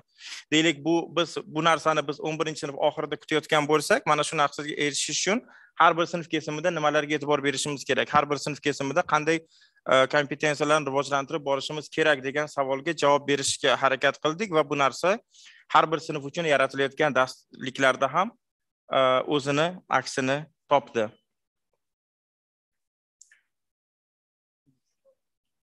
Yoki spiralsimon yondashuvga misol, deylik, ma'lum bir tushunchani quyi sinflarda o'tganda, o'sha tushunchaga yuqori sinfda qaytib, o'sha tushunchani chuqurlashtirish va hayotda qo'llab ko'rishga e'tibor berildi. Mana misol uchun darslikda ko'rib turibsiz, 6-sinfda o'quvchilar 15 yoshli kapitan romandan parchalarni o'qiyotganida portret degan tushuncha bilan birinchi bor tanishadilar. Ya'ni badiiy asarda portret degan tushuncha u nimaga xizmat qiladi, qanday tuziladi, uni qanday tushunish kerak degan bir savollarga javob izlab ko'rishadi. 7-sinfda esa boshqa bir asar misolida shu portret tushunchasiga qaytib turib, o'quvchilar endi bevosita o'zlari ham portret yaratishda ishtirok etadilar. Ya'ni o'rganilgan asar misolida o'quvchilar ham yozuvchining portret yaratish mahoratiga baho bergan holda o'zlari ham portret yaratishda ishtirok etishlari ko'zda tutilgan. Ya'ni bu narsa o'sha oldingi darslarda, oldingi sinflarda o'rganilgan tushunchalarni, kompetensiyalarni yanada chuqurlashtirilishiga olib keladi. Va uchinchi o'ziga xos xususiyat, boya aytganimiz, bu hozirgi zamon o'quvchilarining qiziqishiga mos asarlarni ham kiritish. Ya'ni adabiyotda endi kanon degan tushuncha bor, ya'ni ma'lum bir millat uchun yoki umum bashar uchun muhim bo'lgan asarlar va ulardan hech kim albatta voz kechmaydi, ularni inkor qilish imkonsiz, lekin shu asarlar bilan birga hozirgi zamon bolasi uchun qiziq bo'lgan va hozirgi zamon bolasini o'ylantirayotgan savollarga javob beradigan asarlarni ham kiritishga harakat qildik. Misol uchun o'sha o'zbek adabiyotdan kanon bo'lib qolgan Navoiy, Qodiriy, Cho'lponlar yoki jahon adabiyotidan deylik Shekspir, Cervantes, Hemingway singari adiblar bilan birga shu paytgacha darslikka kiritilmagan, lekin hozirgi zamon o'quvchisiga o'ylantirayotgan savollarga javob bera oladigan asarlarni ham kiritishga harakat qilindi va bu asarlar orqali ham o'sha dasturda ko'zda tutilgan kompetensiyalarni rivojlantirishga e'tibor qaratildi. Mana misol uchun yuqori sinfda deylik Ulug'bek Hamdamning Muvozanat asarini o'rganish orqali o'quvchilar mustaqillik nima, u bizga nima berdi va degan bir savollarga javob qidirishga harakat qilishadi. Yoki deylik, quyi sinflarda Ray Bradbury'ning bir kunlik yoz, All Summer in a Day hikoyasi orqali o'quvchilar o'rtasidagi bullying, ya'ni o'quvchilar o'rtasida bir-biriga munosabat, deylik, bir guruh bo'lib qaysidir o'quvchini tahqirlash, shunga o'xshagan bir muammolarga yechim qidirishadi. Endi bevosita bu dasturdagi bunday yangiliklar darsliklarda qanday aks etdi degan savol tug'iladi. Darsliklarda bu narsa deylik 3 ta yo'nalishda aks etgan. Birinchisi darslik o'quvchi va matn, ya'ni o'quvchi va badiiy asar dialogi asosida qurilgan. Ya'ni hozirgi zamon pedagogikasida shunday yondashuv borki, badiiy matn o'quvchi bilan dialogga kirishishi kerak va o'quvchi undan o'ziga kerakli savollarga javob izlaydi. Ya'ni har kim badiiy matndan o'zi qiziqtirgan savollarga javob qidiradi va o'zi uchun javoblarni oladi. Ya'ni mening badiiy matnni tushunishim bilan sizning badiiy matnni tushunishingiz bir xil bo'lishi shart emas. Ya'ni o'quvchiga shu nima deydi, o'zi matn bilan dialogga kirishib, matn asosida o'zining ma'nolarini yaratishga imkon berishimiz kerak va unga yordam berishimiz kerak. Biz o'sha asarning tayyor talqinini berib qo'yib, yo'q, bu asarni sen shunday qabul qilishing kerak, bu yozuvchi mana bunaqa demoqchi bo'lgan degan bir yondashuvdan qochishimiz kerak. Buning uchun esa badiiy matn bilan 3 bosqichda ishlanadi. Ya'ni matnni o'qishdan oldingi topshiriqlar, matnni o'qish davomidagi topshiriqlar va matnni o'qib bo'lgandan keyingi topshiriqlar va har bir bosqichdagi topshiriqning o'zining ma'lum bir vazifasi bor.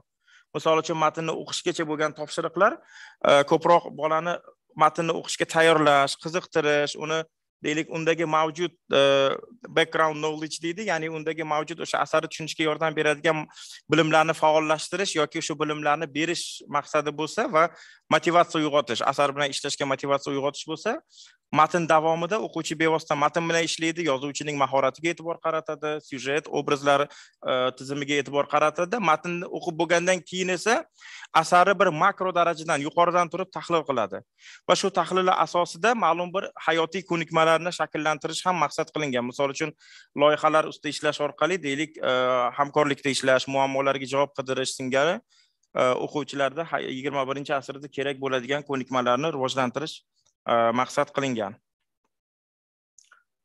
Mana ayrim misollar, mana shu 3 bosqichda ishlashga deylik 6-sinf darsligiga kiritilgan Hoji Akbar Shayxovning Birinchi sinov nomli fantastik hikoyasi va bu yerda deylik o'sha muallif haqida qisqagina ma'lumot bergandan keyin deylik ilmiy fantastika nima, u qanday tuziladi degan bir savollarga javob berilgan va undan keyin o'quvchini matnga qiziqtirish uchun matnda, badiiy matnda ko'tarilgan masalaga o'quvchining munosabati so'ralgan.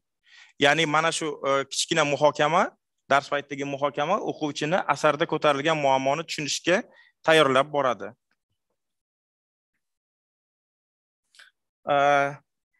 Yoki mana yuqori sinfda deylik Erkin Vohidovning Ruhlar isyoni asarini o'tayotganda deylik o'sha asarga bosh qahramon qilib olingan Nazrul Islom obrazi kim edi u? U tarixda qanday ahamiyatga ega bo'lgan shaxs edi va yozuvchi shu dostonida Nazrul Islom obraziga murojaat qilish orqali qanday maqsadni ko'zlagan. Deylik, mana bu yerda yozuvchidan sitata berilgan va o'sha sitatani tahlil qilish orqali o'quvchilar matnni o'sha yozuvchining maqsadini tushunishga harakat qiladilar va bu narsa ham o'quvchini matn bilan ishlashga tayyorlaydi. Va yana bitta muhim narsa, ko'p hollarda agar asarni o'qishdan oldin o'quvchiga konkret bir vazifa qo'yilsa, deylik asarni o'qishda nimalarga e'tibor berish kerak va buni qandaydir jadvallar to'ldirish yoki qandaydir bir qaydlar qilib borish vazifasida berilsa, bu o'quvchini asarni sinchkovlik bilan o'qishga undaydi. Ya'ni deylik mana bu yerda deylik o'quvchi o'qish davomida asar bilan ishlash, matn bilan ishlash davomida jadvalni to'ldirib borish kerak va bu jadvalga keyin o'sha asarni o'qib bo'lgandan keyin qaytib murojaat qilinadi va shu asosida tahlil olib boriladi. Yoki yana bir misol, deylik yuqori sinfda Ray Bradbury'ning mashhur o'sha Fahrenheit bo'yicha 451 daraja nomli romanni o'qishdan oldin shu romanni yaratilish konteksti, deylik o'sha kitoblarning yoqilishi totalitar tuzumda, uning ahamiyati, deylik o'sha kitoblar nima uchun yoqilgan, nima maqsadda yoqilgan, qanday kitoblar yoqilgan degan savollarga javob qidirish orqali o'quvchi o'sha deylik asardagi ko'tarilgan muammolarni anglashga qaysidir ma'noda tayyor bo'lib boradi. Matn bilan ishlash jarayonida, deylik bu ikkinchi bosqichda o'quvchi ko'proq o'sha matnning tuzilishiga, undagi tanlangan so'zlar, obrazlar tizimi, syujetiga e'tibor beradi va bevosita bu narsa bilan ishlaydi. Buning uchun deylik o'qituvchi to'xtab o'qish metodidan foydalanishi mumkin. Deylik ma'lum bir nuqtaga kelganda o'quvchilarni to'xtatib, savol berib, o'sha savollarni muhokama qilish orqali o'quvchilarning matnni ichiga kirib borishini, matnni yaxshi tushunishini ta'minlashi mumkin bo'ladi. Matndan keyingi topshiriqlarda esa o'quvchi matnni yuqoridan turib tahlil qiladi va uning badiiy xususiyatlariga e'tibor beradi, badiiy tahlil ko'nikmalari rivojlantiradi va bu yerda yana bitta muhim narsa o'sha adabiyot, har qanday fan sifatida adabiyot ham o'zining nazariyasiga ega, o'zining nazariy tushunchalariga ega. Mana shu nazariy tushunchalarni bevosita asar bilan bog'lagan holda o'rganadi. Mana misol uchun bu yerda deylik 6-sinf darsligidan Abdulla Qahhoriy hikoyalarini o'qigandan keyin o'quvchilar badiiy matn va badiiy bo'lmagan matnning farqlarini mana shu hikoya misolida ko'rishadi. Ya'ni badiiy matn tuzilishi qanaqa xususiyatlarga ega va badiiy bo'lmagan matn qanday tuziladi va ularni har ikkisini o'quvchiga ta'siri qanaqa bo'ladi. Mana shu narsalarni o'quvchilar konkret o'zlari o'rgangan asar misolida ko'rish imkoniga ega bo'lishadi va o'zlari, ya'ni bu yerda topshiriqlar shunaqa tuzilganki, o'quvchilar tayyor nazariy ma'lumotni olmasdan turib, o'zlari o'sha topshiriqlar ustida ishlash orqali mana shu nazariy tushunchalarni o'zlari shakllantiradilar.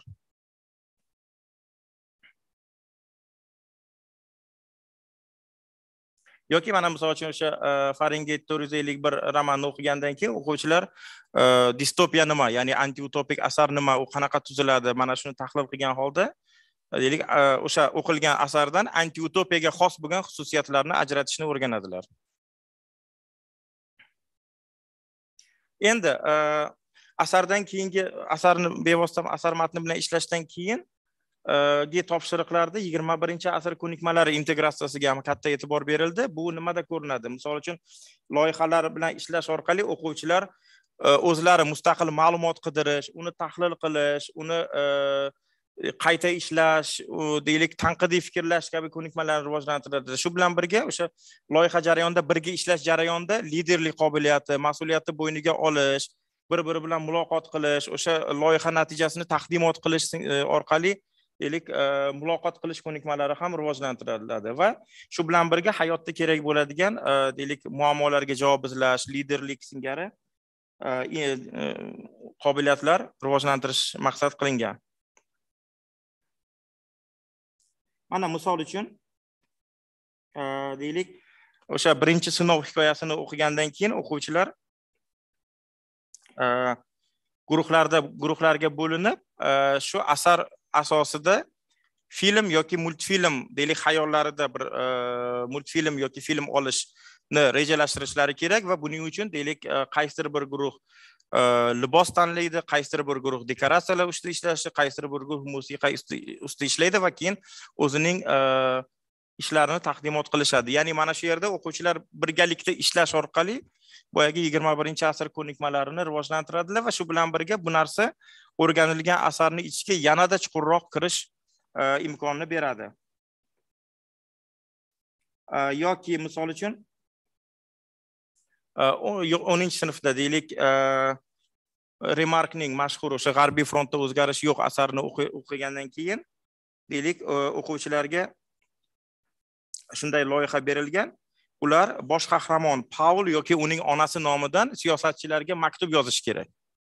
Va bu maktubda muammolarni urush yo'li bilan emas, tinch yo'li bilan hal qilish lozimligini haqida ishontirishlari kerak. Ya'ni bu ham o'sha hozirgi dunyoda, global dunyoda bilamiz, eng katta muammolardan biri, ya'ni davlatlararo mojarolarni imkon qadar tinchlik va diplomatik yo'l bilan hal qilish va o'quvchilar deylik shu maktub ustida ishlash orqali bu muammoni deylik o'sha deylik siyosatchilarni ishontirish uchun kerakli bo'lgan bir so'zlarni tanlash yoki kerakli bo'lgan misollarni tanlash, bu narsa ham ularni muammoga yechim topish, tanqidiy fikrlash ko'nikmalarini rivojlantirishga katta yordam beradi.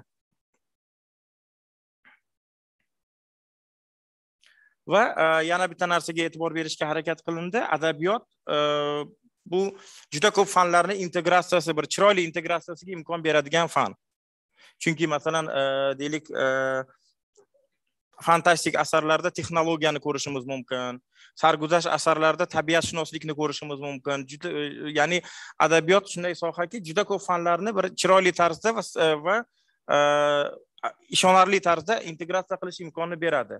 Mana bu yerda deylik o'sha darsliklarda fanlararo integratsiyani ko'rinishi aks etgan misollarda deylik, mana quyi sinflarda bir har bir bo'limdan keyin adabiyot va ma'lum bir fanni integratsiyasi degan bo'limni qo'shganmiz. Mana deylik 6-sinf darsligida 2-bo'limdan keyin adabiyot va til integratsiyasi.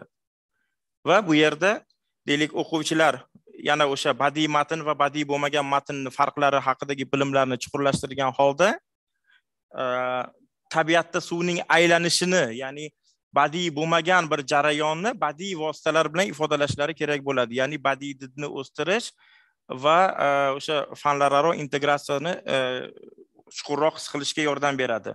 Yoki kerakli o'rinlarda asarlarni o'qishga tayyorlash bosqichida ham fanlararo integratsiyaga murojaat qilingan. Deylik, Ray Bradburyning Bir kunlik yoz hikoyasini o'qishdan oldin o'quvchilar voqealar Mars sayyorasida bo'lib o'tadi va Mars sayyorasi qanaqa sayyora, deylik, o'sha boshqa fanlardan olgan bilimlarini adabiyotga tatbiq qilib, deylik, haqiqiy Mars sayyorasi va yozuvchi tasvirlagan Mars sayyorasi o'rtasidagi farqlarga e'tibor berishlari kerak bo'ladi. Ya'ni fanlararo integratsiya ham 21-asr ko'nikmalarini chuqurlashtirishga yordam beradi va ham o'rganilgan asarni yanada chuqurroq bir tahlil qilish, o'quvchilarni o'zlari asar ichiga yaxshiroq kirishga imkoniyat yaratib beradi. E'tiboringlar uchun rahmat. Katta rahmat.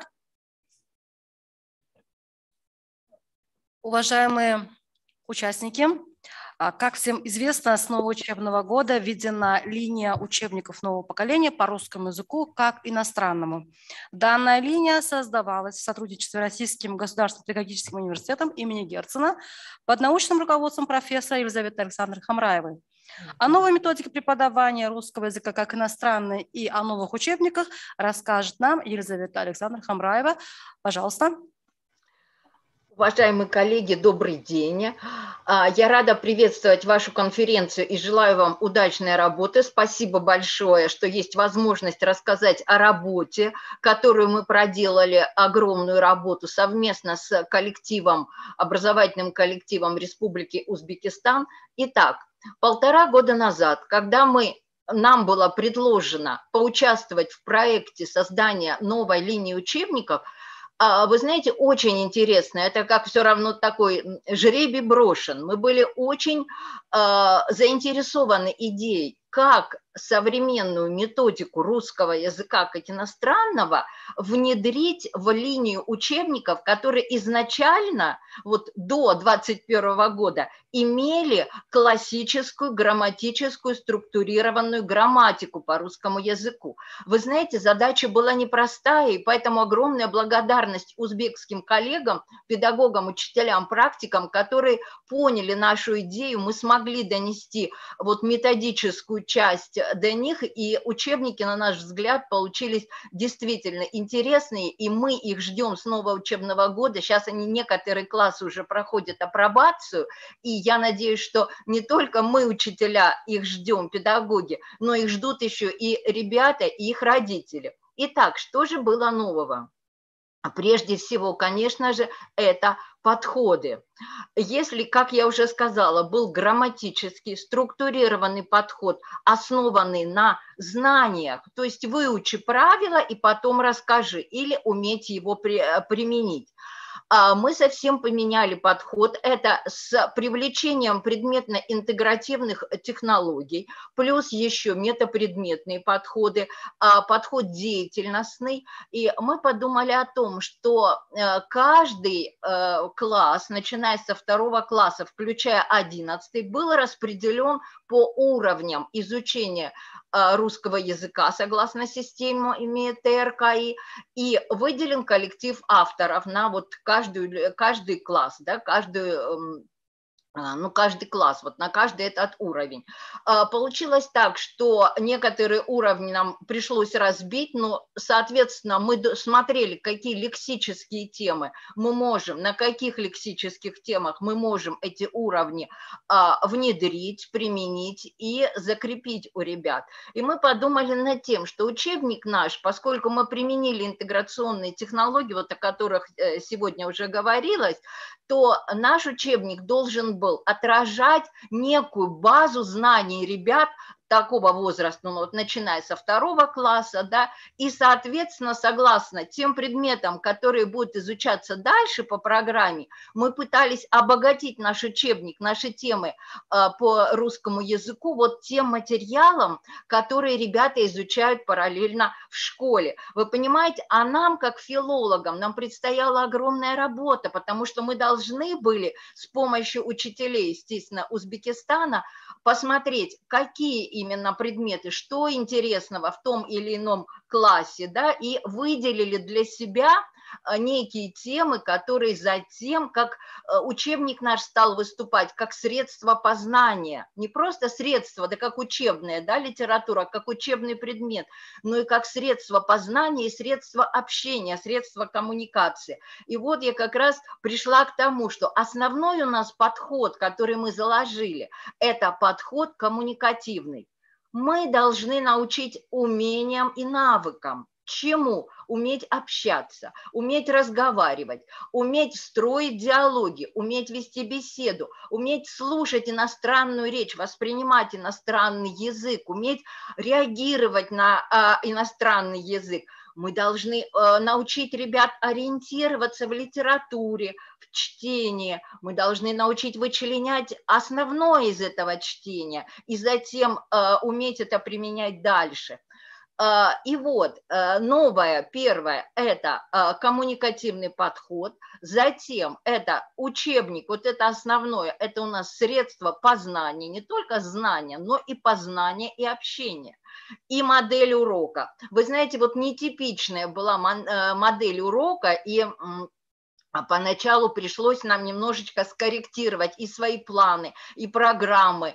Модель урока включала на каждом уроке, вот в течение 40 минут, 45 минут нужно было обязательно использовать и с ребятами продемонстрировать, пройти обучение по 4 видам речевой деятельности, устным и письменным. А что это? Это чтение, значит, какой-то небольшой отрывок. И у нас текст выступал как не просто как средство обучения, у нас как единица обучения. Мы на базе текста строили грамматические модели, то есть лексический запас, какая-то лексическая тема, как я уже сказала. Например, 2 класс – это знакомство с традициями, некие исторические реалии были даны.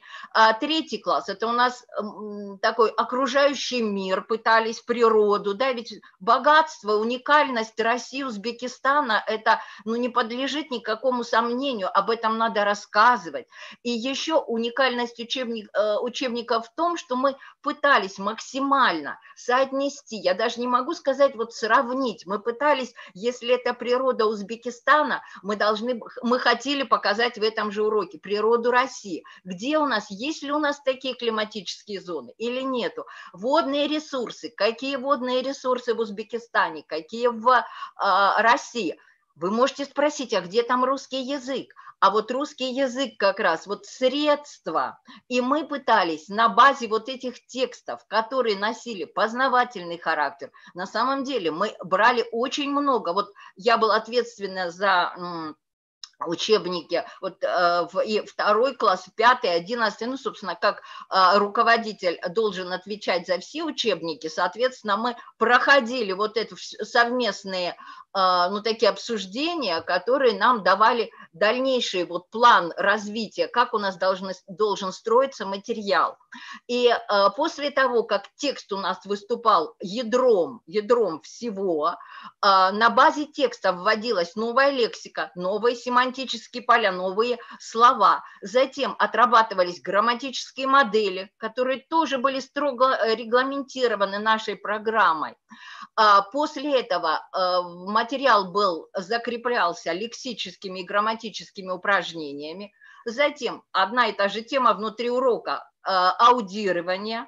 То есть слушали, вот здесь мы применили технологии и очень хотим, чтобы наши учебники были не просто вот дань современным технологиям, они вот шагнули и дальше. Вот 20-е годы, 30-е годы мы внедрили QR-коды, которые вот аудирование можно по QR-кодам с телефона слушать. Я очень прошу, если родители тоже заинтересуются нашими учебниками, помогайте ребятам домашние задания при помощи QR-кодов, вот такое же аудирование. Что включено в аудирование?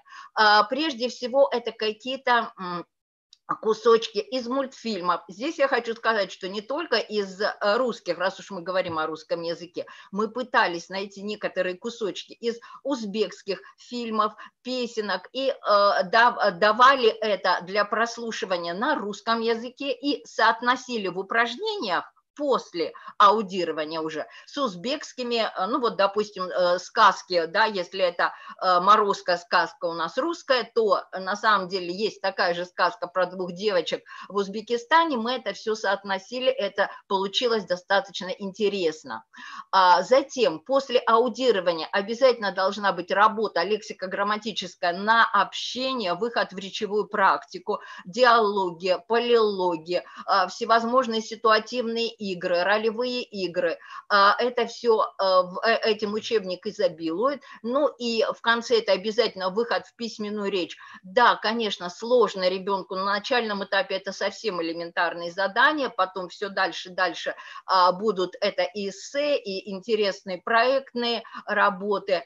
Вот таким образом все 4 вида речевой деятельности у нас в уроке и лексико-грамматическая работа. Я должна сказать, что каждая линия, вот каждый класс, он содержит помимо учебного материала обязательно тесты в конце каждой четверти и 2 проекта. Вот это тоже очень интересно. Сейчас и в Европе очень много...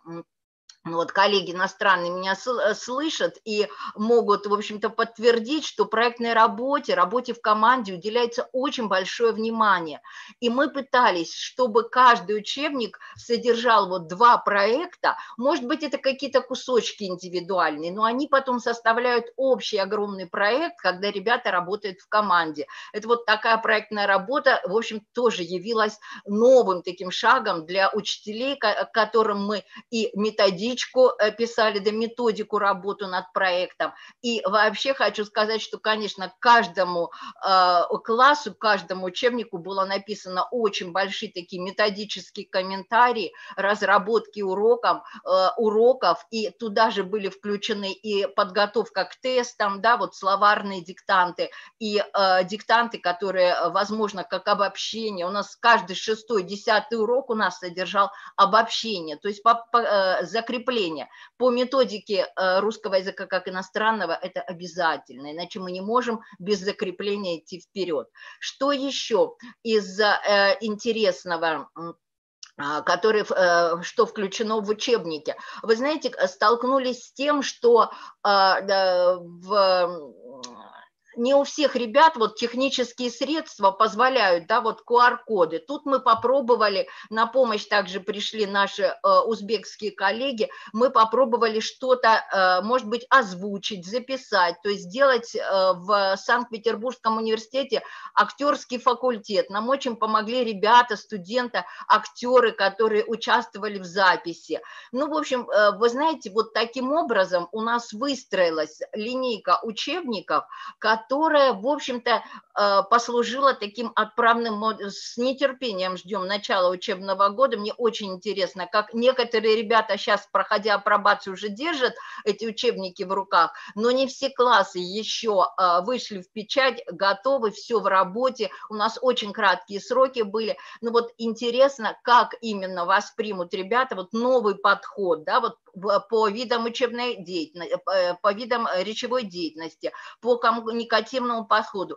как как это отзовется. Мне хотелось бы сказать огромную благодарность еще раз нашим коллегам из Узбекистана. Прежде всего, они сделали такую драфтовую черновую работу, когда написали программу, вот от которой мы уже шагнули. Сюда уже мы и лексические темы, и грамматические, но все равно база, вот знаете, вот такой хребет, он был сделан. Вот за это низкий поклон, молодцы коллеги, спасибо большое, огромная помощь. А мы уже внедрили как бы методику русского языка как иностранного, ну плюс, конечно, программу пришлось скорректировать. Плюс еще мы корректировали по тем предметам, которые изучаются. Если это компьютеры, то тогда у нас, естественно, более учебник снабжен этой компьютеризацией. Астрономия – это уже более старшие классы.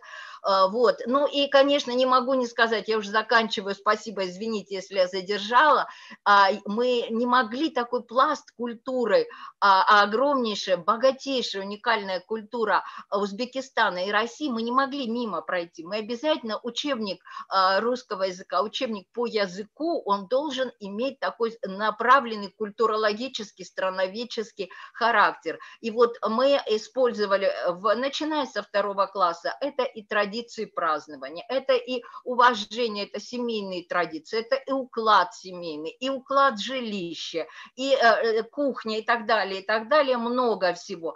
Поэтому спасибо огромное всем создателям, огромное спасибо авторскому коллективу со 2 по 11 класс, большое спасибо всем, кто работал с нами, вот прямо плечом к плечу мы работали вместе. Я надеюсь, что все мы с нового учебного года пойдем в путь по нашим новым учебникам, по просторам русского языка. И огромное спасибо министерству, которое в нужный момент корректировало, вносили какие-то правки, изменения, и мы всегда очень оперативно реагировали. Поэтому спасибо огромное, дорогие коллеги. Я рада, что есть возможность представить наш учебный материал, и я благодарна всем, кто в нем участвовал, в создании этого материала. Спасибо огромное. Татьяна Александровна, большое спасибо. Thank you very much. Okay. As all of you know, with the decree of the President of the Republic of Uzbekistan, a special attention is being given to teach foreign languages. Learning world languages will surely open new opportunities to all of us. In order to give more information about what language learning can change one's life, we would like to give floor to our special speaker.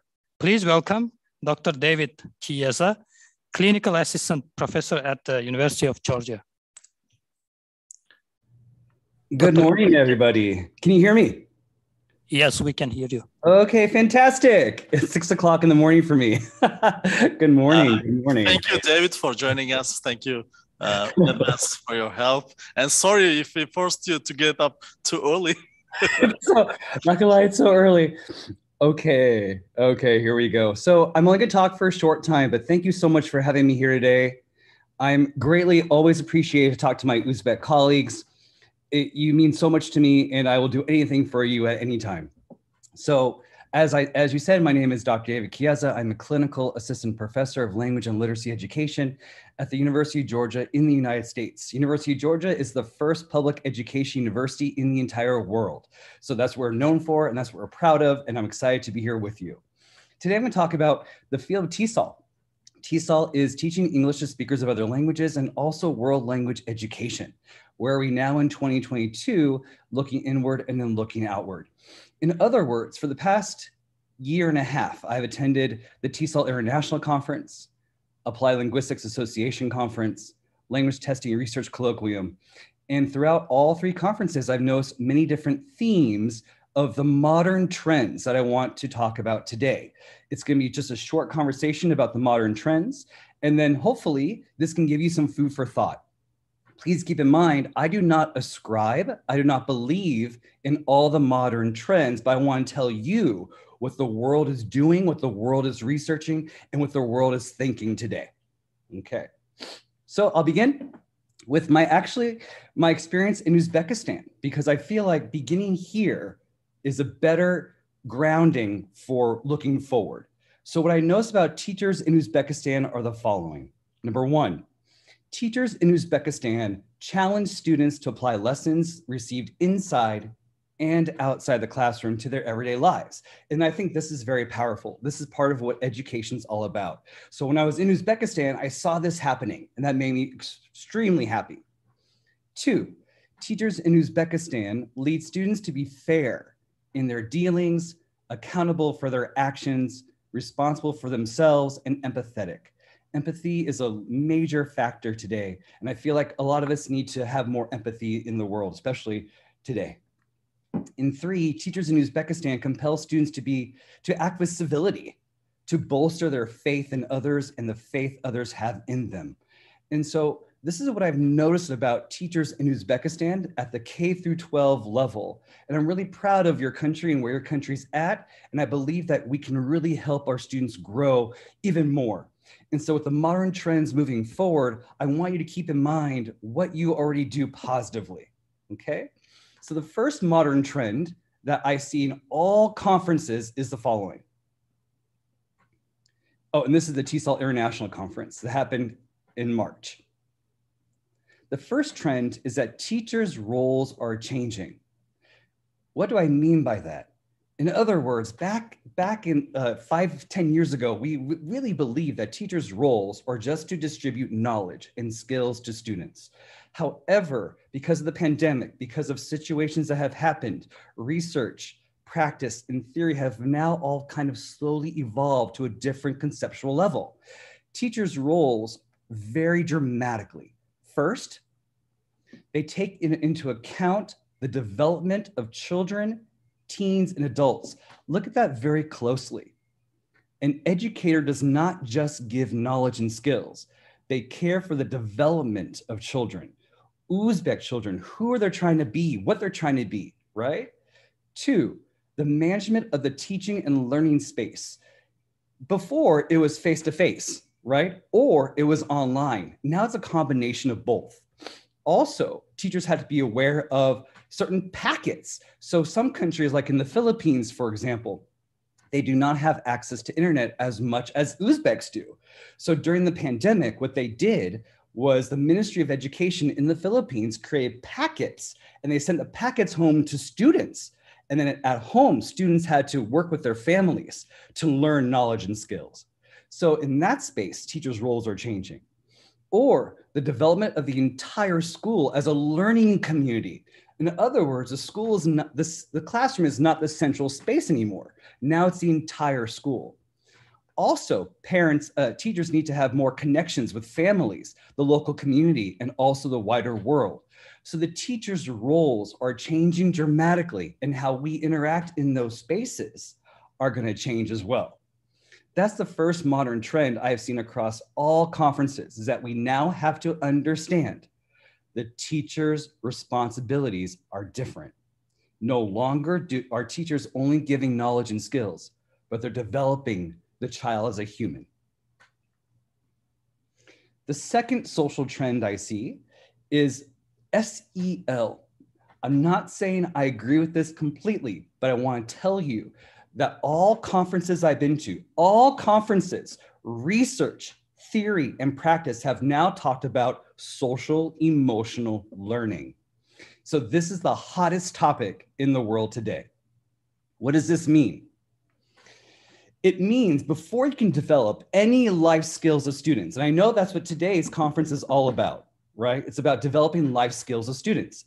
It doesn't matter unless the social emotional learning of students comes first. That means the process through which all young people and adults acquire and apply knowledge, skills, and attitudes to identities, managing emotions, and achieving personal collective goals, feeling, showing empathy for others, establishing, maintain relationships, and make responsible, caring decisions. So the child or the teenager, the adult comes first. Their whole being comes first before we can talk about math, science, history, technology, computer programming. It doesn't matter. All that doesn't matter unless the social emotional health of our students comes first. And so Castle created this fantastic image. At the center is the child, the teenager, the adult, the human, right? Remember, we teach humans. And then social emotional learning means self-awareness, self-management, responsible decision-making, relationship skills, and social awareness. So all these factors come together and they're taught first in the classroom context, which then is supported by schools, which then is supported by families, and then supported by communities. So all of us, no matter who we are, work together to support the development of the learner and the learner's identity. This is at the core of social emotional learning, also known as mental health, mental awareness. And this became very a strong trend during the pandemic, right? Because during the pandemic, everything shut down. Students were uneasy. How do they navigate those online spaces? They can't interact with colleagues very well. So because of this, social emotional learning became, or which I think is the #1 trend today in the world. And so how does this apply to language education? It doesn't matter, or any education, it doesn't matter what language you teach. We can have speaking activities with our learners. For example, we can ask them to practice gratitude. We say, what are some things you don't need, but you're really happy that you have? Or we can help learners develop their imagination, right? Especially if we work with 2nd, 3rd, 4th graders, right? They love imagination, they love creativity. If you could have any superpower, what would it be? Why would you choose it? Or if you want to develop empathy, did you have a chance to be kind to anyone today? Or develop mental strength? What are you most proud of? These questions are something that we can actually use in our classroom on a day-to-day basis, not just language education, but anything to develop social emotional awareness and learning. The more stronger the student is mentally, the more stronger the student has as emotional skills, the better their learning will be. That's what the research, theory, and practice is showing. Do I agree with it completely? I'm still skeptical, but this is the recent trend today. #1, teachers' roles are changing. #2, social emotional learning is powerful. The third trend is a socio-cognitive perspective on language teaching and learning. Ooh, this is a fun one. This comes from second language acquisition, or how does one acquire, not just learn, acquire a 2nd, 3rd, 4th, 5th language. And so in the world, there's always this dynamic between, are languages learned in the brain, or are they learned outside in the community during social? Currently in the field, there's a combination of both, and it's called socio-cognitive learning. So if you look at these 4 pictures here, right? You think about the similarities and differences between them or among them. Now think about the classrooms in Uzbekistan. They tend to, that I've seen, go to the bottom right, the teachers in the front talking to the students and distributing knowledge and skills, right? Well, this is slowly changing because all 4 of these pictures convey language teaching and learning that's research appropriate, right? And it means that we can learn and teach beyond the teacher knowing everything. This is really hard because this means the teacher has to let go of power. I said that, let go of power. Because for language learning, interaction is key. Now you're thinking, oh, but Dave, Dr. Dave, we know this. We know this is the modern trend, kind of. Let me explain more. So how do we learn language now? We can learn language, or just learning in general comes from Vygotsky, right? From a social cultural theory perspective, that we can learn from somebody who is, on the top right, interaction with someone more capable, equal, or less capable than you. Now think about this. Think about this. When I was in mainland China and I was learning Chinese, right? The very first week I was in mainland China, I was like, ni hao, trying to say hello. I looked at a baby. I was like, hi, baby, ni hao. And the baby's like, what? The baby didn't understand me. So I kept trying to change my tone with the child. In other words, the baby was teaching me language. I was adapting my language to the baby. The baby is less capable than me, but still. So it was me trying to work with the baby on learning Chinese. And that's possible. In other words, teachers have to let go of control in the classroom and let learners interact with each other, even though learners are at different levels. So what do we mean by interaction? We all know interactions about input, the top right, like language goes in the brain, interaction, feedback, output. It's this wonderful, wonderful circle, right?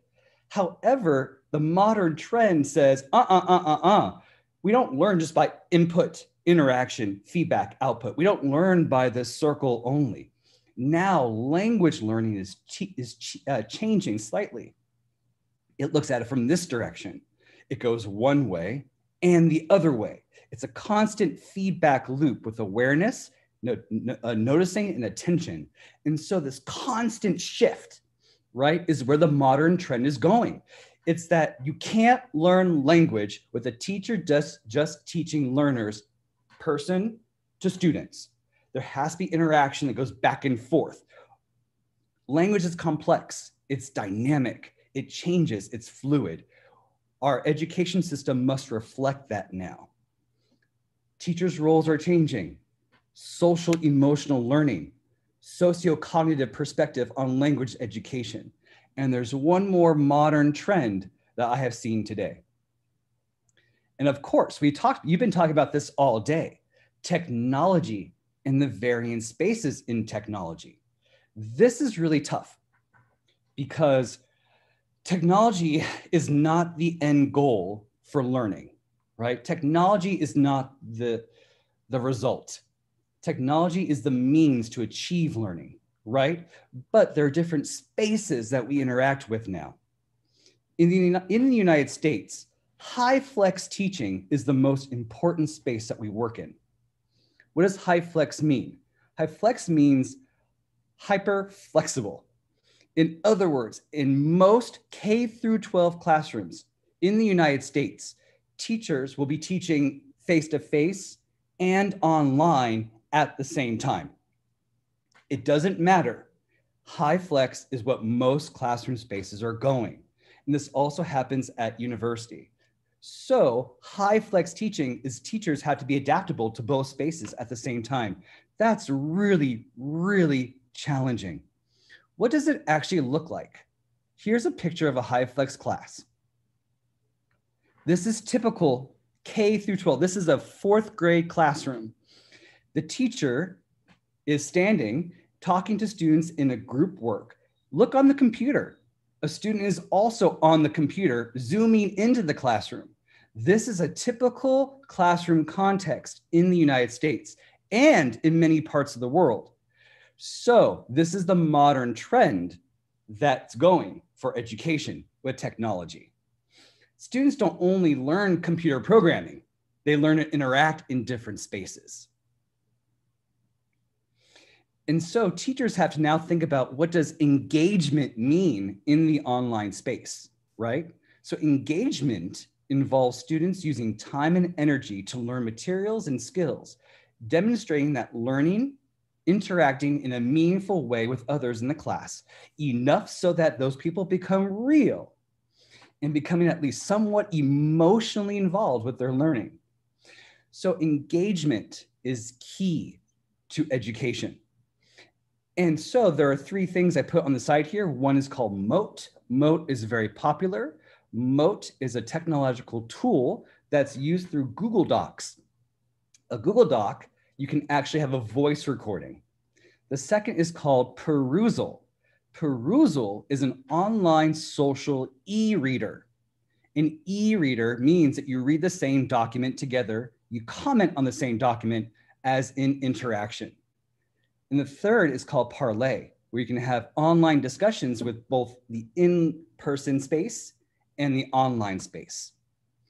Again, technology changes every single day. Every day there are more and more applications, TikToks, YouTube clips. There's so much that comes out every day that's new and exciting. And teachers have to learn to integrate what works for them in the online space. And it's really challenging. So, in essence, today in language education and education throughout the world, there are 4 new modern trends. The first, as I said, teachers' roles are changing. You now have to adapt to the new space, the high flex space. You have to adapt to children's emotional awareness. You not only teach knowledge and skills, you teach the development of an Uzbek child. 2, social emotional learning or mental health, mental wellness is the hugest topic today. And 3, socio-cognitive perspective on language teaching and learning. So no longer is it okay for a teacher to teach students directly and that's it. It's about interaction, it's about project-based, it's about multiple modalities.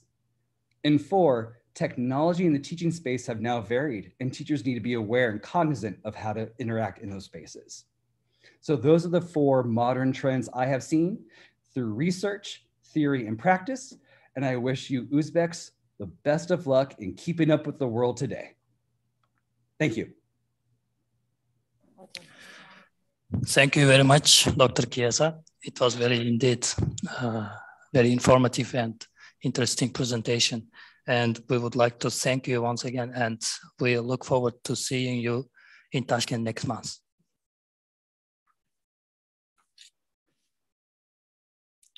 Hurmatli seminarimiz qatnashchilari, shu paytgacha berilgan taqdimotlar, ko'rsatgan ishlarimiz sizlarga ma'qul bo'ldi degan umiddamiz va o'qituvchilarimiz, onlayn kuzatib turgan o'qituvchilarimiz ham o'zlari uchun foydali ma'lumotlar oldi degan umiddamiz. Tadbirimizni tashkillashtirishda yaqindan yordam bergan UNICEF, Toshkentdagi UNICEF ofisining vakili Yana xonim Chichirina hamda Xalq ta'limi vazirligining ta'lim sifati jarayonlarini muvofiqlashtirish departamenti direktori Xo'jaqulov Laziz Choriyevichga o'z minnatdorchiligimizni bildirgan holda yakunlovchi so'z aytish uchun o'rin beramiz. Marhamat.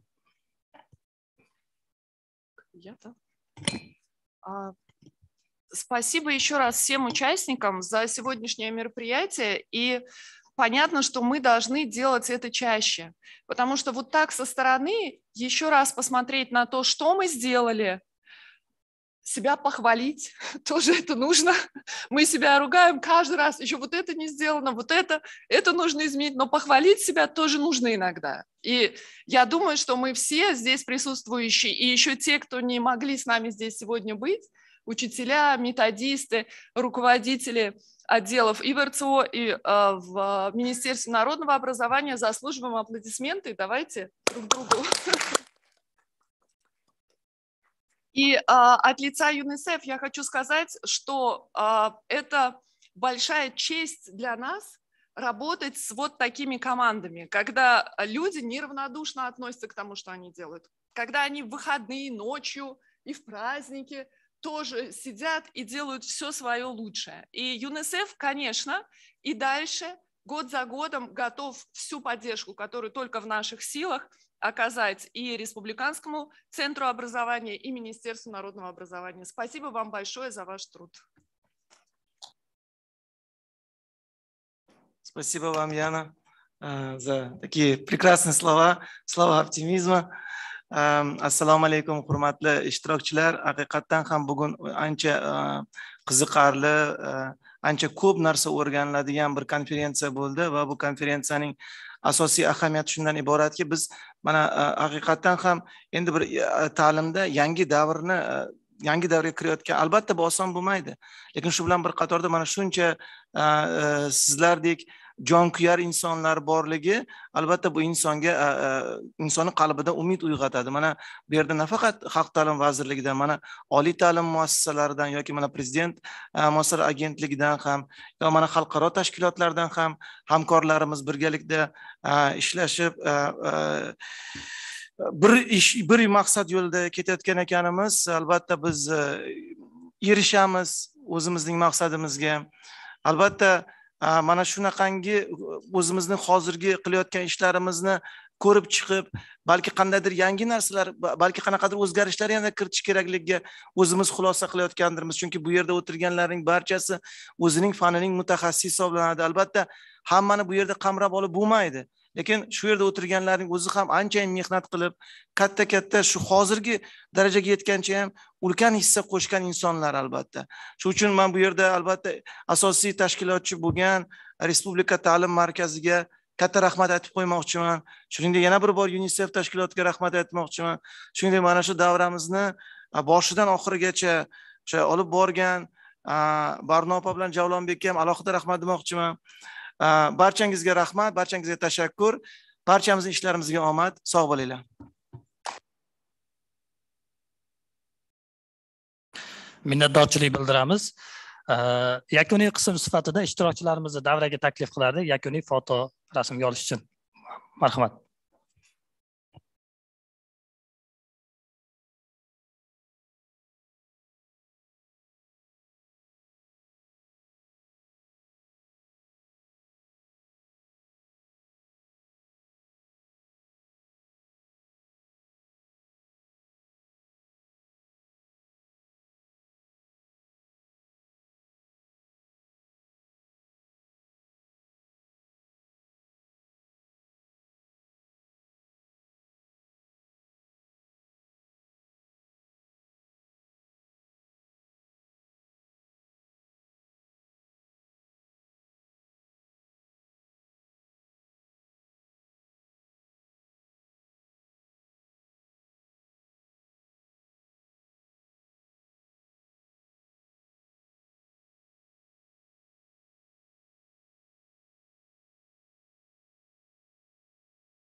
Hammaga kattakon rahmat. Salomat bo'ling.